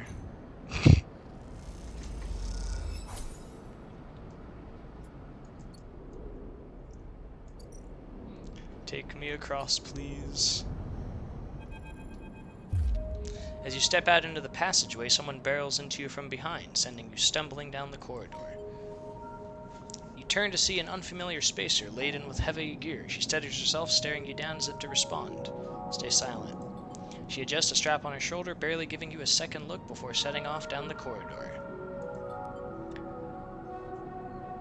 Finally got the Rucker skin. Took you that long to get that, that fortune. Is it worth it, Dino? Peak. You look like a dude. I'm sorry for her. Sorry for her. Second Spacer smiles at you apologetically. She's on a mission. When she's on a mission, not a problem. No, it wasn't worth it. They smile. You're sweet. Peek! Ash stands further down the corridor, glowering at her friend. She chops at the air, pointing down the corridor to whatever end she is rushing to. Peek raises their eyebrow at you. Esha, please. Do you want everyone on the station to hate us? Have you only been playing Rucker, Dino? Esh hardens. They want to hate us. They can hate us. She drops her hip. I'm not exactly seeing much love as it is. We're lucky we got through before they set up the damn cordon. Cordon. Peak gestures in your direction. See? They don't even know what you're talking about. This station isn't Hawthorne. Not everyone has to follow some corporate protocol. Esh sighs. I'm not saying they're part of the administration, but I am saying we need to get these supplies to Briar before someone starts asking questions. The Briar? That's our ship. What are you doing, Peak? What are you doing? Peak ignores her. We are with the refugees, the ones Haven Age is cordoned off from entering the station. Esh interrupts.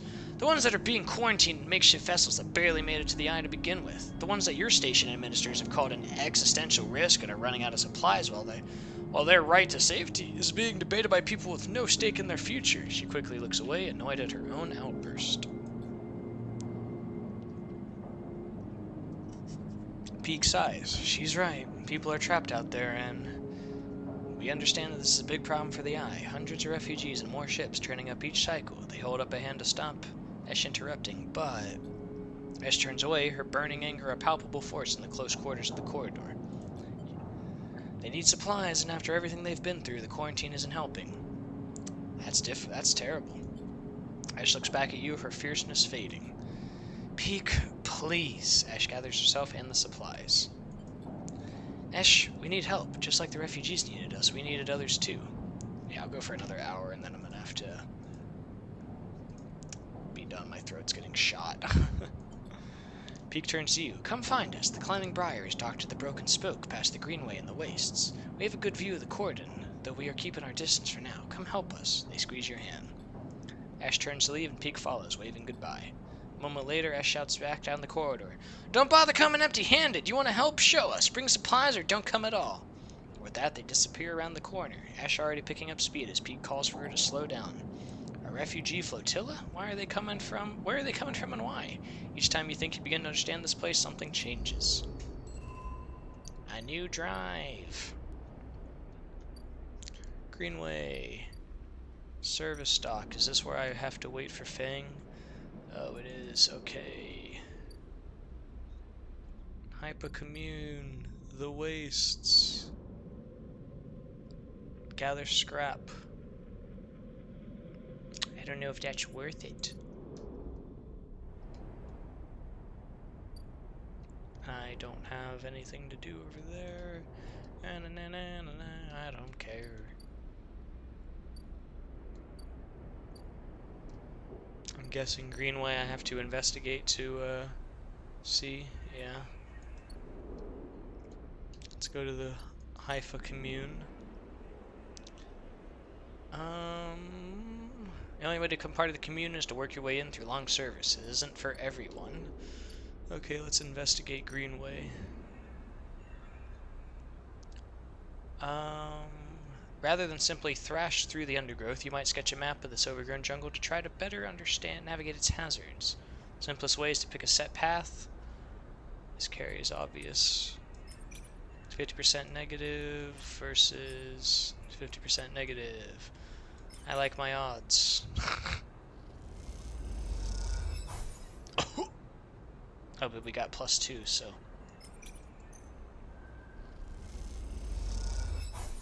Oh, I'm starving.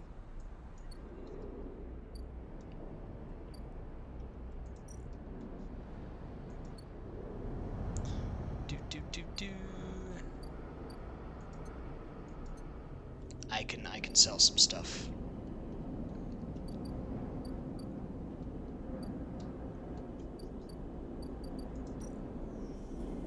I can sell a scrap. And I can sell 1 data.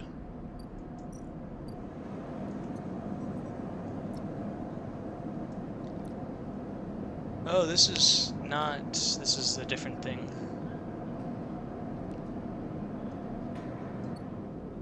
Yeah, I'm just going to ignore the rotunda. Maybe a mistake, maybe not, we'll see. But that's the wrong spot. Where do I need to go? Tea house. No. Yeah, tea house, so they can have the Haven Age data.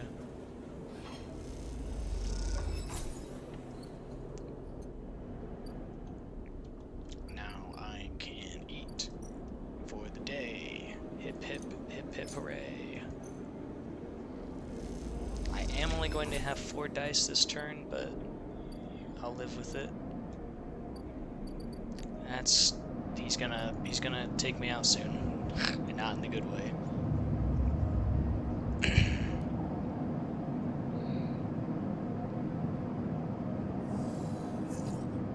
Got some okay die though.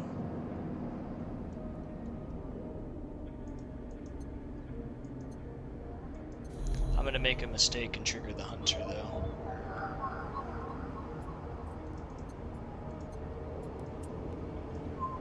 Bypass. Take.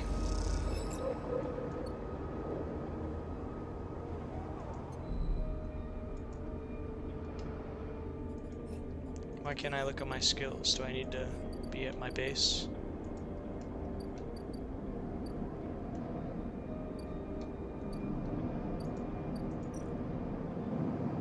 Why can't I look at my skills right now? I'm a bit confused. There they are. That was weird.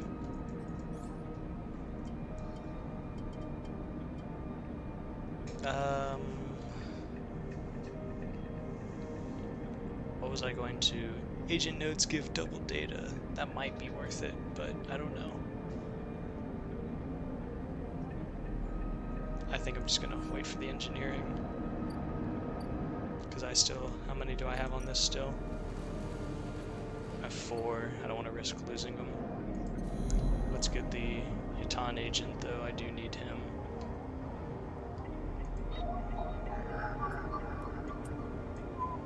Sometimes ones are good.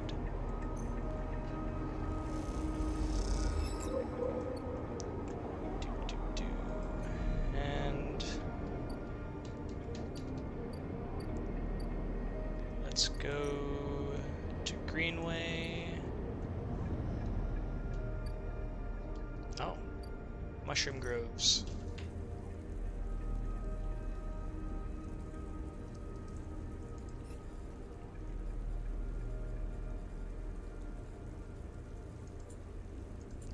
Bring mushrooms. I don't need mushrooms. What does he need? He needs gorilla caps. Girol caps. Is that not what this is? Are these... Is neither of those the Girol caps? Is it the farm? I need Girol caps. I don't...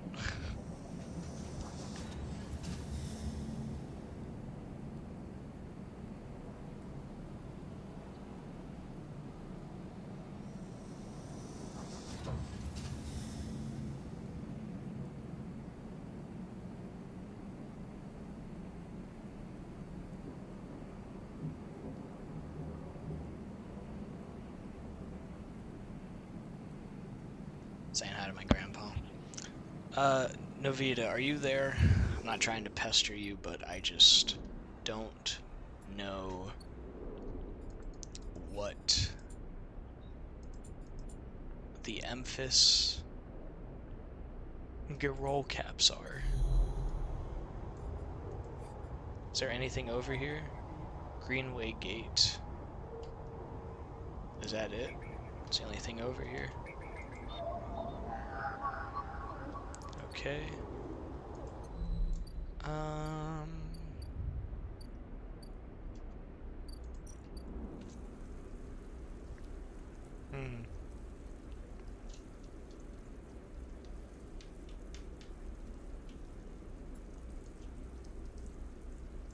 don't think it's either of those, is it?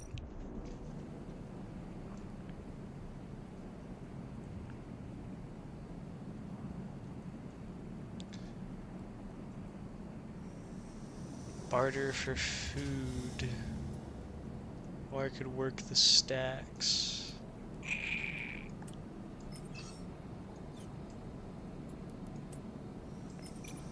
Okay, let's...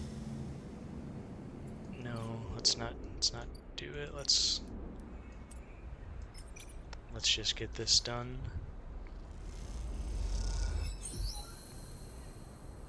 And I got an energy, that's nice. New drive discovered. The aviary.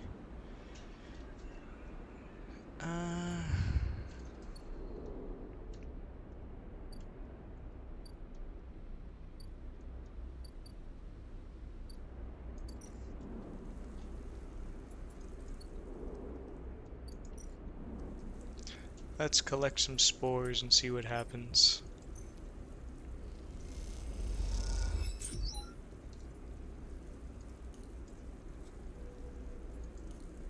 I don't think that helps me in any case whatsoever.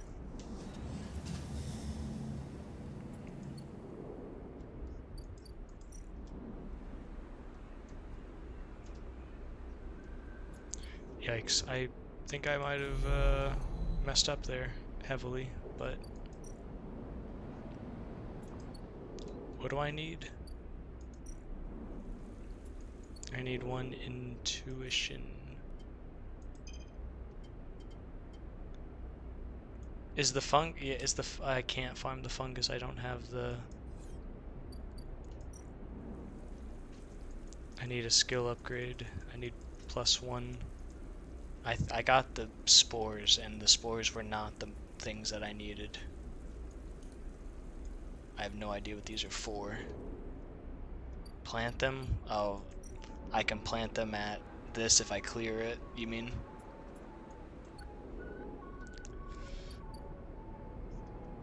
Yikes, I am in a tough position.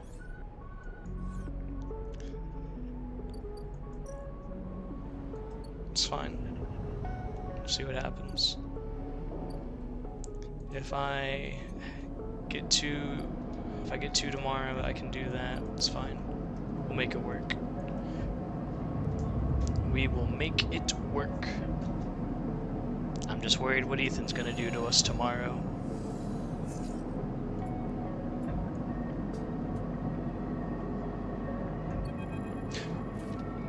You miss me? Oh, he's kind of beaten up. Walk. No.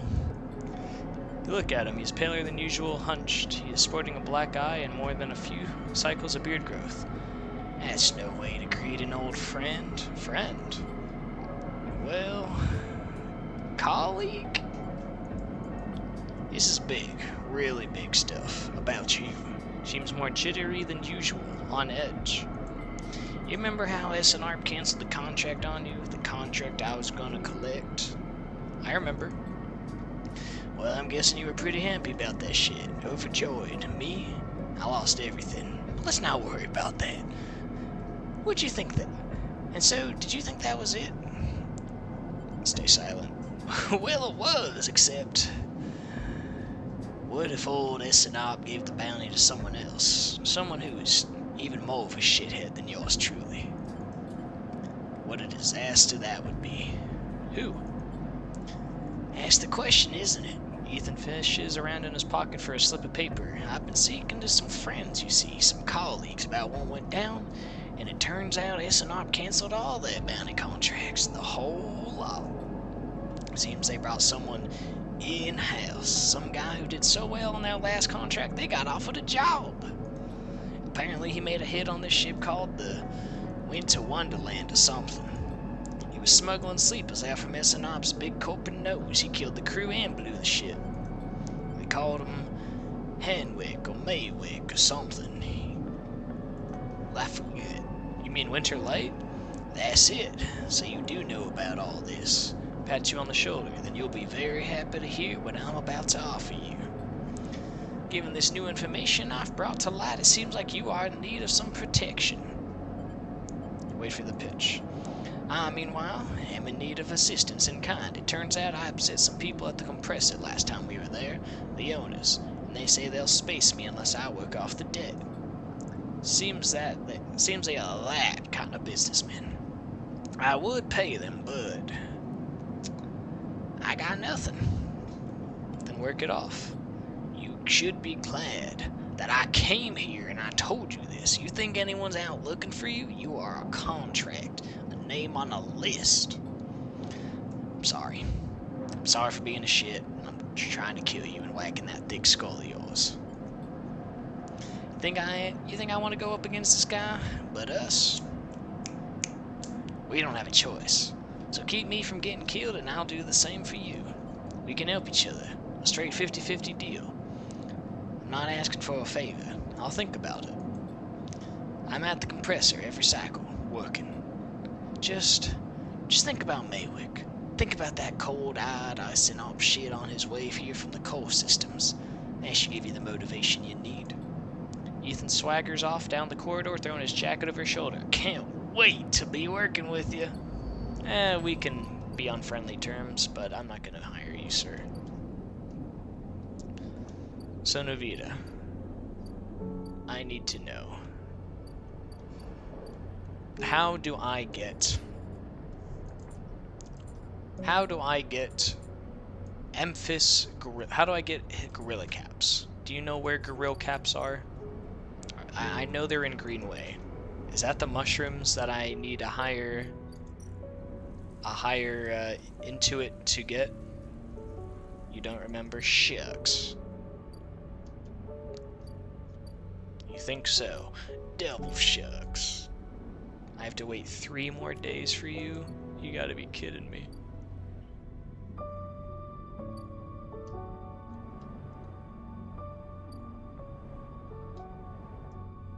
Either at the farm or forage it. Well,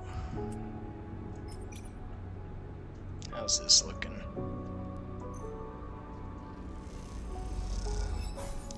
Guess we're making a farm.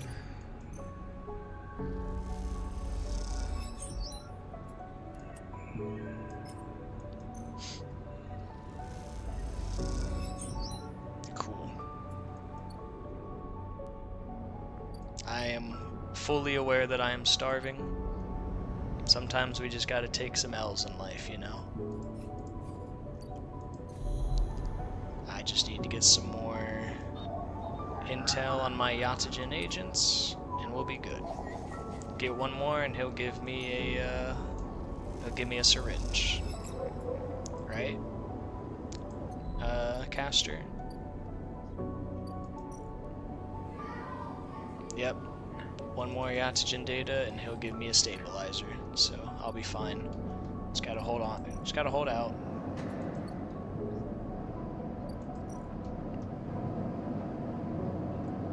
Maywick. Ethan says Maywick's on their way. You'll need to leave the station, get protection, or disable your tracker before they arrive. That's the plan. Stan.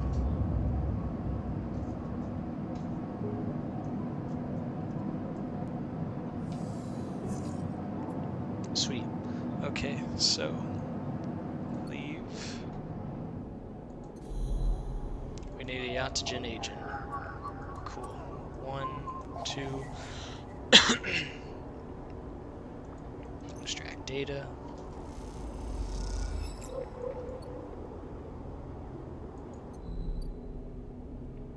Caster's table. You can have them all, buddy.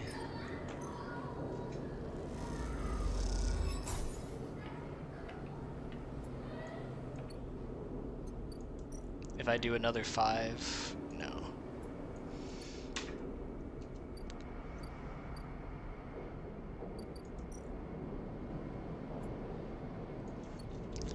Waddle over here. Let's work on clearing this.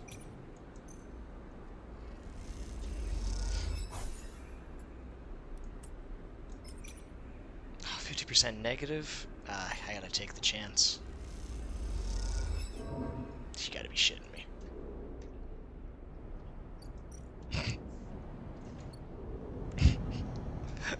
It was supposed to work. It's fine. It's all good. We'll make it work. We'll make it work.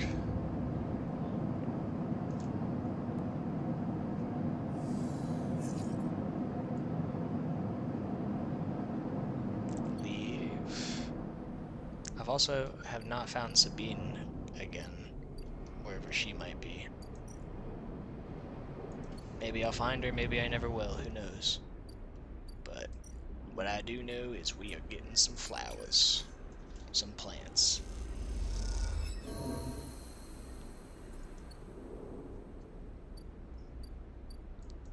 Garden.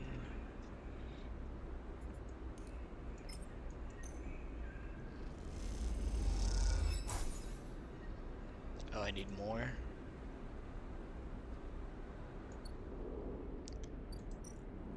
Okay, let's do a 3. I'll take the 1, that's all I actually need. I hope.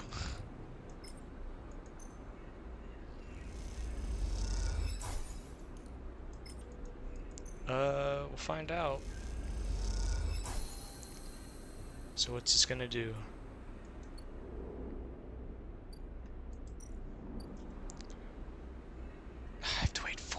Okay. Okay, that's fine.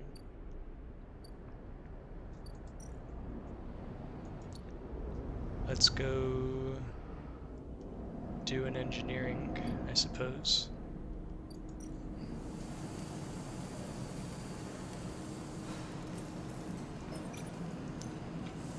Excuse me.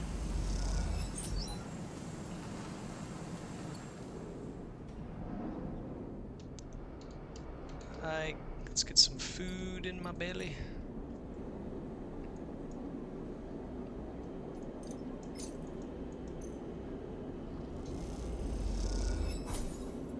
That's good, and then I'll do my... Actually, hold on, when's he coming? It's tomorrow, right? Yeah, he'll be there tomorrow.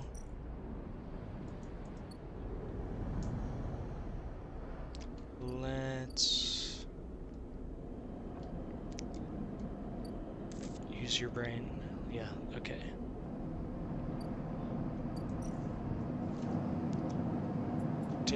Take your pill. Excuse me.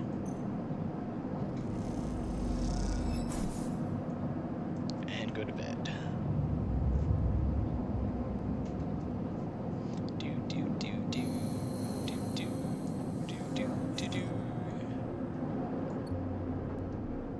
Ignore everything, and let's go talk to Fang.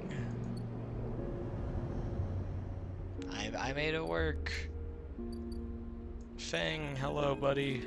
When you enter the service dock, Fang is already set up. Crouched among the stacks of equipment, he is leaning over a terminal bathed in a blue glow. He looks totally at home.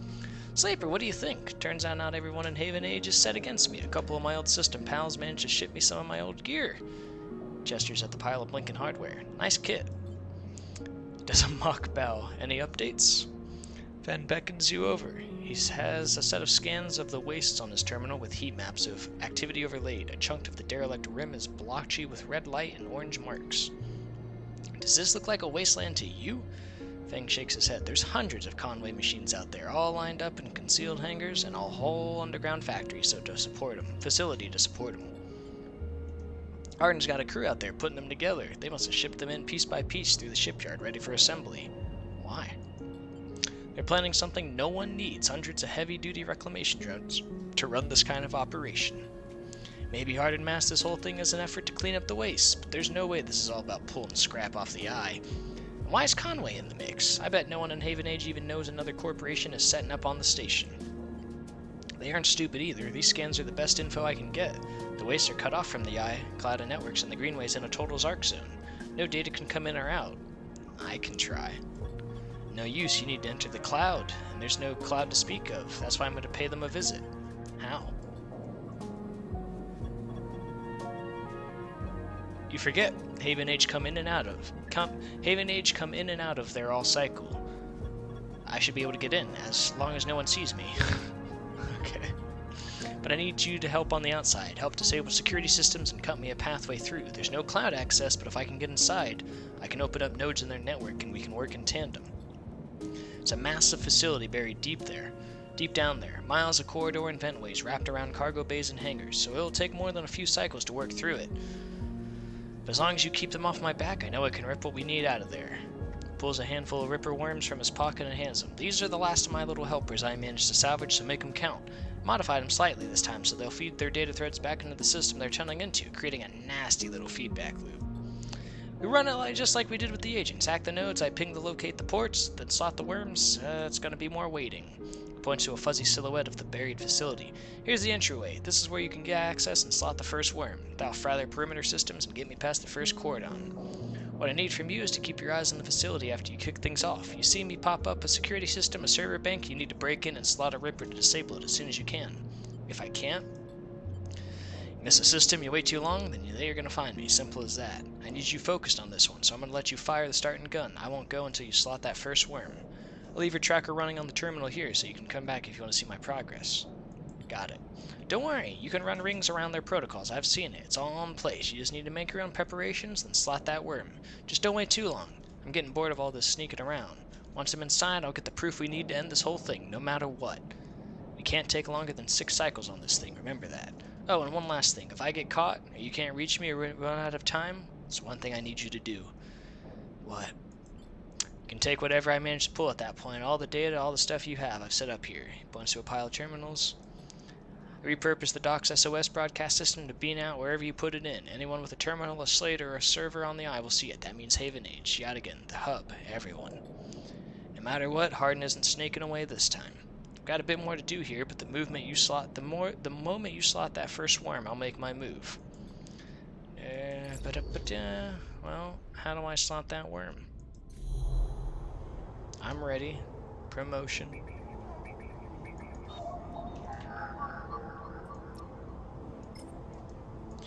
I'm probably not ready to give this all my attention, but we'll see. Godspeed, Fen. As you slot the worm, a thread jumps up out of the facility. It unspools in front of you, releasing its data like an ink in water. Sleeper. Oh, sleeper. Moving in. Nods, then ports a word of interference. Slot the worms. Timer starts now. Stay safe. You're on your own. A 3. I have that, thankfully.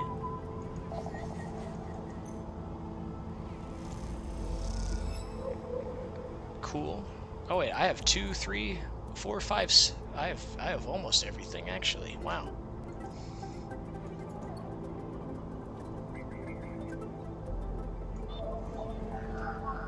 Slot a ripworm. Yes. First layer of doors. Security layer disabled. I still haven't figured out what I can do with these keys. A 4. I have that. Oh, oops.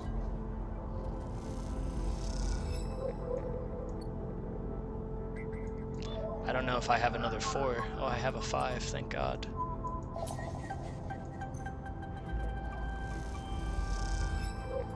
He said this all needs to be done in 6 days. I think I'm doing pretty well, though. This is only day 1, cycle 1. But I am basically out of things at this point. Are you telling me I need 3 6s? You are. Oh, nope. A 5.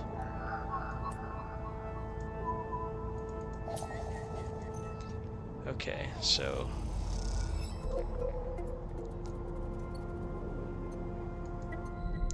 let me just check.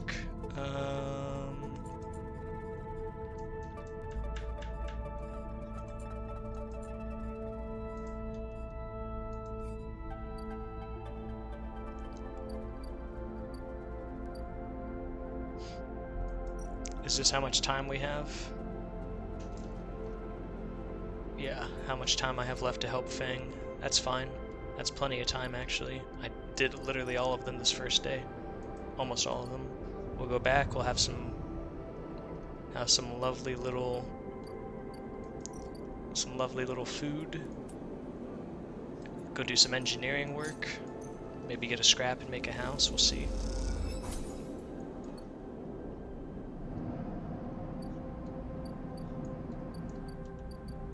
Not that I'm planning on leaving this way, but...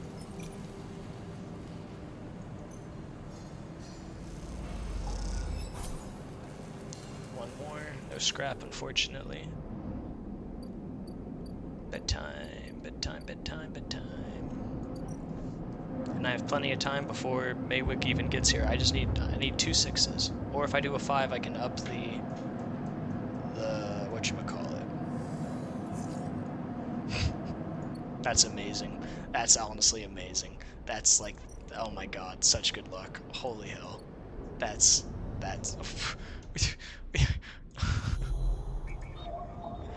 2 6s for little old me? Oh, you're too nice. You're too kind.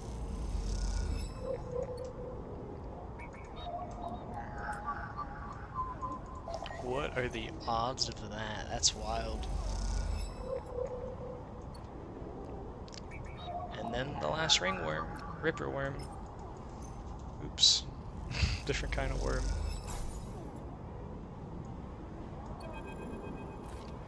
A thread from the facility cuts through the cloud like a hairline crack of light. That's it. That's the final layer of security broken. Somewhere buried in the depths of station, Feng is in control. He's slicing into the camera control circuits and piping out the result. The thread flickers and unravels into an image, a scene, two figures in a room, one sat, the other pacing. The pacing figure resolves into Hardin, the unmistakable superior posture, the shock of gray hair. Second figure's features don't seem to revolve, they are vague, unformed, a problem with the data. Perhaps you look closer. Then you see it. The figure is a proxy. Perhaps you should have expected it from Conway, a corporation whose existence is owed to automation. The proxy is a machine designed to be piloted by a remote connection. Someone elsewhere in the system puppeteering it with their own body speaking, so it may speak. Proxy sits impassively, or the Conway executive that is piloting them does, from the distant safety of some ship or orbital colony, perhaps. We can move forward, there is no doubt. The reclamation teams are almost ready, and after that, I will make the declaration. Nothing has to change.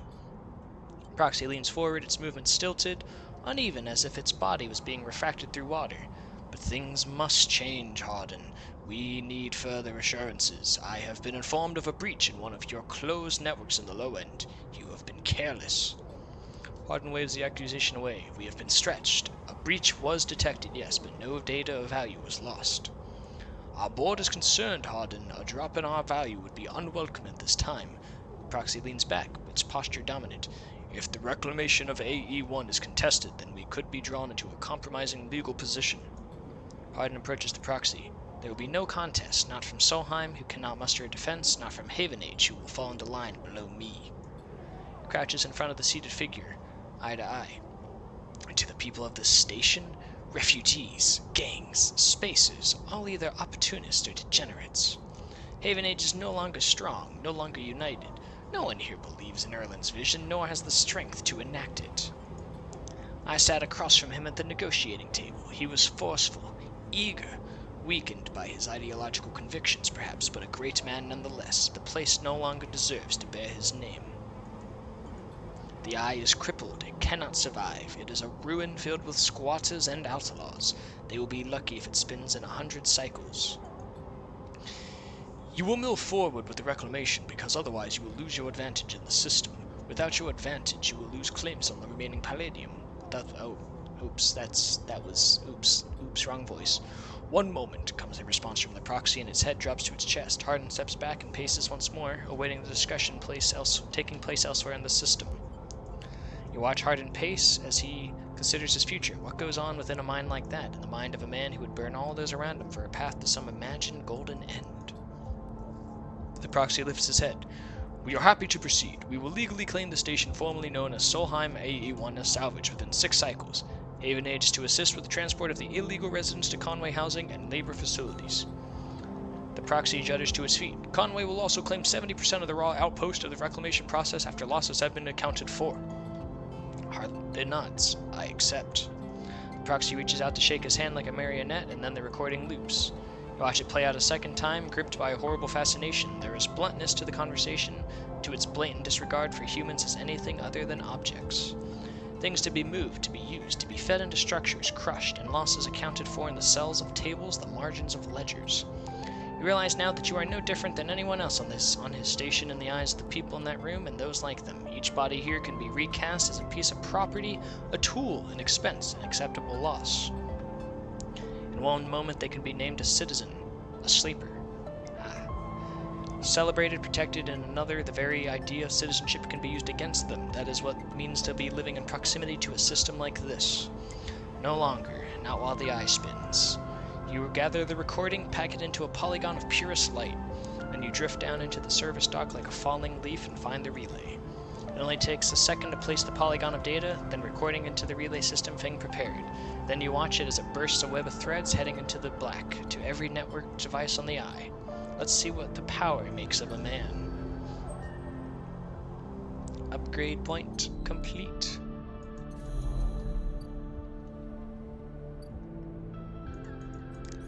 I am going to upgrade this and save my next point.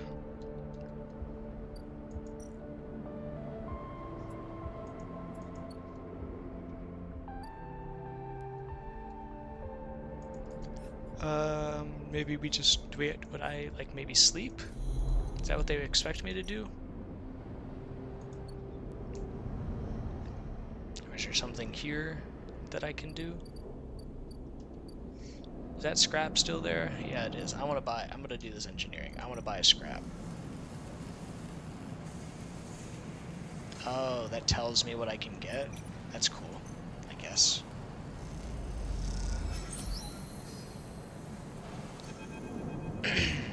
Your crew slowly filters out the shipyard locker room, the bubbling chatter reducing with each group that leaves. There's excitement in the air. Haven Age just made an announcement. The assembly teams are done. Sat on the locker room bench, you can feel the side reel. The side reel out there, its hulking mass now intimately familiar to you. Over the past cycles, you have watched it grow, be assembled. You have walked through its veins and welded its bones. Now it's ready for the final stage. I'm not going on it. It will go to testing now, then enter a final process of sealing and resealing, checking and rechecking before it's deemed suitable for its generational trip. But for now, your work is done. You can't help but feel proud. A cough interrupts your thoughts. It's Lem. Changing out of his work gear, Mina's nowhere to be seen. He smiles. She'll be ready soon. I know. It's exciting, although if you think about it, we are all out of a job now. Not that I'm complaining. Lem comes to sit beside you on the bench. She's got to be in her best shape when she carries you, Mina, and me out of here. So confident. Why not? I figure I'm due a lucky turn by now. No use in wondering what if. Until the draw, anyway, and there's a few cycles till then. Lem is right, but the odds seem unlikely anyway. How many are working in the shipyard? Hundreds? 1,000? You've certainly seen more faces than you can pass through. Count pass through, and are the Sealess Foundation even going to keep their promise? Out here on the eye, you got the sense that no one will hold them to it. Why else would they be building the side reel in a surrogate system? As you think, Lem watches you with a worried look. How's Mina doing? Lem is surprised by the question, but smiles. She's doing well. She misses having you over, actually. I need to get the two of you together again soon, especially now I won't see you here either. She's pretty stuck on you, actually. She told me the other cycle that she doesn't want to go unless you can come too. You ever been in a thunderstorm sleeper? A real big one? I don't remember. Lem shoots you a worried look for a moment. It's something else. The sound, the smell, the rain hammering down, the whole sky stretched out and bruised, roaring and huge. The place I was born. New Pembroke, a dry old rock in a Conway system, had 2 seasons. One of them was dry as bone, dusty, ugly. The other was one long storm, a side effect of the terraforming efforts, they said. Rain used to rattle off the roofs like bullets. It washed the dust away, turned the streets to rivers. It'd sing us to sleep and wake us in the morning. We'd wait half a year just to see it again. The best day was the one where the first drops fell. Some days I wake up swearing I can hear it again. I was thinking, Mina's never seen a storm. She's grown up here. The ring, her only horizon, always in the dark. I want to change that for her. Stay silent. Lem stands stretching. Best get back to the little one, anyway. With the shift's done, I reckon she'll be happy to have me home for a few cycles. See you in a few for the draw? Good luck. Don't need it. Lem leaves, making you the last person in the cavernous locker room. If you sit, you think about rain and a little hope creeps in. Is it possible? Could the side reel really take you to a planet, a place with weather, with skies, with life? Get up quickly before you can think about it anymore. It's too soon to hope, too dangerous. There's work to be done. I don't want to go on the ship. I just want to help them. I just wanted to help them go, you know? We'll see. Feng's Bay. The building is chaotic. Most of it is in total lockdown. No one will give you a straight answer about Feng or Hardin. Well, that's gonna take 2 turns. Okay. Music's sounding all happy. I'm making my house. Screw it.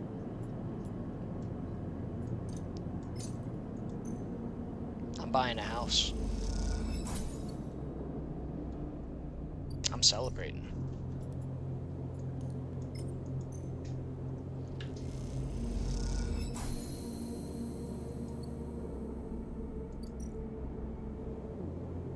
With all the materials, the unit now needs sealing by the section to be usable. It's a laborious task, but it's worth it. Wah. Oh. Hold on. Do I have Endure? Can I upgrade Endure? I already have the +1.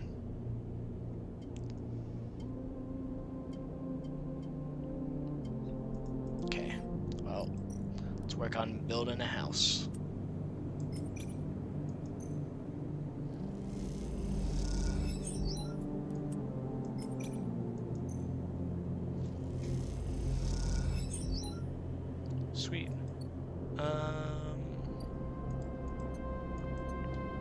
Let's sell some data to these guys.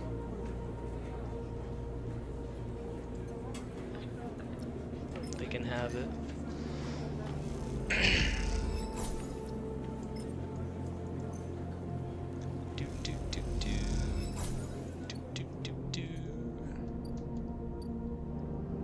Go back home and sleep. A successful day.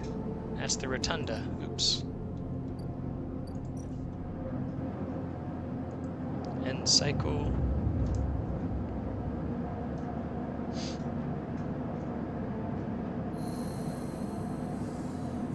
I'm starving.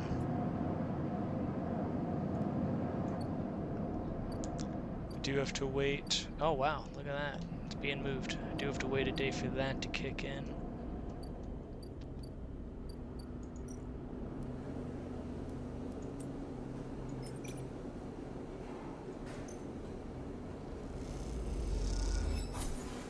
And I get some money. That's the good part. Taking the gamble. Still got an energy. It's fine. Let's work on building my house some more.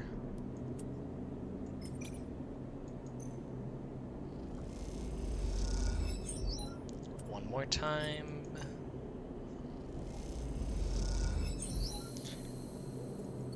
Did I do it? Do I have my own place? I do. There's a sign that a stray animal has been nosing around. A handful of chits for some crackers could bring it.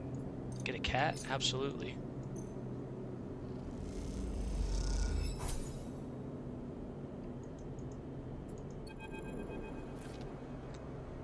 Got a cat. The stray hops up on the work surface and looks out the unit's small window. It doesn't acknowledge your presence. It just sits there beside the tray of crumbled crackers, staring at the low end. What's this cat's story? Are there more in the station? You haven't seen another in the low end, but in the vast megastructure, that means little. There could be a whole colony of cats like this one down in the Warrens. Look at its dark, sleek fur and sharp eyes. It doesn't look ragged, it looks at home. In fact, its presence in the unit makes you wonder. This is the stray's apartment which you are squatting in. Watch the stray. Though the stray is looking out at the station, you feel its attention on you, waiting for you to spring your trap. You remain relaxed and watch as something flickers in its eyes, perhaps the reflection of a passing ship. The stray settles a little and starts eating, picking at the broken crackers. You don't remember ever having been this close to an animal. It triggers something in you, a recognition of life, totally unlike your own, but still somehow connected, parallel, even interwoven. And I have a cat. Stay silent. You sense that the stray doesn't like to talk. The stray prefers to just be, you think, just to share a space and a moment with those it meets. You respect this. In a way, you feel the same. Being here together is enough. You turn your eyes to the window, the one the stray looks out of, and you both watch the stars and ships together. Feel something pass between you and the stray, a kind of acknowledgement of each other, a sense that you might share something with the other, a point of connection. Then all at once the stray yawns wide, hops down from the unit, and brushes along your legs. I got a cat. Then it is gone out through the unit. I got a cat to pet me. At least. They'll be back. Have some more. Have some more. If you buy the crackers and put them out, the stray will always come. That doesn't mean they like you, though. They are a cat. No, I'm gonna feed them.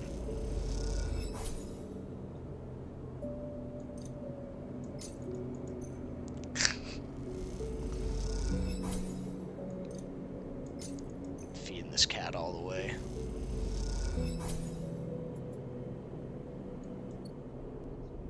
Feed it enough, he'll stick around. I'm gonna keep my 6, because I don't know what tomorrow's gonna bring.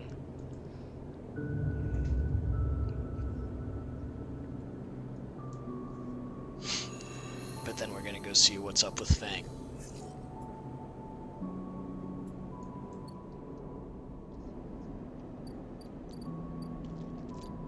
Hey, Fang. Fang grins as the bay doors slide open. Above, in the rest of the building, people are busy, frightened. They speak in hushed tones and organize endless meetings after endless meeting. Haven Age have avoided a full-blown crisis for now, but change is coming. Fang is in good spirits and bundles you inside before you even have the chance to greet him. That was the slickest operation this station has seen! You made my job so easy. I'm so proud. And I got to watch through the cameras as the Haven H security that weren't in on it assaulted the station. One of them straight up just whacked Hardin with their pistol. It was beautiful. What are they going to do with him? I'm not sure anyone knows, but he is cooperating and dismantling his operation and scaring off Conway. Maybe they'll exile him when they're done, or hand him over to some core authority. Now I know he won't be an issue. I'm going to focus on systems for a bit, seeing as that's my actual job. People upstairs weren't so happy, though. They've been fielding questions about the state of the eye, right? And left since the recording got out. People are scared. Is it true? Not if we don't want it to be. The eye is old, and it was never meant to run like this. The master control points that Erlen and Haven Age installed, they keep it spinning the rim. This isn't ideal. But if you were asking me if the eye will stop spinning next cycle, no. And me and a ton of other skilled people will be working to stop it happening in the cycle after that. Hardin's problem was that he didn't believe in people. He believed in systems and their ability to shape the world around him. But as far as I'm concerned, people should be the ones running the systems, not the other way around. Anyway, you didn't come here for a lecture, my tracker. I haven't forgotten. I managed to finish that code solution I showed you. It's a modified Ripper worm. One managed to deactivate that tracker of yours. But in the time since I got back, I added something extra. The tracking of yours doesn't just show SNRP where you are, it transmits data about the state of your body, your current condition. My worm won't just deactivate it. It'll edit that data to tell EpsNRP your body is irreparably damaged. DNR. Do not retrieve. Pretty smart, right? Thank you. Just slot it already. Take the drive and hold it in your hand, then close your eyes and open up your access ports. Take down your defenses. The worm immediately enters your closed network. It whips through it, taking things with it as it goes down. The moment they are gone, you forget they're even there. They just blink out of existence. A second later, it's done. You open your eyes. How do you feel? Asks Fang a little nervously. Free. Well, you are free, sleeper. Fang lets the words free hang in the air like a little before he continues. Seems like it might be finally time for a celebration.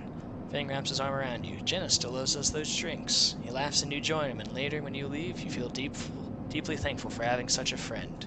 As you walk away from the building, you look up at the wide curve of the eye, up at the hub, and the other rim beyond it. The whole thing twinkles with lights, and it seems impossible to see it as anything other than breathtakingly beautiful. It feels, in that moment, like something eternal. Doesn't mean it can or even should last forever, or that it will never change, fade, or decay. It simply means that at this moment, this place has a future, and it is one you know, deeply and truly, is worth protecting.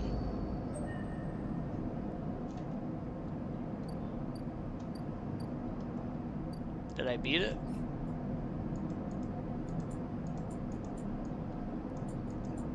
I mean, I know I can do these missions, but I feel like I beat the game there. Because I don't want to leave, I want to stay here. Or is there like an actual ending? Is there...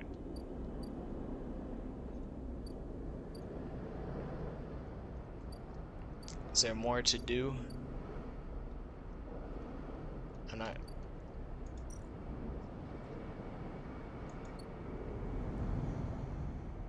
I'm not sure if there's like an actual like ending. Obviously I have a lot more missions to do, but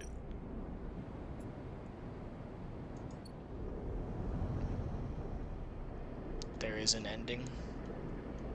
Is it with, do I have to leave? Is that the ending? There's not an ending. Can I just stay on the ship? I did it. Complete active scenes. What? Complete active scenes. Oh, I have to do Ethan. Okay. Compressor is almost empty when you enter. A couple of scattered patrons in the booths and a lone bartender. Bartender recognizes you immediately when you arrive and nods, and you return the greeting.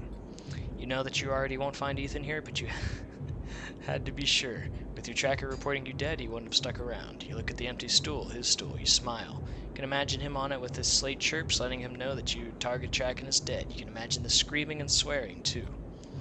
Is that all you were to Ethan, another target, or is there something else going on? It seems like a foolish question to ask now when he's fled the station, but it bothers you anyway. Take one last look and walk out. You doubt you'll ever come back to this place, to the memory it holds. You walk back out into the lights of the bright market and allow yourself a smile. So this is what Fang meant when he said you were free.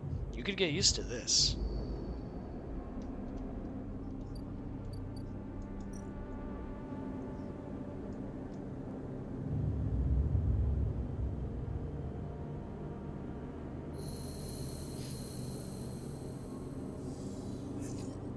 Really? You just start the... You just start up again?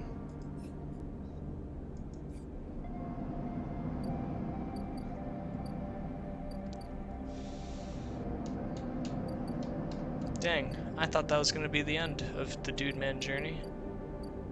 I'm happy with my ending. I don't want to leave.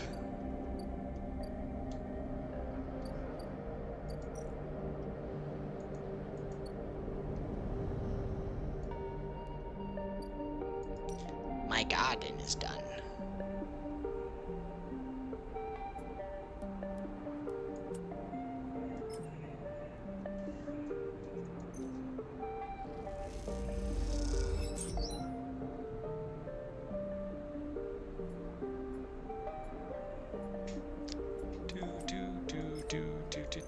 Oh, I'm getting random mushrooms. I don't know how to feel about that.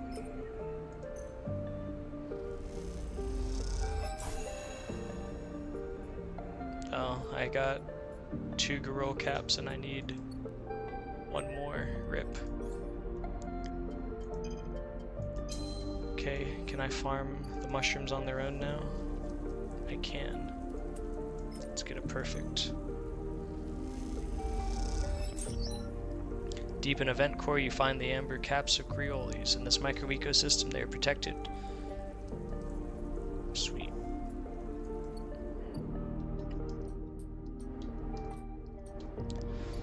So Novita, how close am I to the ending? Is this something I have to pick up tomorrow? Probably. Because I don't think I can go much longer. I'm getting my throat is getting shot. If you remember.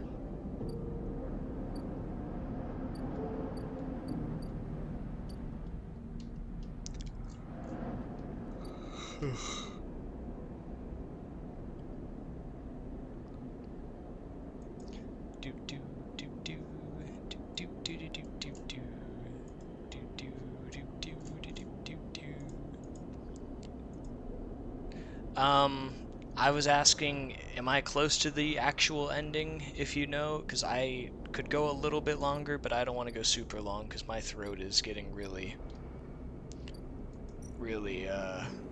tired. Or should I just pick it up tomorrow? It's far? Oh, no. Besides, the ending's not just leaving the ship, is it? Because I don't want to leave the ship.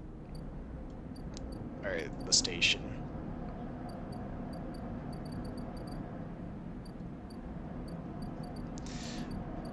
There's other endings? Okay. Well, I'll have to pick it up tomorrow, because I cannot speak anymore tonight. But we got free, and a house.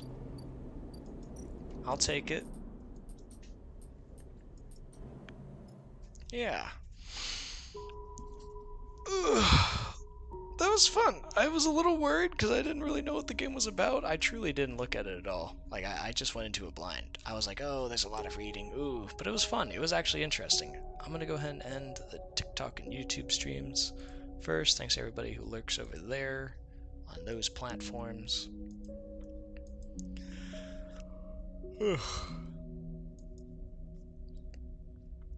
But yeah, I'd be down to... I don't think I'll finish it tomorrow, but maybe do a little bit before the Project Winter stream if you're around, or I can